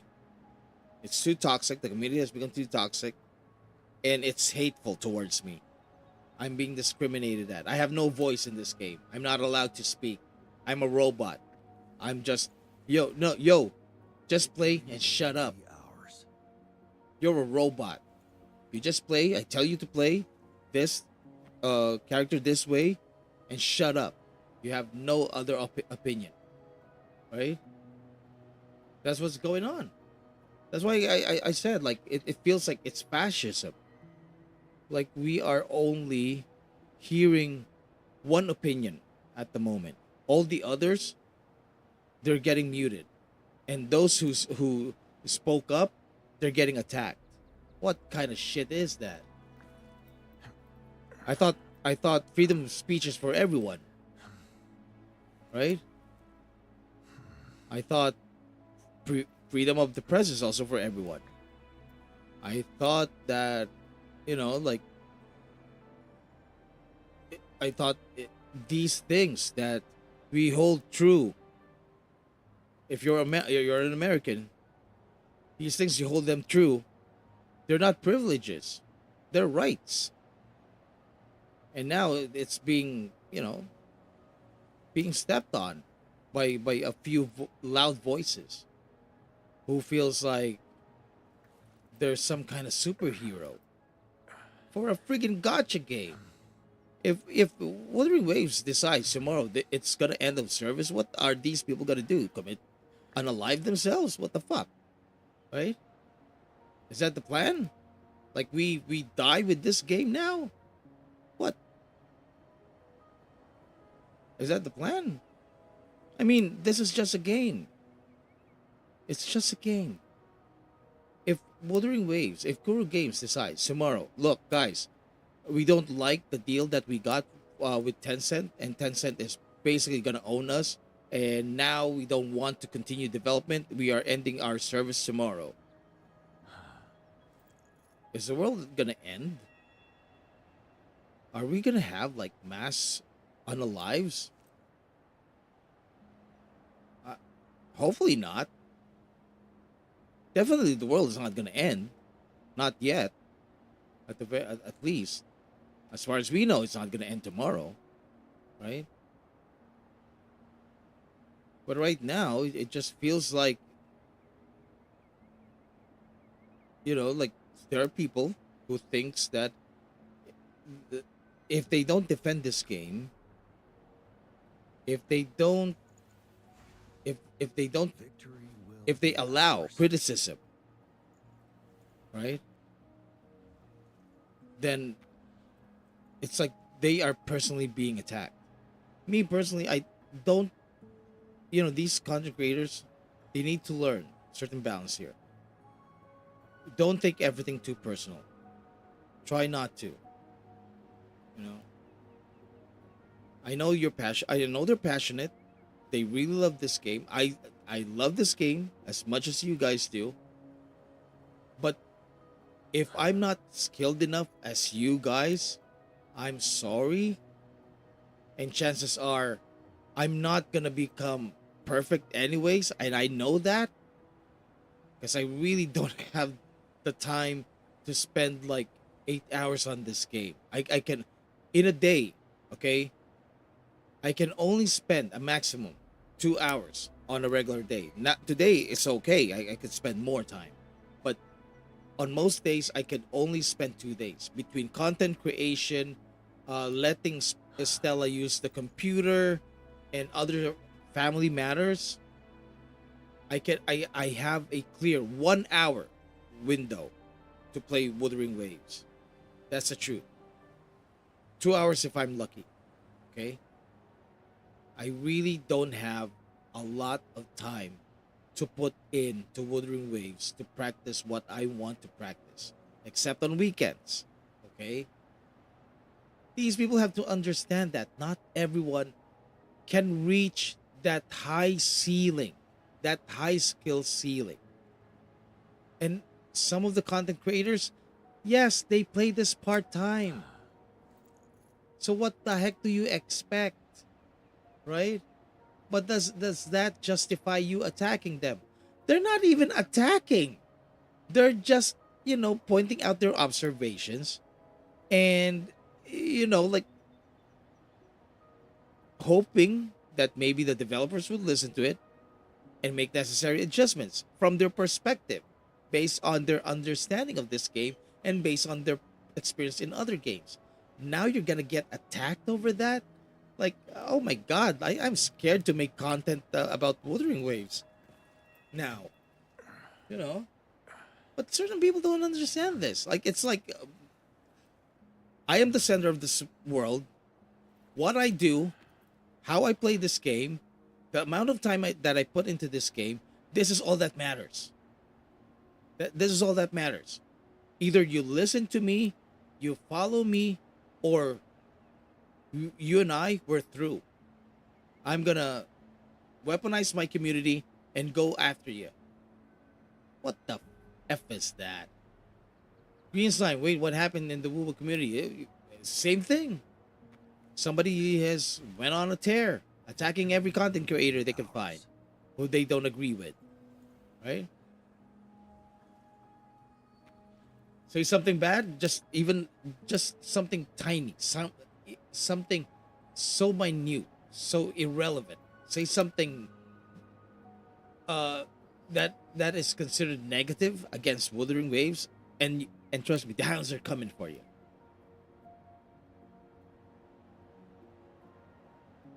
Kind of weird, right?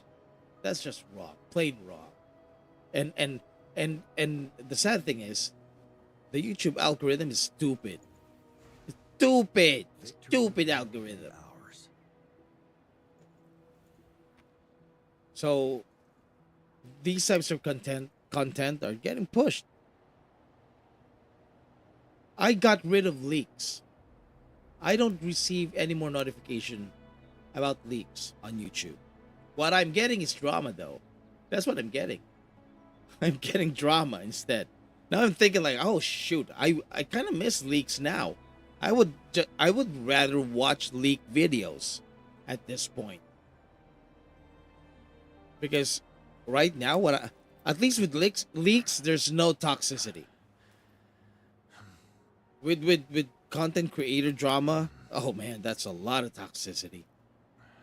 And I have to deal with this, and then I have to deal with this at work, like the workplace toxicity and drama. And then when I come home, or like while I'm quietly doing my job and watching these live streamers, and then I'd get, oh shoot, another drama here.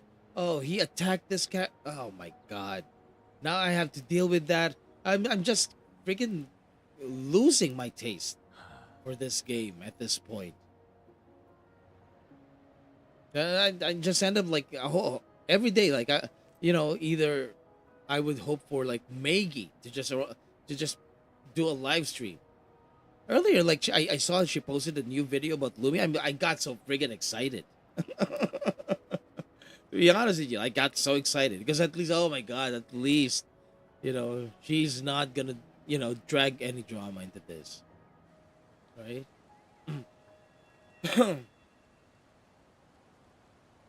I would even go one step further. It depends on which characters harmonize together. Okay, and so that's a different conversation. Anyways, I'm kind of happy with my Gia now.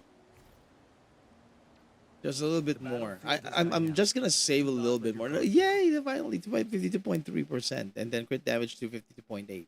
I really believe that I saw earlier he reached 90,000 damage with that strike when he did this resonance liberation. So that's good. Finally seeing some improvement. Maybe I don't even have to get his best in slot weapon when it reruns.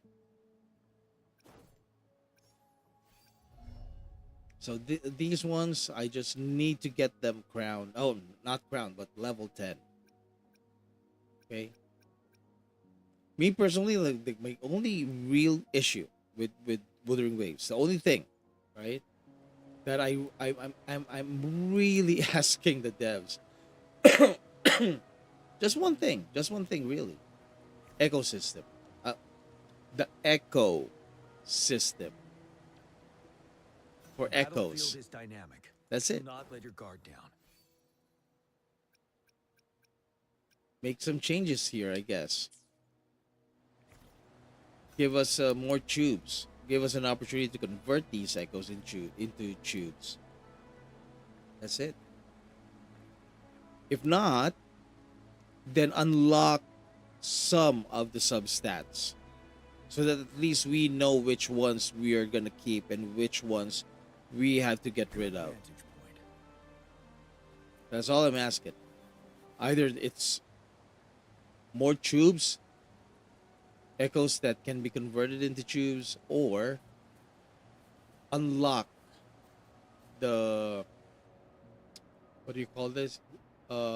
Unlock some of the substats before we start rolling, right? That would be nice.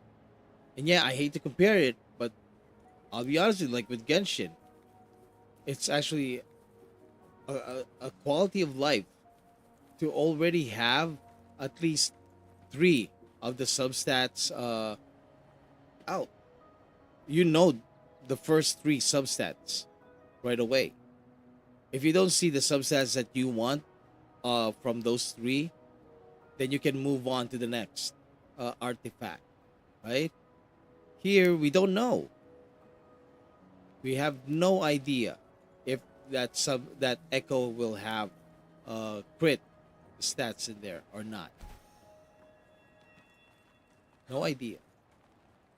And that makes it really so difficult sometimes, because like in order to get like really good ones, like for me, I don't know about the others. I don't know about you guys, but me, I have friggin' used up.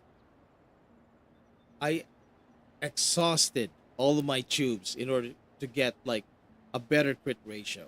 For example, the ones that I have right now, these are new farms. The battlefield is Wait, dynamic. let me just Do not let your show. guard down.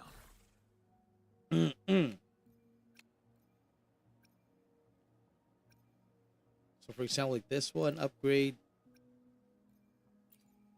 Yeah. So we have these, right? These are new farms. This is me basically farming again and getting back again. But before this, like I would say like last week, I was zero. I was out. Luckily we had like that double event for tubes.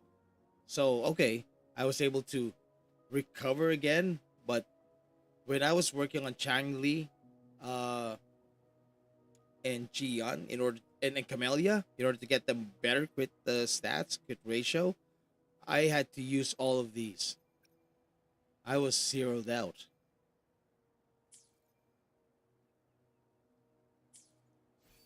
Like with Jian alone, you think like I got these in single, single rolls? There was a span of like 20 echoes that just didn't have any crit in it. I would say like 20 exactly, but around like 20 because it was like one. Okay, oh, no crit. Okay, I have to do it again. Oh, there's crit rate, but it's so low. It's not enough. I had to do it again. Like until I reach like, let's say like 10 attempts to get good stats out of that, uh, out of these echoes. And by then, like I'm almost like I'm out. I'm out of tubes. I'm running out of tubes here. Right. So this is the only thing that I ask Kuru Games. Everything else, yeah, sure, okay, it's fine. If you can add more improvements to them, fine. If you can make the Tower of Adversity better, that's cool. I would appreciate that. But me, the only one thing that I really, really, really, really, really, really, really ask is fix the echo system in this game.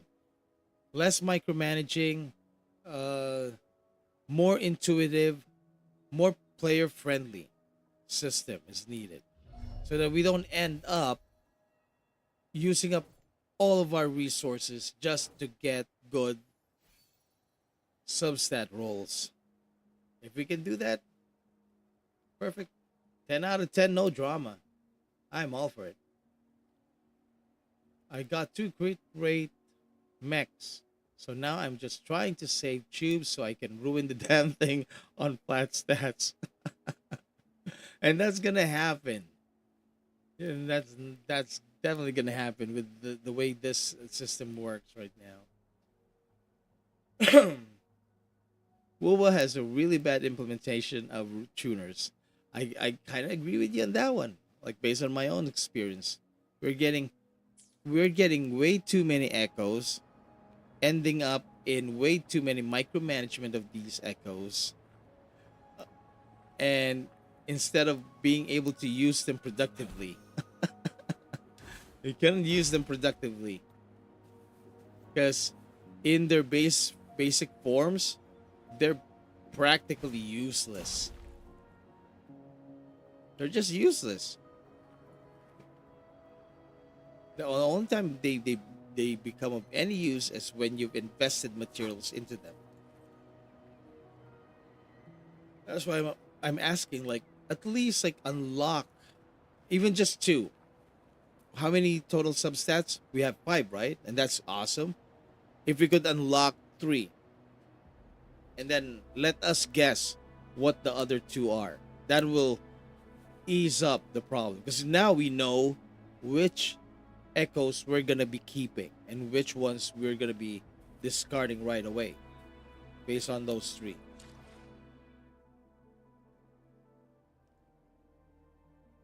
Oh, apparently I'm Union level 77. Didn't know that. No. That's my take. I'll be right back, guys. I need a break. I need to stand up. Oh, shoot. And I'll be right back.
Oh, I'm back. So also, I just want to leave this. I just want to say this. I'm actually quite proud of our small community. You know, at least everybody here so far, like we've never had any trouble with any of the people that comes into our chat. Even Arthur, you know, like so I know sometimes Arthur could be very what is the right word for it? You could be very triggering sometimes, especially when you're really defending a Gion. But look, Arthur, eh? Okay, I'm trying to work on my Gion here, okay? Okay, buddy? There. Just put it this way, like that's out of respect for you and Noisy as well, because I've seen how you play him and I'm really impressed. Okay? So just letting you guys know that I'm actually very proud of you guys. And a lot of you guys also visit some of these content creators. I know because I see you there when they go live. Always remember that their live streams are like their houses. You're invited there, but they could really kick you out if you become rowdy. And it's nice that most of the people here, I notice when they go to those live streams, you guys remain, very respectful. And that's good. We need to maintain that. Let's try to be, like upstanding model members of the community and try to be respectful. Even if we don't agree with their opinions, let's try to be respectful to them, especially when we are in their live streams. So let's maintain that. Hopefully no issues will come out in the near future, And if they feel like, like the videos, for example, like me, I posted a video, reacting to what is going on. And if they don't like that, sorry, but that's how I feel about it. It's not like I am, like telling my the people who watches my live stream to attack you. No, we don't do that, right? We maintain a certain standard of a level of attitude when coming to your house, when entering your house, your live stream. And we try to be respectful, and that's good. And that's really important. Let's keep it that way. We're not here to attack. We're just really here to know more. That's the whole point. Me, I like I said, like I want to get as many perspectives as possible as I can based on the time that I have, right?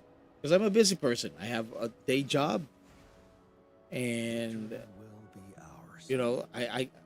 I simply cannot visit everyone. But when I do, I want to hear different sides of the story.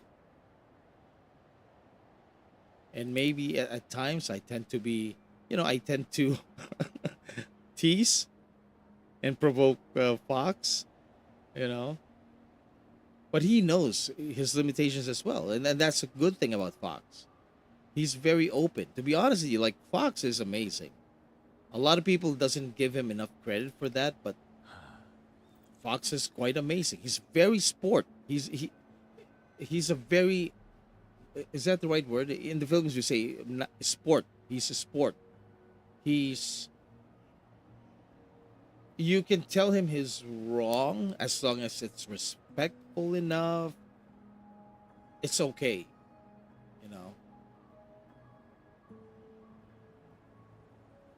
And I know that at times I tend to push his buttons, but like I think we've developed enough relationship to be able to be comfortable, to be able to tease each other, I guess, right? The same way that he was here earlier teasing me and stuff. So yeah, but in there, like in other content creators, if you're not that comfortable with them, try to be respectful as much as possible. Okay.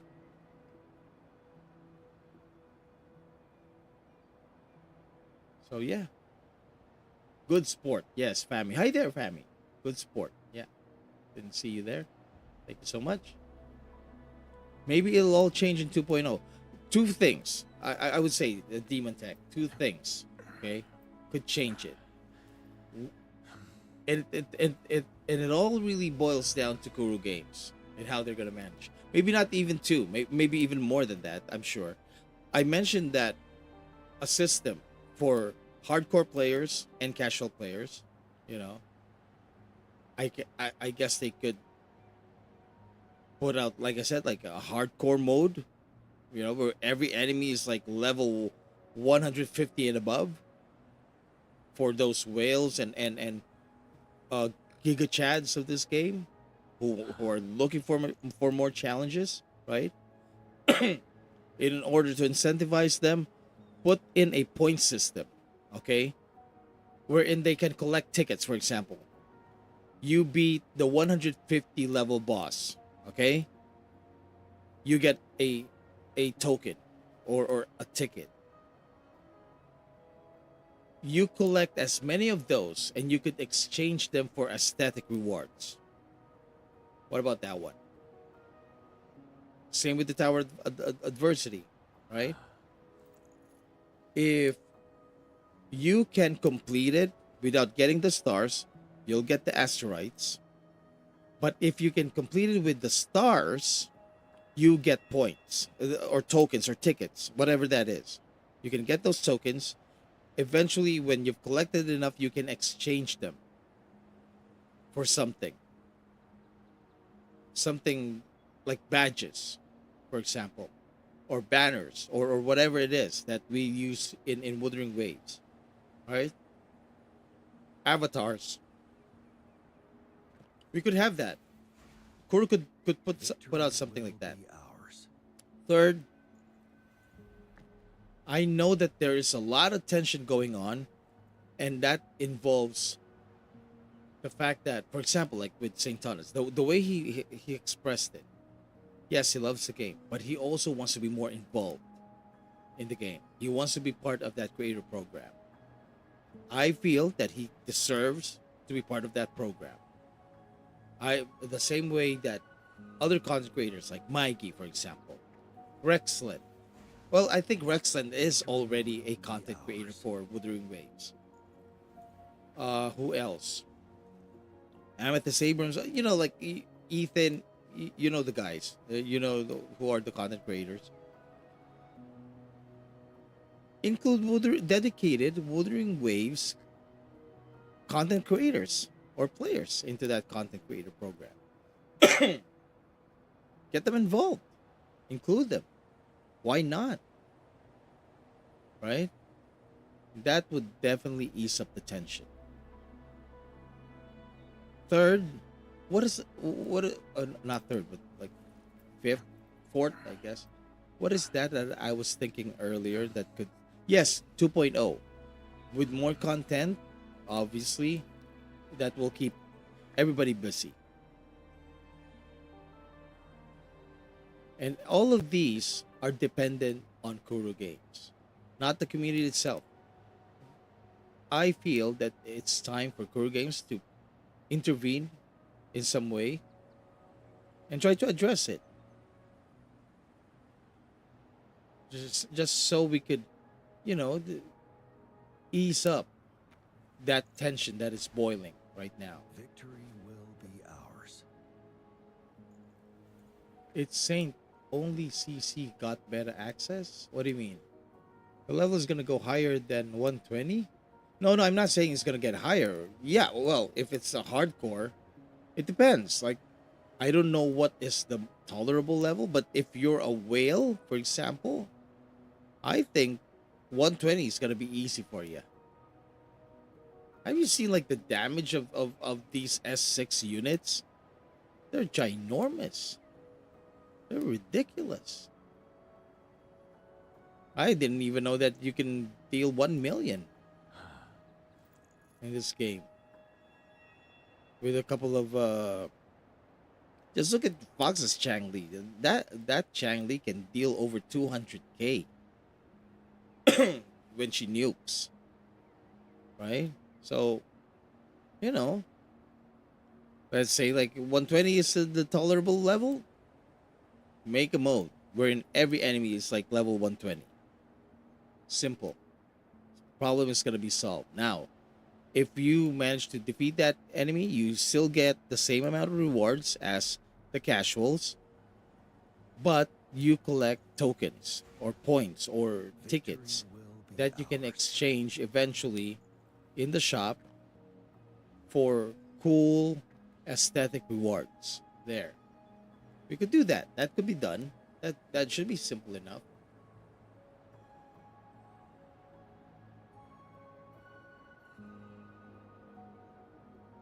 The best way to make the tower better is removing that stupid timer. The timer ends up being the most difficult enemy for most people. Very true. But at the same time, how are you gonna measure success though? Just defeat the enemies, I guess, right?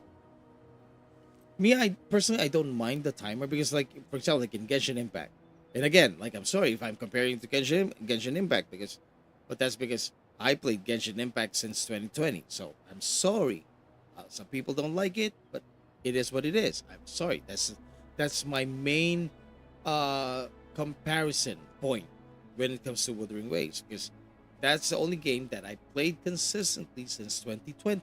Okay, I tried PGR, I tried Nikkei, uh, what other Tower of Fantasy? I tried Fantasy, but Genshin Impact is the one that has stayed with me since 2020. Okay, that's a game that I enjoyed since I started playing it back when it launched all the way today. Okay, not so much today as I used to, but still we enjoy it. I still do it.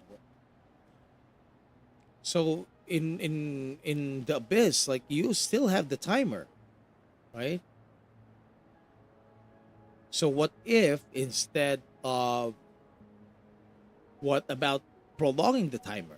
Maybe that could work if if if you guys want. I mean, it shouldn't be that difficult to prolong that timer. Add an extra 2 minutes to it, right? But at the same time, it's still a matter of I think it's still better to be able to complete it, get a reward for completion, right? Get the asteroids. That's all that's important for us free to plays and low spenders anyway. Like I really, you know, that's the whole reason why we do the end game, right? Because we need the free asteroids. We cannot whale in this game, so I want the free asteroids. I'm gonna go complete this Tower of Adversity and get my asteroids. If you want to get stars, the more you get points that you can exchange, and the more stars you can gain, the faster you can get those aesthetic rewards. What about that one? Right? I think that's fair enough, right? And yeah, sure, like we could also increase the timer. That would also be nice. Yeah, Heaty, kamusta? Heaty, Heaty is still mad about TOA. With DGA. Sorry. And Fami, just like me, playing wait, GFL 2, Girls Frontline 2 Exilium, right? Okay. Because I keep typing GF2E Exilium, right? But anyways, like same with me. I play GFL 2. Loving it, actually.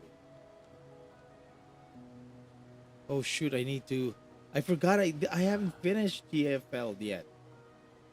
And it already reset. Ah, crap. Never mind. See, like I really cannot put in so much time into these games, unfortunately. Like when I'm live streaming like this and talking like this, I cannot play. I'm not like Fox who can talk and play at the same time.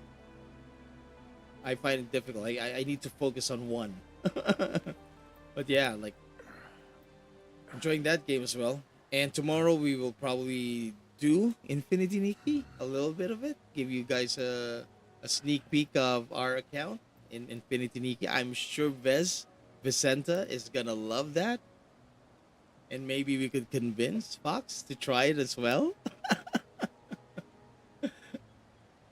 Oh, oh man, like I want to see Fox play Infinity Nikki, and then he will use his female voice while playing it. That would be fun. Remember when he did that lads game when he did the Love in Deep Space? That was really funny.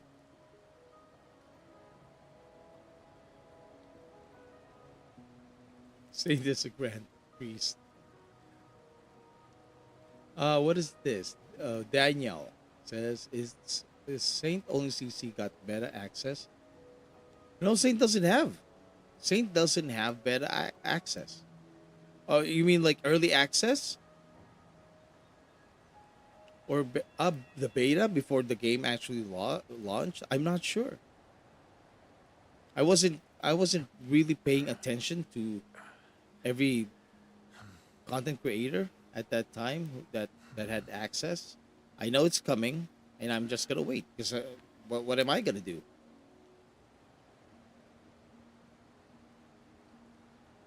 But I know right now, if I'm speculating that Saint isn't part of the content creator program. Just by the way that he spoke about VARs, it feels like he is not part of that program yet. Cool. The problem is that increasing difficulty in WUWA always ends in increasing HP or design the TOA floor in a stupid way.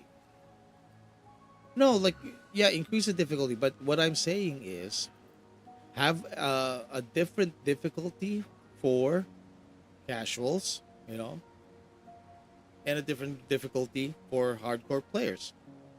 And hardcore players can choose that harder difficulty mode if they want to and get additional rewards for it. That's what I'm saying.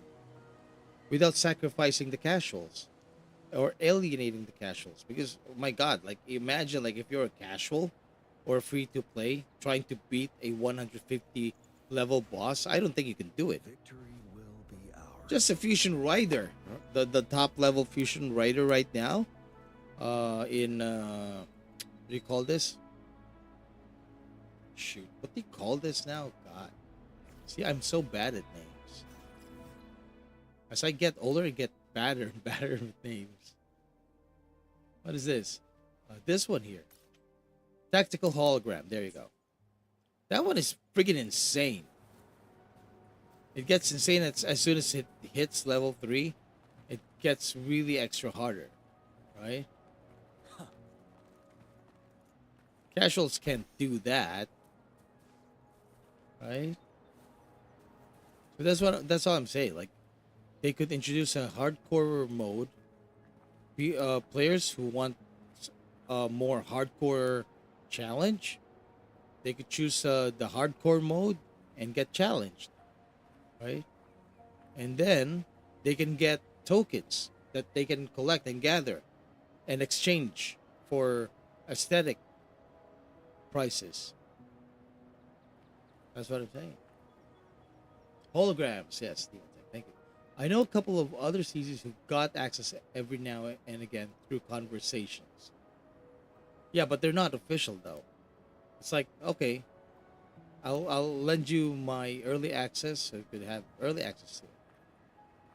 But they're not officially part of it though. If ever. And what I'm saying is, let's make it official. A good vantage. Let's get these, content creators into the program. That'll be nice. It's a good way to recognize their contribution to the community, and at the same time, allow them to get early access so that they can create guides and reviews about characters, for example, that are coming earlier rather than sooner. Saint is being elitist in a game where you can buy power. Premium units are much better. He should go play Monster Hunter Frontier and get his ass handed endlessly. I have to agree that he is passionate. Maybe he really loves Wuthering Waves. He's passionate. However, it tends to cross the extreme levels, though. With the way he attacks other content creators, how he talks them down, I think it's too much. Yeah, it sounds very elitist. It sounds very fascist. It's true. It does. It gives out the wrong impression.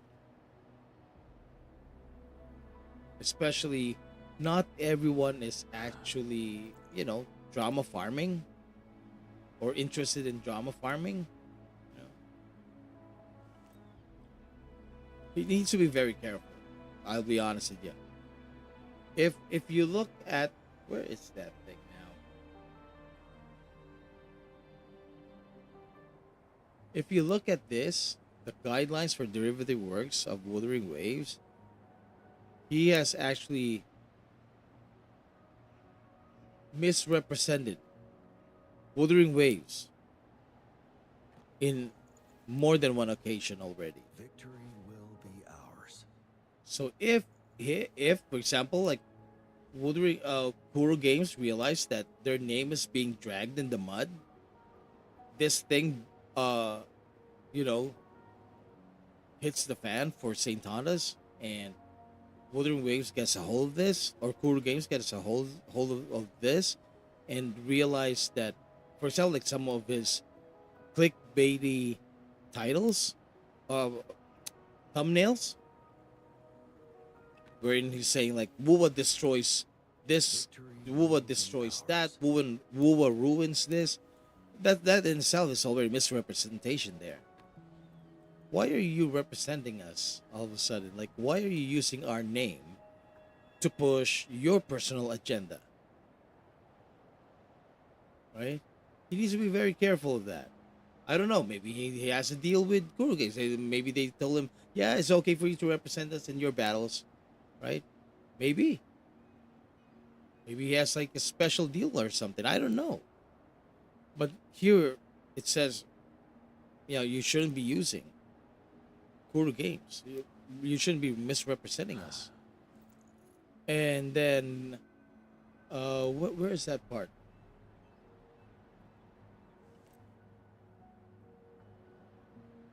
Infringement of third-party rights.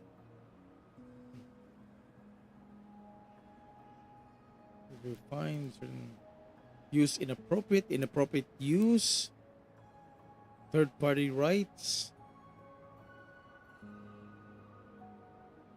I thought I saw that somewhere. Oh, it's just infringement.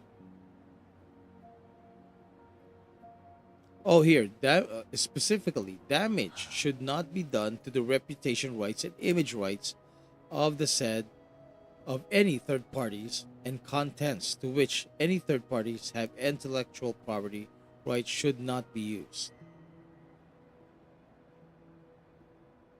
So, I don't know. Maybe my interpretation of it is wrong. I don't know. If somebody could provide a better interpretation, yeah, feel free to interpret. But I feel that St. Andres is actually, doing something wrong with regards to how he uses Wuthering Waves, for example, or Kuro, as in pushing his agenda right now. I'm not just saying be careful, because I don't know. I don't exactly know what their policy states, exactly what it is. It's very vague. Despite they put that out, it's very vague. Way too many legal jargons for the common folk, right? Excuse me, sorry. So just be careful. That's what I'm saying. If you are intentionally misrepresenting Kuro, well, hopefully you could stop that or have a good lawyer, because it's possible that you could end up getting sued. I mean, it's not that difficult to sue someone for defamation nowadays, right? So just be careful.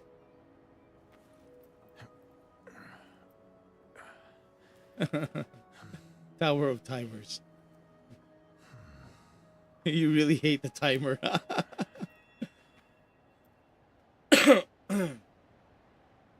Oh no, yeah, well,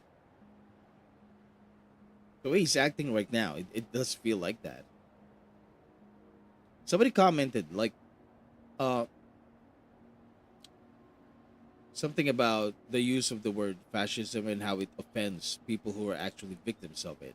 I will tell you something, man. Like, I grew up Victory will around the be time of ours. of martial law. Okay, the Filipinos here right now, Heat the Beast. Beats, you still there?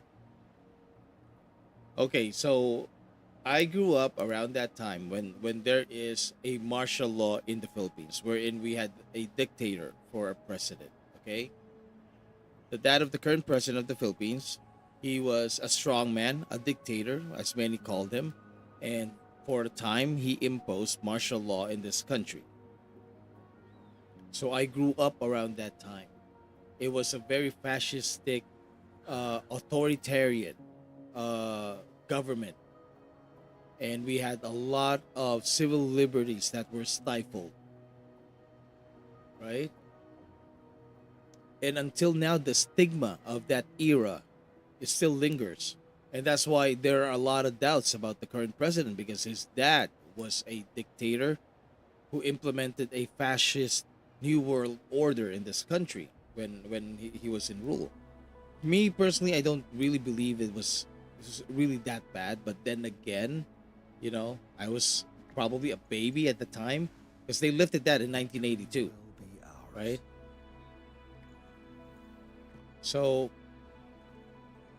yeah, there was a time when it's really difficult in this country, very difficult, wherein rights have been repressed. Press have journalists, the press, they were repressed. Everybody's repressed, and those politicians, senators, for example, like the late Ninoy Aquino, you know, like these politicians were put behind bars because they were against the policies of repression, right? So they were put behind bars. They were political prisoners. There was a time when that happened here in this country. So I'm just saying, like, if anyone actually had some kind of first-hand experience over it, I guess I think I have every right to use the term fascist. Because until now, the stigma of that era it still lingers on in this generation. We actually had to put that in the Constitution so that it won't happen again. The president cannot be re-elected, for one. You're not allowed to be re-elected because if you get re-elected again, we will give you 6 years, but you cannot be re-elected. You cannot run for re-election or back-to-back election. You're not. You have 6 years and that's done. That's it. That's it for you. One term, 6 years. In the US, you have a total of 8 years, right? 4 years per term, but every 4 years there's an election. But in the Philippines, we have 6 years and one term and done. One term, done. No re-elections, nothing. Unlike before, wherein you can get yourself re-elected multiple times, over and over and over. That's why the father of the current president, he became a president for like 30 years. 30 years, man. I believe 33 years, I think, or 31 years to be exact. But he became a president in 1963, and 33 years. He was deposed in 86, but he started his presidency, I believe, in 1963. That's 33 friggin' years.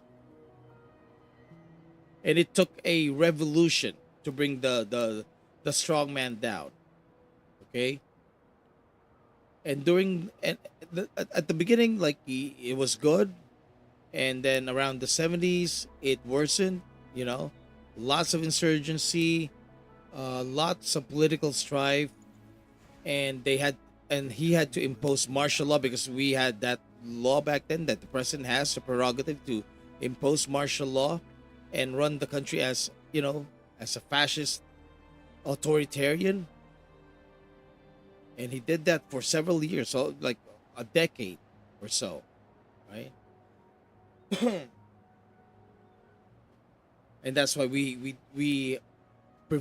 don't allow a president now to impose martial law. We can issue him special temporary powers if ever there's war, a revolution, or something like that. But that has to go through Congress first. Victory. It has to go through the approval of House of the Congress, House of Congress here in the Philippines, and that's because there is still that stigma. I'm just saying.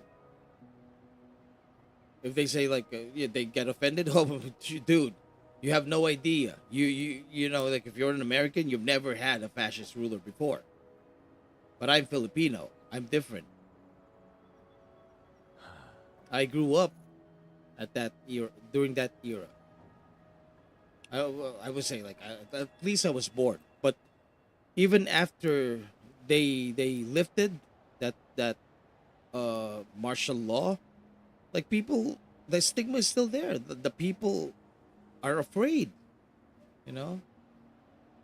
And then you had the person who deposed him apparently is gonna do the same thing, and that's funny, you know. It's crazy. It's crazy. It's a crazy world we live in.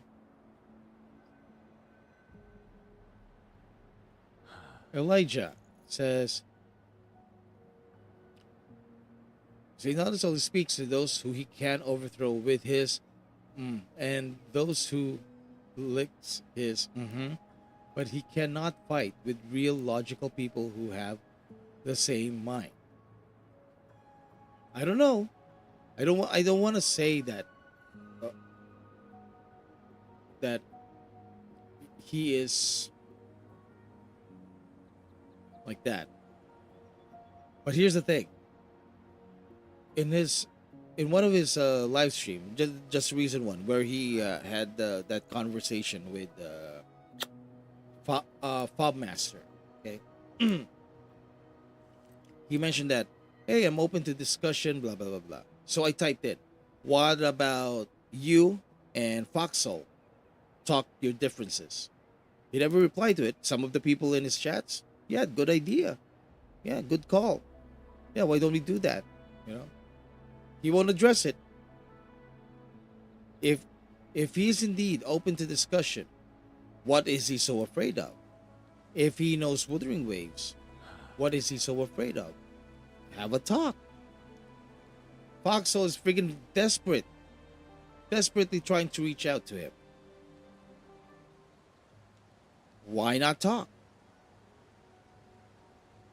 Foxhole earlier, you know, the guy is like really like I thought Fox is gonna cry earlier.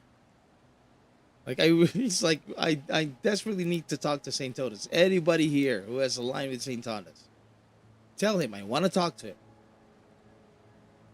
Then talk to the guy.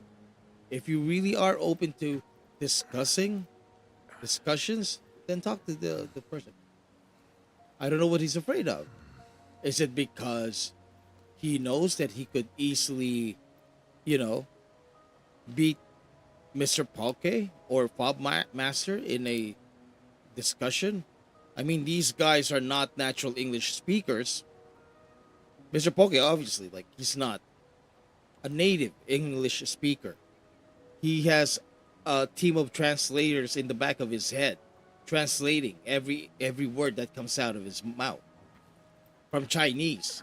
He has to hear something from St. Thomas and Tectone, translate it into Chinese, and then retranslate it back to English before he delivers it. Okay? And then you have like Fob Master, who obviously maybe he grew up in the US, but still at home when he was growing up, conversations are in Chinese. Because I would assume, I think he understands Chinese.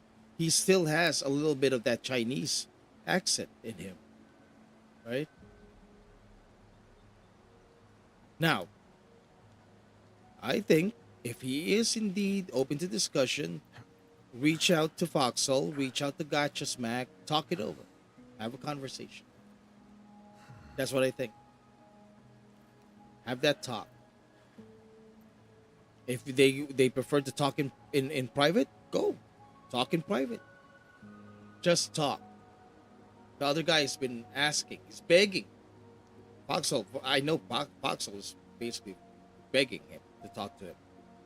Let's have the talk.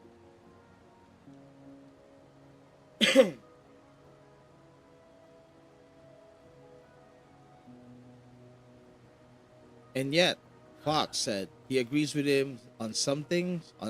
Yeah, he agrees on a lot of the points of Saint John's points. Yeah, that's why I said Fox is afraid of Saint, because how the I agree with. Like maybe not afraid, but maybe he just realized that they are actually on the same opinion in a lot of things.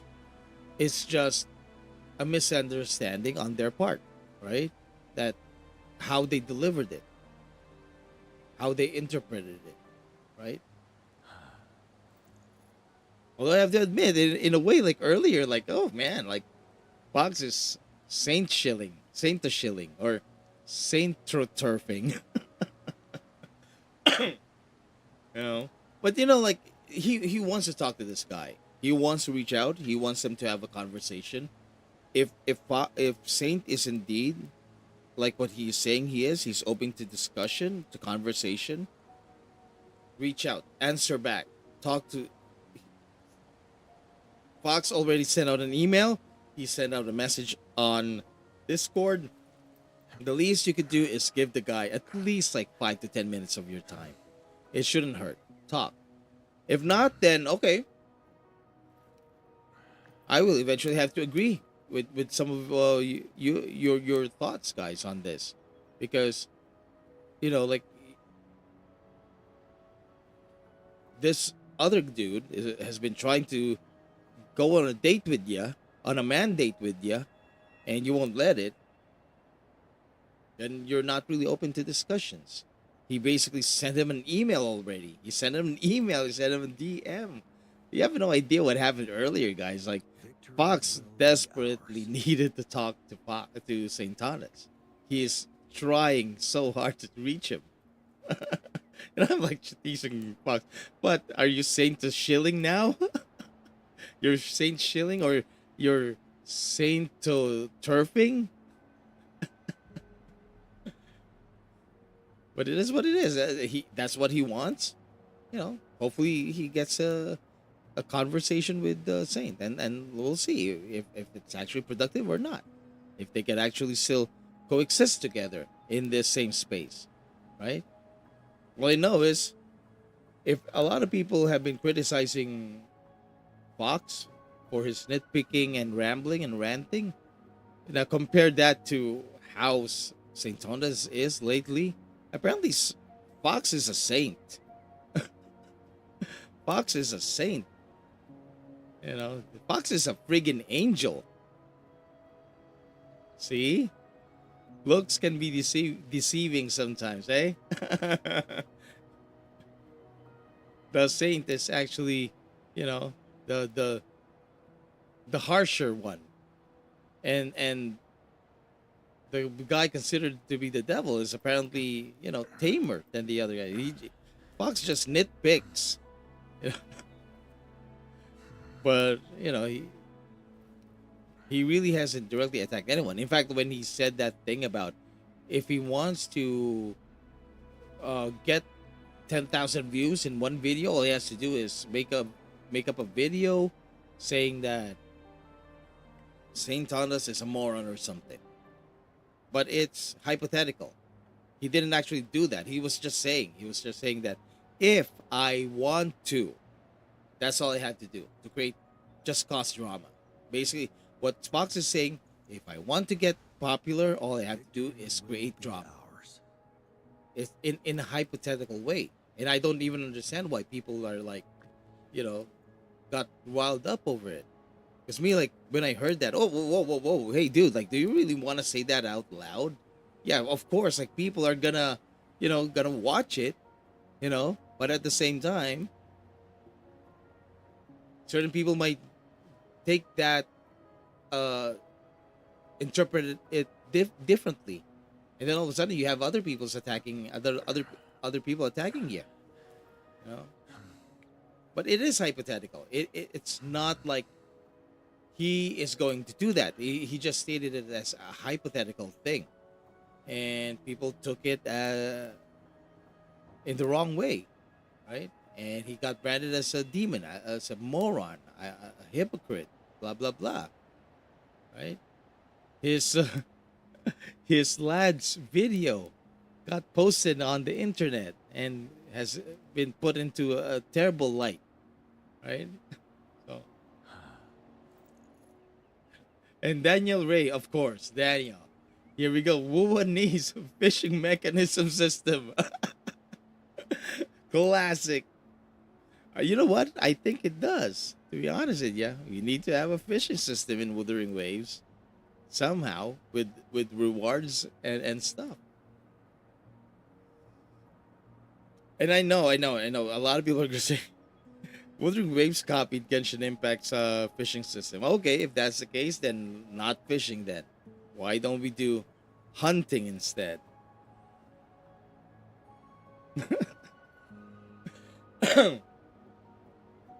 Maybe that would work. People won't notice. Oh, well, Genshin Impact has a fishing system.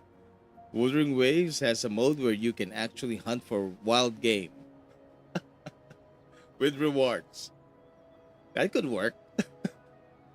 Everyone likes to be correct, but not many can handle when they're not. The measure of a man is realizing you're not always right. Very true. And learning from it for personal evolution. Very, very true.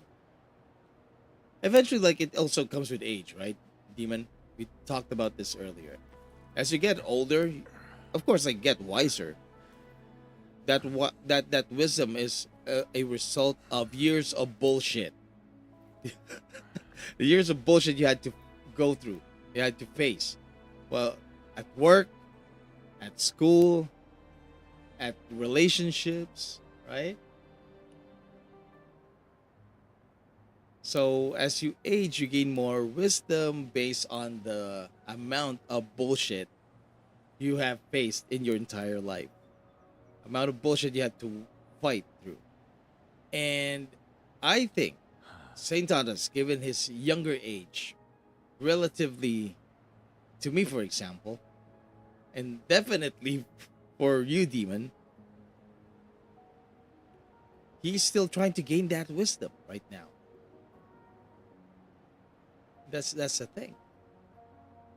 He's too young to already have that wisdom.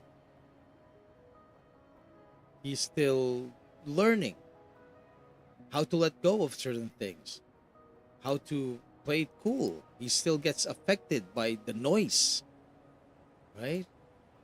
Because guys, like, if there's a time in your life, I would say like around mid 30s, okay, when you reach that age, things just start to mellow down. You start to realize what it is that you really want. You find out what it is that you're really good at, that you really want to do, that you're really passionate at doing, and you just want to focus on that one, and you just want to do it as a labor of love. You know, that's one of the examples. I mean, but there are a lot of things, and you start like just mellowing down. You're not as aggressive anymore. You're not as, desperate anymore. You don't want the attention. You don't want drama. You reach that point in your life wherein you just want to be happy and be quiet, and you're willing to just step back and let younger people ramble, and you just watch on the sidelines. But I think Saint is not there yet. He's not there yet. He still easily gets affected, and especially for him who is really passionate, because he is passionate, very passionate person, and that's cool. You have to admire people like that. At their age, they're very passionate, but he's still discovering that part of him. To be able to let go, to be able to, you don't have to always defend that thing that you love. What's important is you're happy with that thing that you love, regardless of what other people thinks about it. That's what's important in life. It's not about really, at the end of the day, it's not about what other people think about that passion, that thing that you love the most. Victory will It's be what you ours. feel for it that really matters. If you can balance that out, if you can clear away the clutter, if you can block the noise, you're in good hands. You're in a great situation in life. But if you still cannot block out the negative the negativity towards that thing, in this case it's Wuthering Waves. He loves Wuthering Waves, he's passionate about Wuthering Waves, but he cannot avoid the noise. He still gets affected by that noise, and that's when he becomes emotional, and then he goes into these outbursts, right? He has to learn to balance things out once in a while. Just calm down, breathe, ignore them. They hate you because you love something so much, but is that really that important? Is that more important? Is validation from other people more important than you actually just loving something that you really are passionate about? What is more important to you? Validation from others, or validation uh by enjoying, just loving the game that you love, right? As young people, we tend to be very passionate. I used to be part of a movement in college. Like I graduate.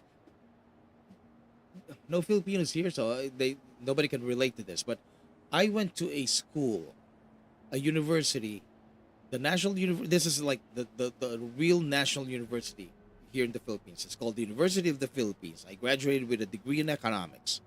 That's what I did. I studied economics. Uh, when in my first 2 years, I got involved with the League of Filipino Students. It is a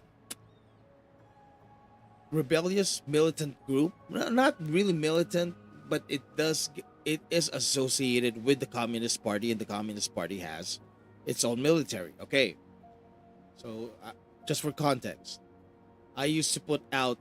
We would go out at midnight, and we would put out banners and posters all around the city, for example, about like the things that we feel is wrong, about the things that we are protesting, because that's what we do. We protest about everything, no matter how good the idea is. We protest about that, about it.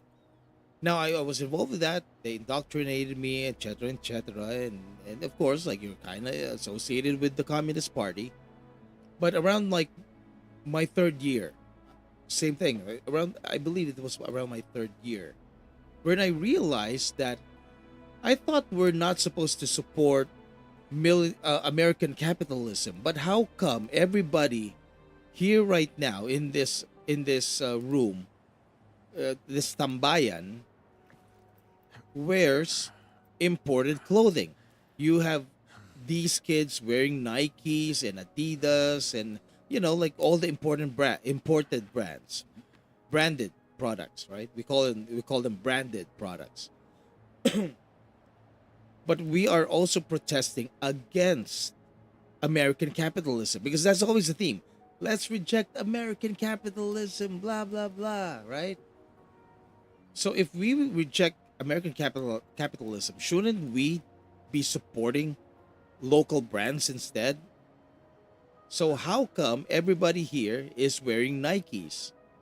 How come everybody here are wearing Adidas, or all the brands, Puma, uh, Old Navy shirts, not local brands? Because we have local brand, we have local knockoffs. Botak, for example, that's just one of them. But everybody's wearing imported, right? That's when I realized, okay, this is bullshit, right? I I I don't own. No, I don't own any branded product. My parents are very conservative, because we have a store when I was growing up. You know what my clothes are mostly? shirts that were given by suppliers, by the people who sell to us, our distributors. They would have T-shirts on New Year's, and this is yours. I'd wear that, and I have like, Big Grolak, for example. Big Grolak is like a Purina, the Purina Hog Chows, right? I have those, or the names of other businesses, right? So I don't have like those fancy clothes. It was much later that I finally realized that I wasn't fashionable at all. So that, but the point is, for me, like, you reach a certain age wherein you really don't care about other people's validation. You just care about the fact that you love something or you love someone, and that's all that matters. A Nuvelet worshiper now. Now you know. V's woke confirmed. I think nowadays, like, to be honest with you, Demon, like, I'm now at that age of withdrawal. I want to move to the suburbs. Like in Canada, because in Canada, like, I used to live in the suburbs. I used to. When I was in Halifax, I lived in the suburbs. I bought a house there in the suburbs in Dartmouth, which is the city across from Halifax, across the bridge. And I bought at the time, 150,000 for that house. And I was like paying, like, how much was that? Like 600 each month with the mortgage. It's a nice little house, and it was in a very quiet neighborhood, kind of like a cul-de-sac. I'm not sure if you know what a cul-de-sac means. Yeah, kind of like that, like a roundabout, small mini roundabout. Halifax in Nova Scotia, yeah. That's where I use. That's my old stomping ground, in Halifax, Nova Scotia. Yep. So I used to live in this cul-de-sac, and I swear to God, but it's adjacent to the main road, so you can hear if cars, pass. I love that. I love that. I love that it's so quiet. The neighbors don't bother you. You don't bother the neighbors. Hopefully, when I played the drums, I don't bother them. But I was in the basement, so I guess it's okay. Nobody complained, right? But I played the drums. But I used to play drums. I don't have drums right now, but I used to play drums. Your wife wants to live there? Beautiful. Perfect. Nice place. Nice. Halifax, Nova Scotia it's either students, military, or retirees in Halifax. Now, if you could stay away from the students, if you can live in the suburbs, even better. It's really quiet. It's very quiet. You can hear the birds chirping. It's just very quiet. You don't hear a lot of vehicles, a lot of cars passing through. There was a time when I worked for the province, for the family court in Nova Scotia, and it was home based because it was a what we call a consultant role. Okay, so I was at home working on this project for the family courts, and I remember like getting really so sad because it's so quiet. It's so freaking quiet. It's so sad. It makes you reflect about your life and the people you miss. Because my parents, my brother, my siblings, they're in the Philippines, and I'm the only one there, right? So it made me feel sad. I miss these people. I miss my parents. I miss my old friends. It's so quiet in here. It's one of those deafening silences, right? It's so quiet. But then again, like now at this point of my life, I want to go back to that. I want to have that quietness. Because where I live, it's too loud most of the time. Over there, like, it's so quiet. I miss that so much. So most people here are married, 25 to 30 plus. I don't know. I am. I am. Demon Tech for sure. He is. She wants to live where Scottish Gaelic is widely. Nah, not Nova Scotia though. I'll be honest with you. Like, there is a small Gaelic population. There's a small Gaelic population up north, but not really that huge. Not really that huge. Will be ours. If you go further north, you get to Cape Breton. There are small Gaelic communities there. Not necessarily all Scottish. There are Irish people as well. Then you have the German communities, and then you have the French Canadian communities, like the, what do we call that? They have they're not called French necessarily. I forgot what it's called, but they're like an offshoot of the French in Quebec that went to English settlements, like in Cape Breton, up in Nova Scotia. Now I forgot what it's called. And then you have the Amish as well. Like, you have Amish communities there, German communities, and a little small Gaelic communities. But you have to really travel outside of Halifax for that. It's not in the city itself. Then you have like the French communities. One of these days I'll remember. I forgot what it's called now. Like, all I remember with the French communities there, they're so festive. They're so festive. Very festive people. The French in Cape Breton, for example. But if you're looking for a purely Gaelic community, I won't say. Like, Halifax doesn't have a really, I would say, like, super huge Gaelic community. Or Scottish community. It's not that big. There is, but it's not huge. It's not super big. Of course, like that, you know, of course, like, I don't know how big they are right now, but if there is, then yeah, maybe you guys want to go there. But Halifax on its own, like, if you live in, say, like, Bridgewater, okay, or Annapolis Valley, for example, even around Yarmouth, I think, you know, like, Will be ours. that would be great. That they have small cities there, but it's mostly very quiet. You know, Truro area, before Truro, I mean, or even in Cape Breton up north, there are small communities there that, you know, they're just really quiet. They're very peaceful.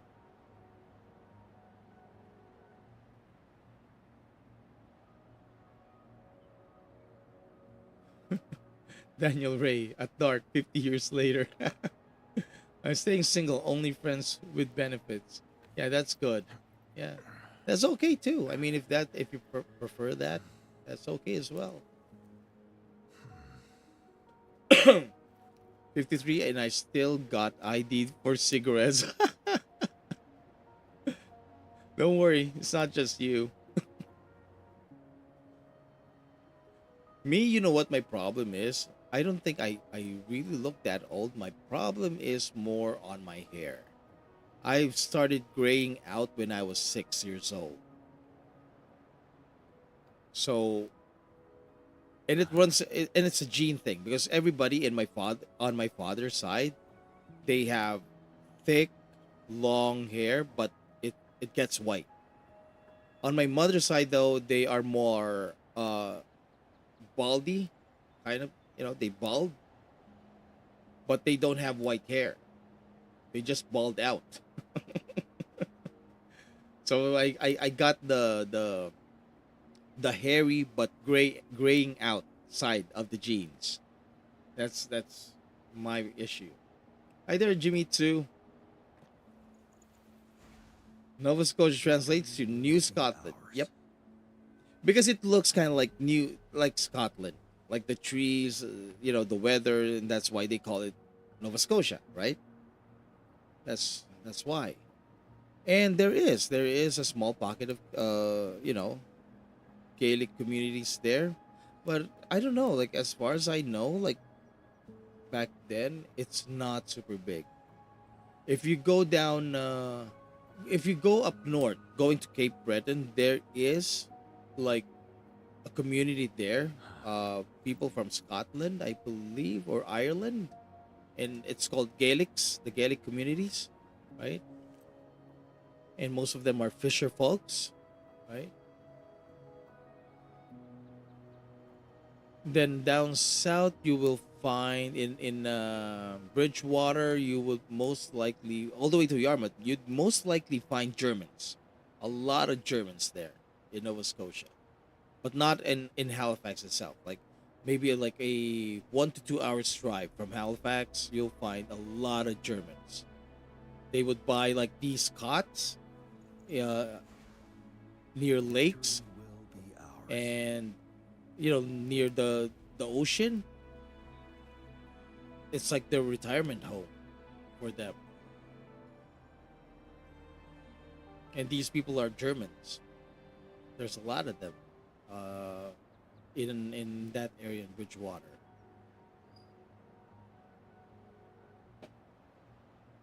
But it's cool. Like it's very beautiful in Nova Scotia, I would say. Of course, I don't know if it still is now, but you know, I think it is very beautiful, and I miss being there. I miss my old friends. Now that I'm here, I miss my old friends, and I know like my daughter's getting older, and she's been bugging me about, like, Daddy, should we go back? Blah blah blah blah. Yeah, we will. When this channel blows up, we will, darling. So subscribe, subscribe, subscribe. There.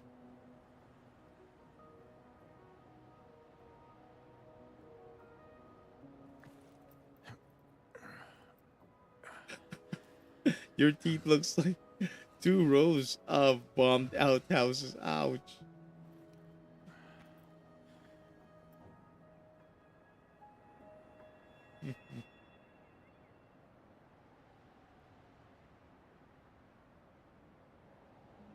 All that clean living.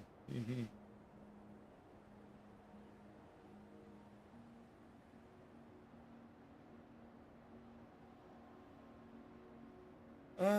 Well, I've been there, I've done that. I mean, like when I was growing up, I was actually quite a rebel. I was. My mom thinks that I am the rowdiest of all her 3 kids, and I was. I was very hyper when I was growing up. When I was in elementary, I was very hyper kid. Loves to run around and always outside, just play.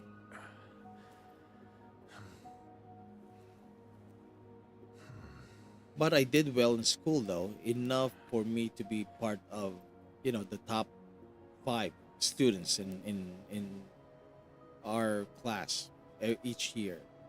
I was an honor student when I was very young. But despite that, I was like the rowdy one.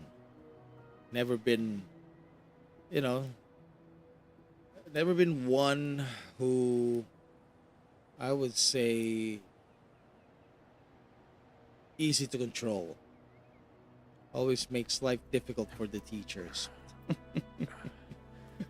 That was me when I was growing up. But now, like if you see me, like I'm so laid back now. And to be honest, like at this point, I don't feel like I need validation from other people anymore. I've reached that point where I don't need to. If you guys don't want to talk to me, let's not talk. It's better that way. Let's have peace. If it means I don't have to deal with you, I don't want to hear rumors. I don't want to hear your personal drama at home. I don't need to hear you cursing at your husband, for example. I don't want to hear that. Victory will be ours. I don't like that whole drama. I don't, I don't meddle with other people's affairs, right? And I don't need other people's validation anymore because I've experienced more If you want my advice, I'll give it to you.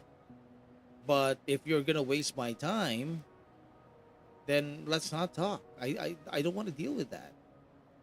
When I was younger, I'd be like really what we call makulit.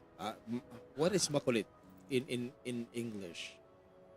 Like very pushy. I was very pushy. I always want to be, you know, liked by everyone, right?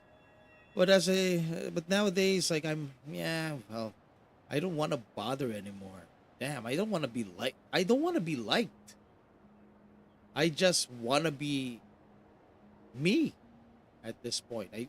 In my life, I just want to be happy. If that means people don't like me, seeing me being happy, I don't care. And especially like here in the Philippines, there are people here that the talangka mentality, crab mentality that they call, they don't want other people to be happy. Well, F you.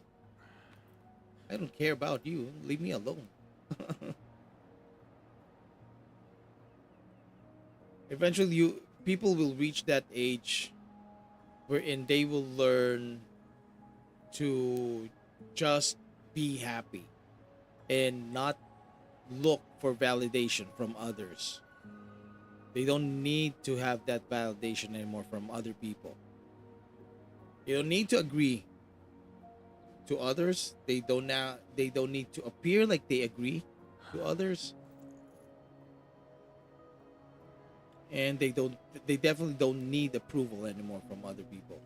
All they know is I want to be happy. This makes me happy. I'm just gonna do this, and I'll do it quietly without, like you bothering me, regardless of how much you hate me. F you, I don't care. I'm gonna play this game because I really enjoy it. There. And that happens. It comes with age. Drinking makes you fat, and I need to maintain my girlish figure. Lol. Victory will be ours. Once in a while, I do drink. Not as much as I used to anymore, of course. But once in a while, once in a blue moon, all of a sudden, like I want to drink. I'm gonna go to the store, buy myself a Heineken or San Mig Light if there's no Heineken. I'm not a drinker anymore myself. Smoking, that's a different story. But definitely drinking, it's very controlled now compared to before. As you age, like I vape, for example. As you age, like you just can't. You know that you can't do the things that you used to do when you were a kid, when you were younger. So I'm from the kind of household where I've learned plenty of lessons, and one of the biggest being to not start drinking and other shit. Very true. If you can avoid it, go do that.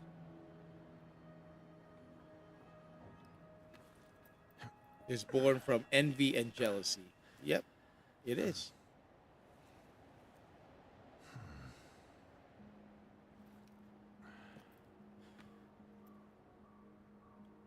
And yeah.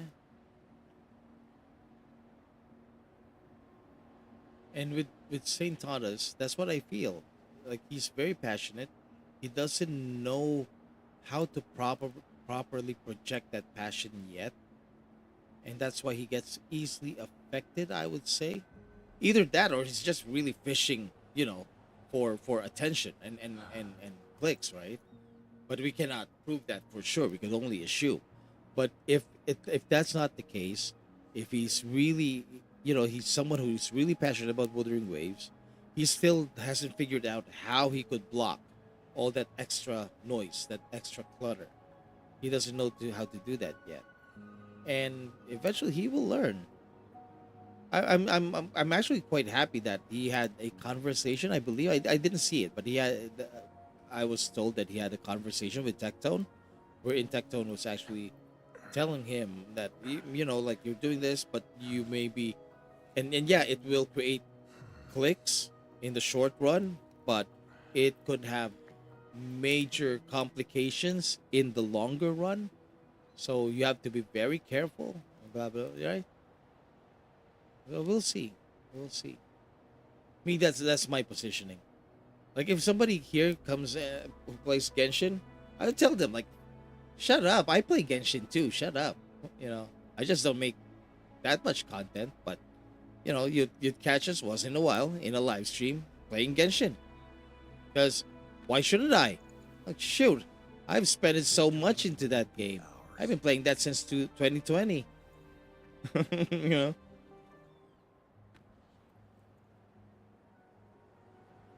Yeah. I'll be honest with you, like that current trajectory isn't sustainable. I mean, picking content creator drama every other day or something, that is, ugh. It takes a lot of balls to do that. Lots of balls. Because eventually you kind of know, like these content creators, they're also friends with each other. Next thing you know, Brax is gonna make a comment about it. Who knows? Like maybe they're already preparing a response to this whole thing. You know? And then all of a sudden, like you have a video coming out attacking. Remember, people, like these people, they brought down Atsu, Asian guy. Be careful. You just never know. I feel that Saint is kind of chill at times. However, he plowed his way through the front of Wuwa CCs, and with Wuwa being crap on, he felt the duty to balance the hate with the glaze.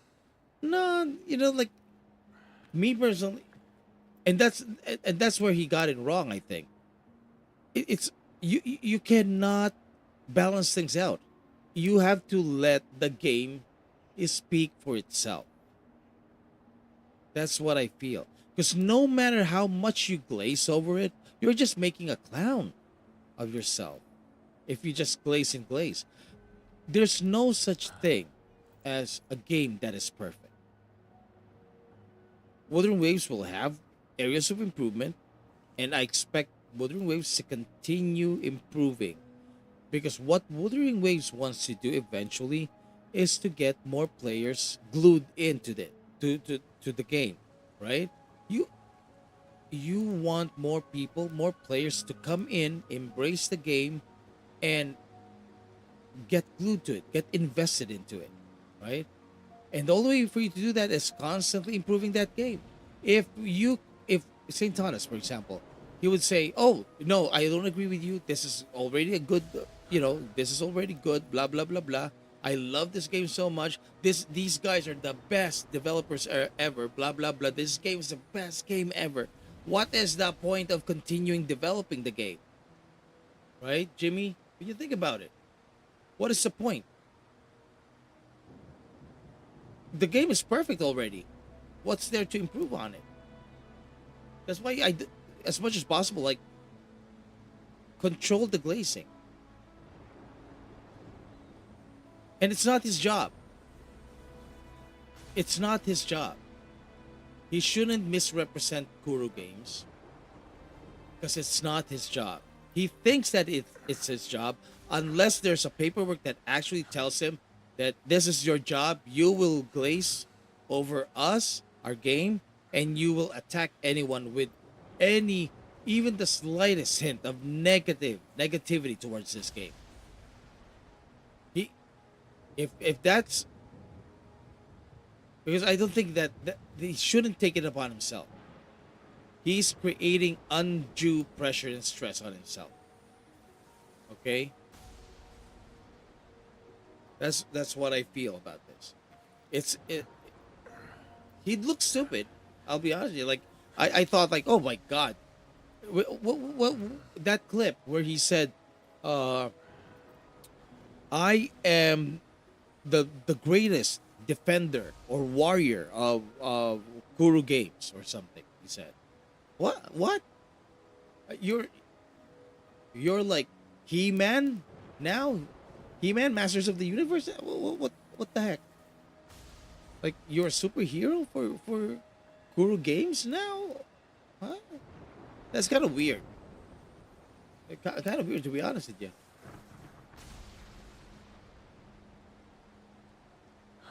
He has to be very, very careful of those, to the point that he might end up getting sued over it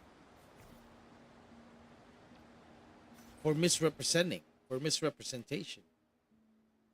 Shatter all of his, fantasies. All of a sudden, his world just falling apart. And that's what I'm saying. Like, this is just a game. What the heck? If Kuro Games decides tomorrow, like, they don't want to get into that 10-cent deal anymore, and they want to disband Wuthering Waves, they're gonna call end of service on this game. What the heck are you gonna do then? Right? Here's the thing, like Jimmy, there will always be haters. There will always be a hater somewhere. You have to friggin' learn how to control that hater. Haters are everywhere. You'll have to mute the hate. Get rid of the noise and the clutter. You'll have to. You have no point. You're a content creator. You have to learn that. You have to learn that. And you have to be strong about it.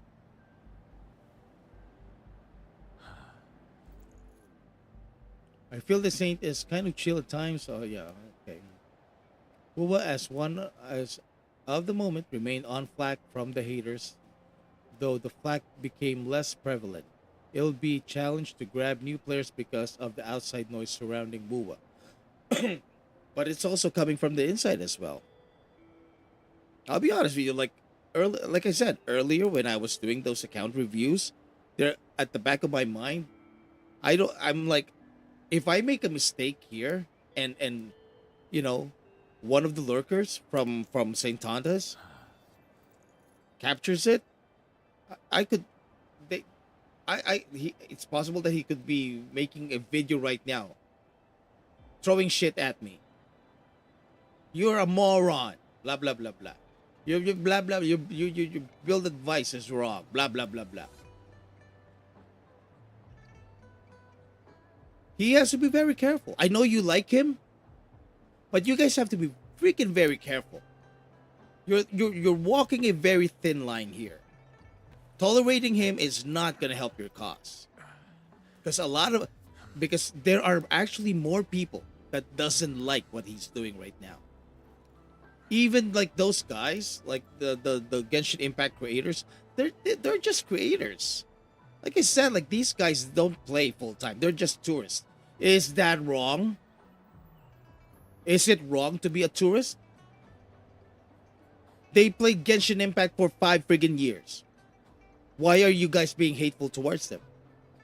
Vars didn't say anything overly negative about Wuthering Waves. He wasn't attacking Wuthering Waves. The guy was providing suggestions based on his observations and based on his experience. Now you guys are hating on tourists and noobs and casuals. That's friggin' elitist. That's fascism in action there, buddy. Be careful. That's all I'm saying. I don't want to defend St. Tonda's because I feel that it's wrong. You guys are... It's not just the players from outside who are making noise that are killing this game, but also the people from inside of it. Because nobody wants to enter a community wherein the people are not embracing you. And me right now, I'm starting to think like, do I still want to make WoWa content? Because if I make a mistake apparently in this game, next thing you know, like St. Thomas is gonna be after my ass, and then I have to deal with all that drama. What the fuck is that? Look, Jimmy, I like you, buddy. You're awesome. But at the same time, you have to be very careful. You have to decide very carefully. Do you want us to bully?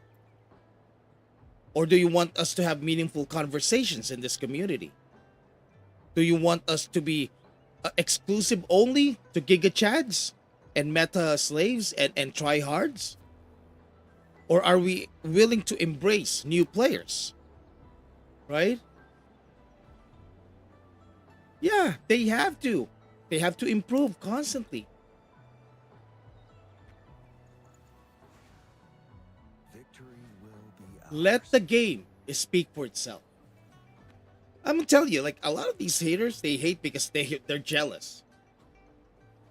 They're jealous that Kuro Games is generous. Oh, let me tell you something, guys. Imagine what happens if Kuro Games, despite losing at the TGA, actually gives us 1,000 asteroids. Imagine the amount of hate we're gonna get from those haters, especially from those people coming in from Genshin Impact. We're gonna get a lot of those hate. Hate is coming. If that ever happens. Of course, I don't know if that's gonna happen. Right? But if it does, oh shoot. We'll never hear the end of it. For sure. What we should do, in my opinion, but then again, like I said, I'm much older than Saint Tontus. For sure, I'm older than the guy. Me personally, what I would do, just block the noise. Let the game speak for itself. Focus on finding ways to further improve this game. And ignore the haters. Just ignore them. Ignore the hate. Not go on a friggin', berserker rage. What the fuck? You feel like you're Wolverine now or something? You want to friggin' fight the entire world? God, man. You're wasting your time and effort and talent. Because he's a very talented guy. I'll give him that. But you're wasting a lot of effort into this. Just trying to defend the game. And the game could end tomorrow. Will be ours. I don't know. They could announce, oh, we don't want to do Wuthering Waves anymore. Fuck you. Sorry. We realized that we don't want to do this anymore. We got bought out by Tencent, and we don't want to be part of that. F you people. We're out.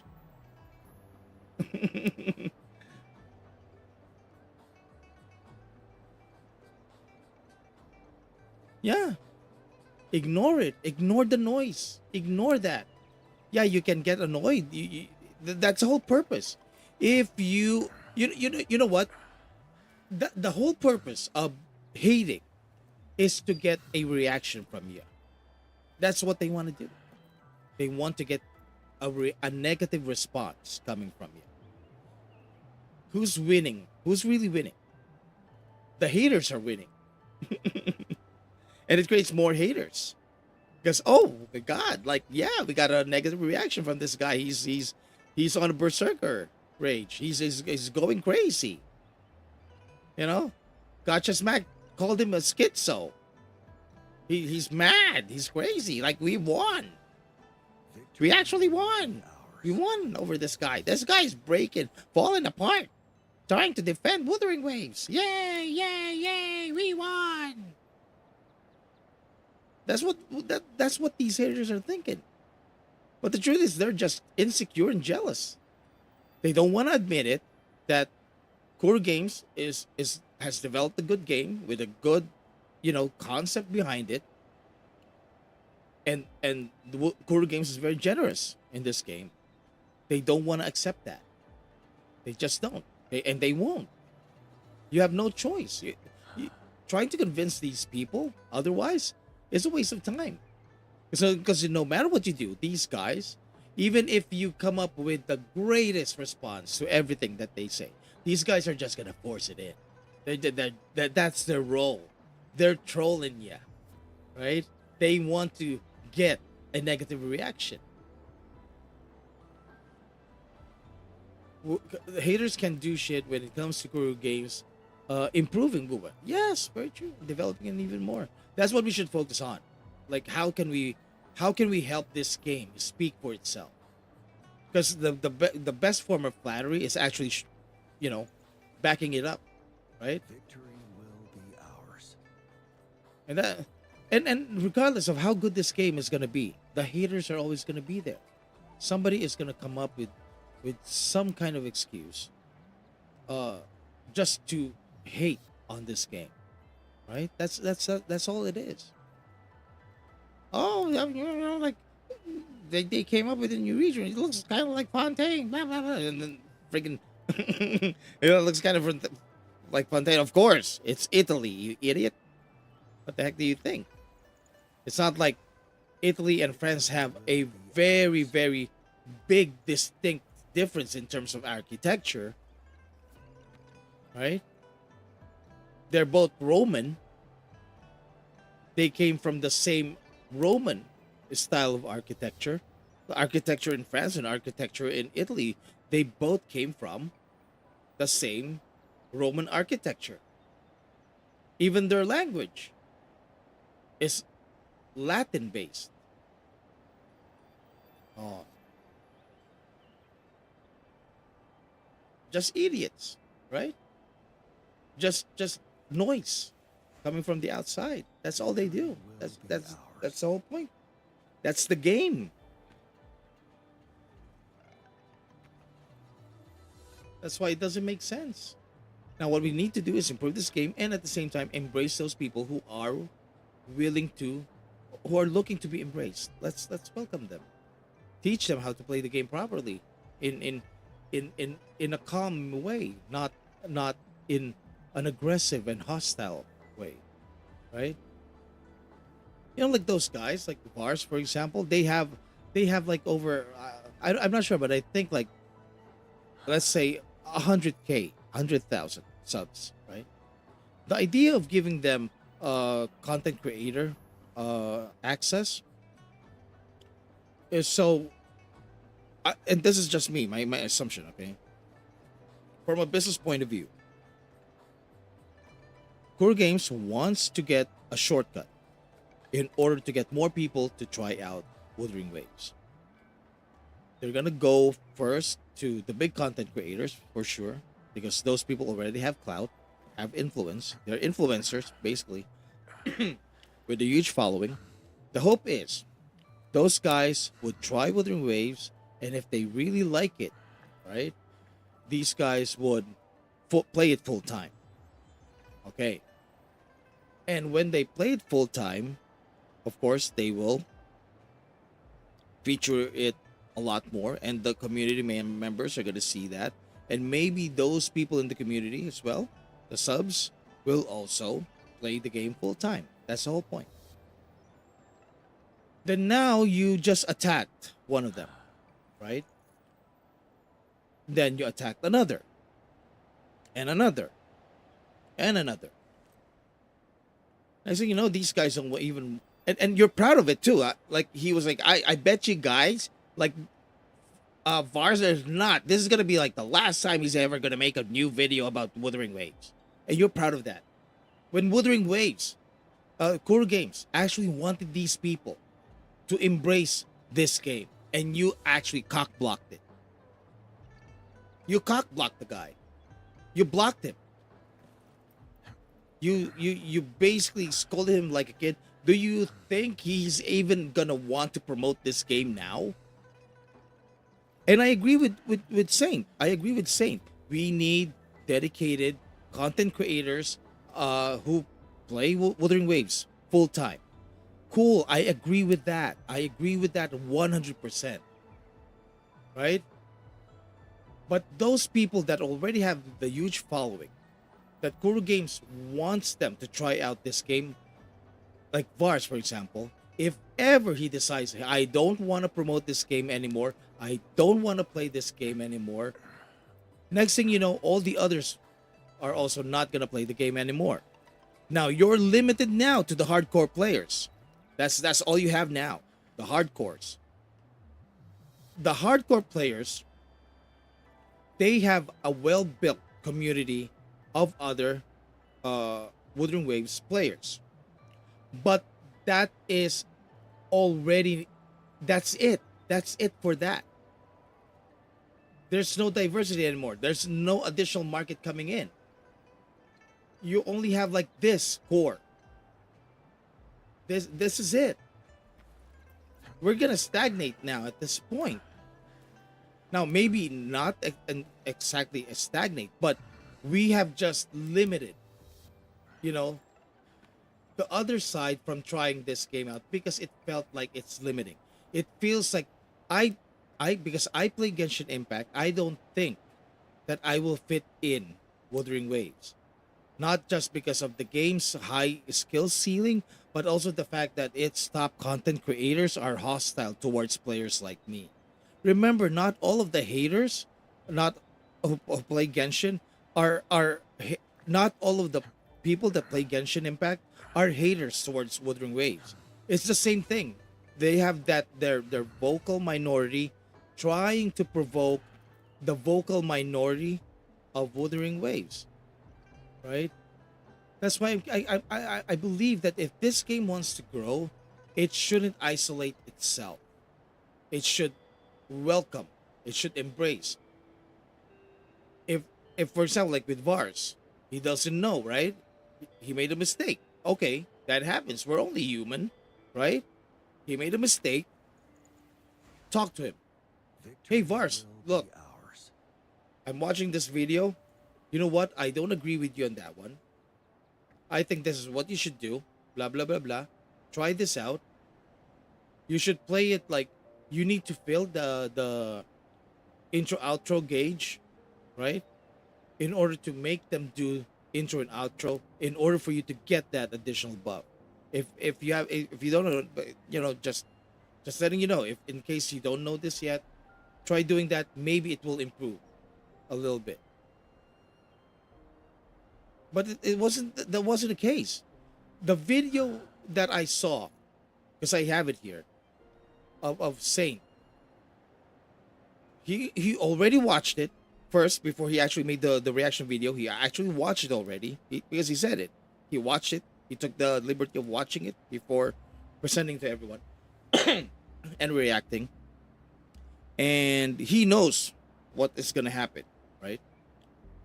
And the way he reacted, he as soon as those lines came out, he was really ready to attack. He was ready to pounce. He was on the attack. The guy is gonna attack. No matter what happens, he's gonna attack Vars for Vars's comment. Okay? That doesn't appear to be embracing and welcoming or cooperative. That's defensive right away. Right? So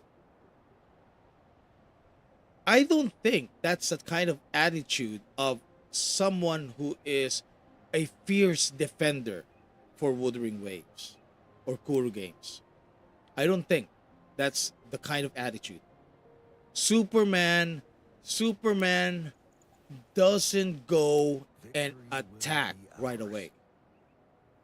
He doesn't go in and just attack. He reasons out first most of the time.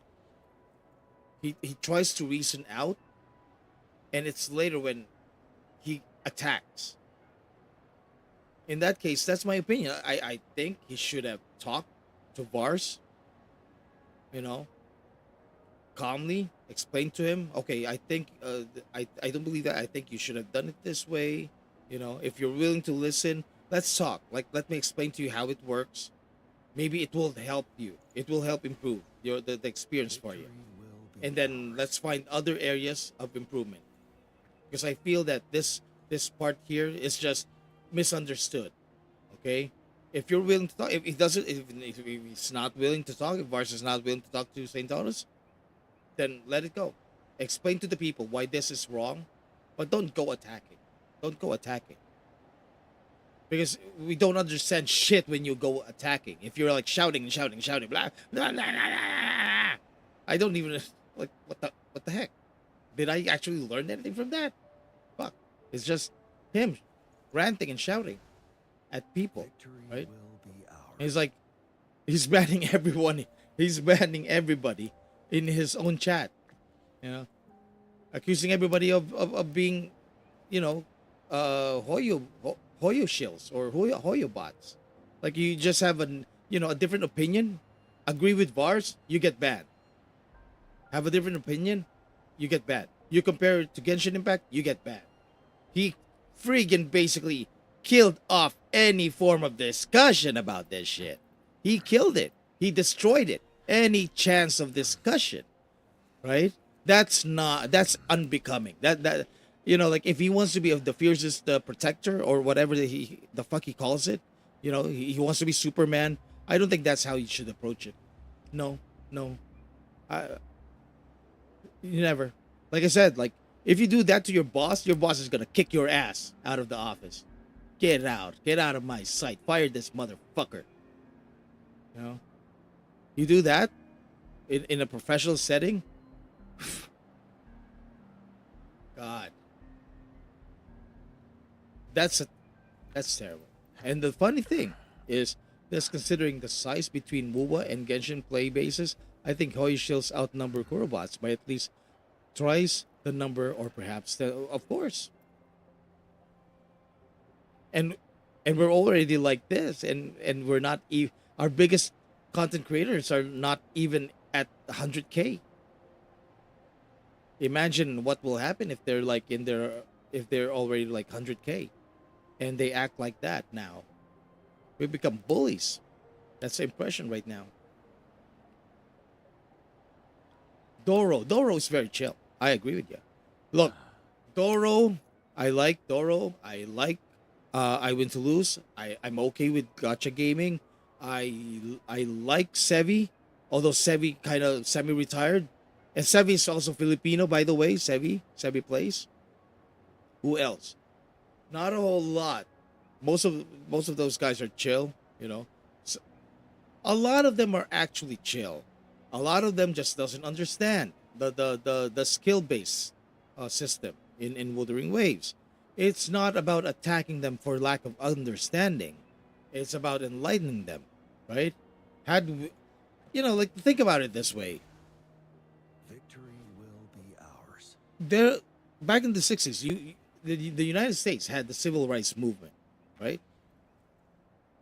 Imagine if instead of Martin Luther King reasoning and talking, calming the people, calming, like the colored people, right? Imagine if he incited them to war. Just imagine where we are right now, or where America is right now. And sure, like there's still that little bit of divide, but there are a lot of influencers now who are thinking the only way really to get rid of like racism in America is not even addressing it. It's just the stigma that was left over from that era. Psyox, yeah, Psyox good. He's okay. Yeah. Sevi, I don't know. The last time that I saw her video, she is taking a time off. That's what she said. She wants to take a time off.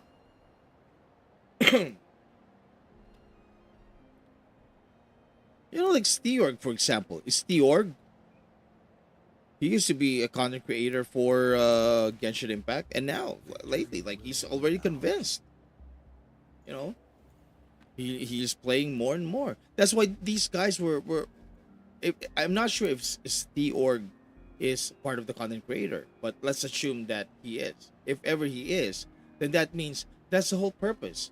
Like you try to you try to embrace like these content creators from Genshin Impact, for example. Embrace them, get them into the game. But by attacking them, you're just pushing them away further. We cannot have that. Saint Thomas should not think that everybody is his enemy. And this is this whole feeding off the victimization, right? There is this victimization syndrome going on in Wuthering Waves, just because people felt that they got bullied by these this Wuthering Waves haters from Genshin Impact. It means that we need to stand up and fight them and push them away for every small slight. For example, like with Gacha revenue, he called Gacha revenue a scam. He made Gacha revenue, and he turned Gacha revenue into a scammer. Numberlock, the guy who does that report, compiles it and adds a multiplier. He called him a scammer when Gacha revenue actually has a disclaimer, right? But he didn't check if there is a disclaimer. Right? Whose fault is that? That's not Numberlock's fault. That's Saint Tanta's fault for not taking due diligence. And why is he picking on Numberlock? Because his community got angry at him the last time he actually covered the Gacha revenue. So, in a way, he avenged himself by calling Gacha revenue a scammer. In turn, Gacha revenue got doxxed. The guy got doxxed. Well, I'm not sure if it's true, but he did end his website. He doesn't want to be involved anymore. And somebody told me that he got life-threatening messages. Hi there, Banana Pudding. The problem is that WUWA is being introduced to people in the middle of wars and drama instead of being introduced in a friendly way. So people just jump to hate WUWA. That's also, and let's put it this way, like right now with the situation. If I am a Genshin player and I am thinking of playing Wuthering Waves, I'd be very terrified to do that at the moment. I'll be honest with you. I'd be terrified. Do I really want to get into a game wherein people are just hostile towards somebody like me who is ignorant in this game, who has no idea? Because I'll end up comparing this game with Genshin Impact. Because Genshin Impact is the game that I played for the last 5 years. Let's get rid of victimization. Let's try to get rid of that. Because everybody has a hater. Every game will have that in their community. There will be people that will come in insecure. They will come in and hate on Wuthering Waves. That's inevitable. It's like Thanos, right? It's like Thanos. He's inevitable. You're gonna have that in this game. Same way when Genshin Impact came out, you had people saying that it's a copycat of oh my god, what is the name of this game now? Zelda, right? That kind of thing happens. It always does. We'll just have to accept that, embrace that, and use it as motivation to continually improve this game. By focusing on that, we will help this game actually speak for itself. Less effort on our part, less drama, and less fuel for the haters. Because if you react to every single hater, oh my god, it brings joy in their faces. We're getting a reaction from this guy. This guy lost the plot. Our efforts have actually worked. This guy is on a tear right now. He's melting down. You know, he's crashing, blah blah blah blah, and it's because we succeeded in provoking him. It's time for you for these content creators like Saint Thomas, for example. Just chill, just relax, let it go, man. Just let it go. You know, it's time to let it go. Don't be a hero. You don't have to be a hero. You don't have to be. Just do the thing that you love doing. Just keep doing what you've been doing. You're doing a good job anyways. He's been doing a good job at it. I'll be honest with you. Some of my inspirations in my video is actually St. Thomas. It's true. He's doing a great job at what he's doing. Is he glazing?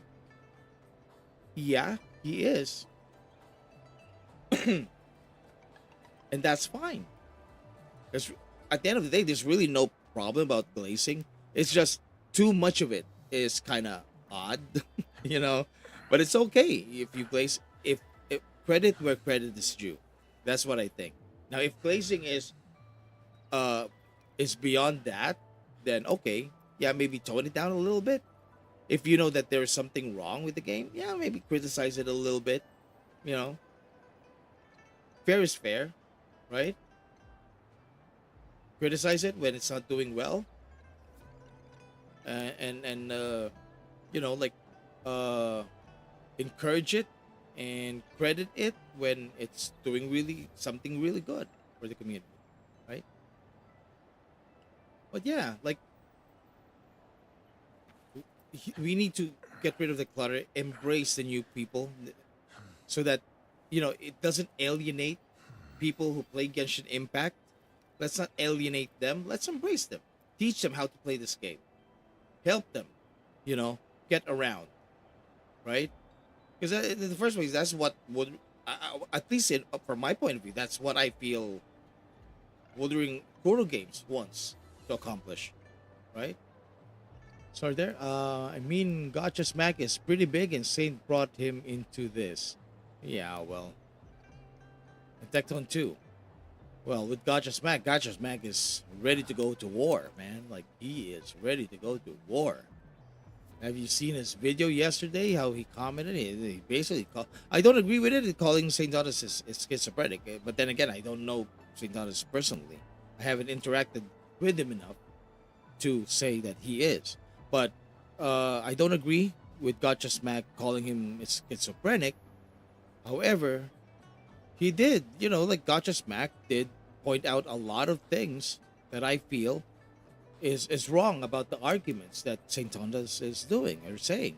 He remember, like Saint Thomas is just human. He's not perfect.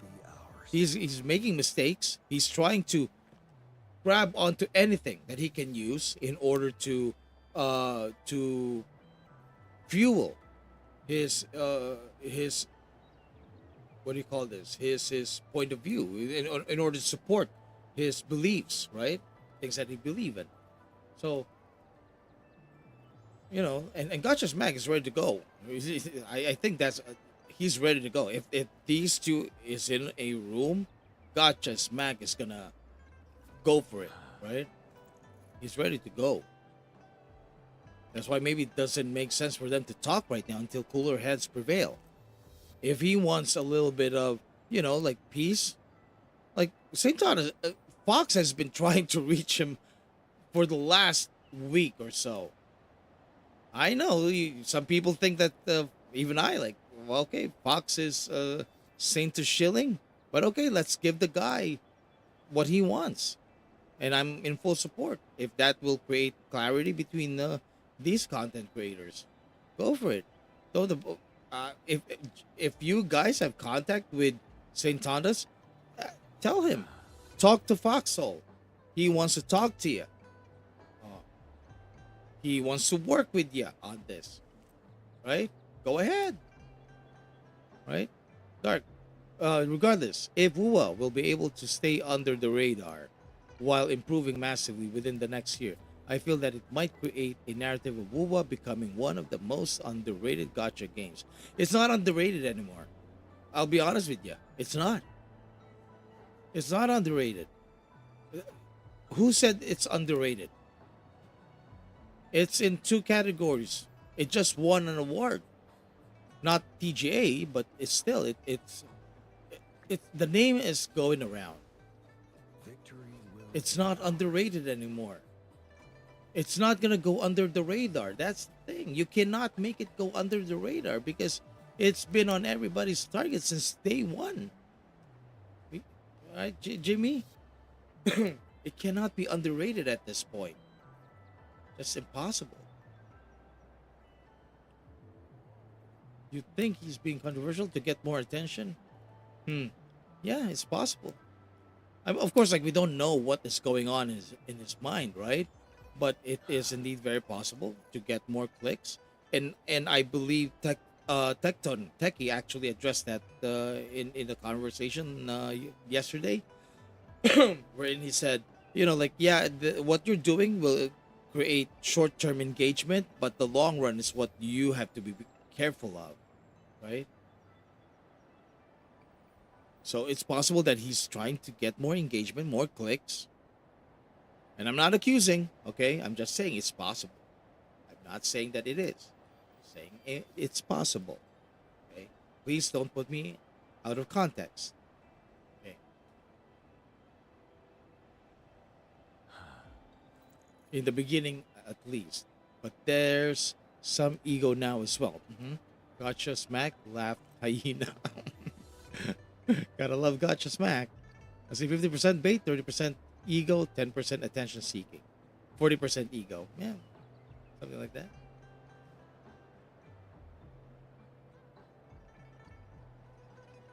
Well, one of the thing is, you guys have to understand, he took it upon himself to become the fiercest protector of Kuro Games or Wuthering Waves. Okay, so he does love the game, and I admire that he loves the game. He's passionate about the game, but he doesn't need to get everybody's approval and validation to do so. Right? He doesn't need to misrepresent. If he has no actual contractual obligation, I would suggest do not misrepresent, because not only is it clickbaity, but it's also illegal in some respects to misrepresent a company. What else about this? He just needs to calm down. He just needs to be calm and because no matter what we do at this point, the haters are coming. Every time Wuthering Waves gets an accolade or has major improvements, the haters are gonna come in. It's not gonna fly under the radar anymore. Everybody knows about Wuthering Waves. It's all over the internet. It's it's a game that has been nominated to two major awards. Unfortunately, it lost, but still it got nominated, and it cannot be underrated at this point. It couldn't. No way. Same way that Balatro has finally broke through the gates. Now, a lot more people are gonna learn about Balatro. Trust me, like more people, millions of Americans are gonna get addicted to this game now. And they'd be playing this game nonstop for 5 days straight, no sleep. 5 out of 5, no drama, man. That's what's gonna happen.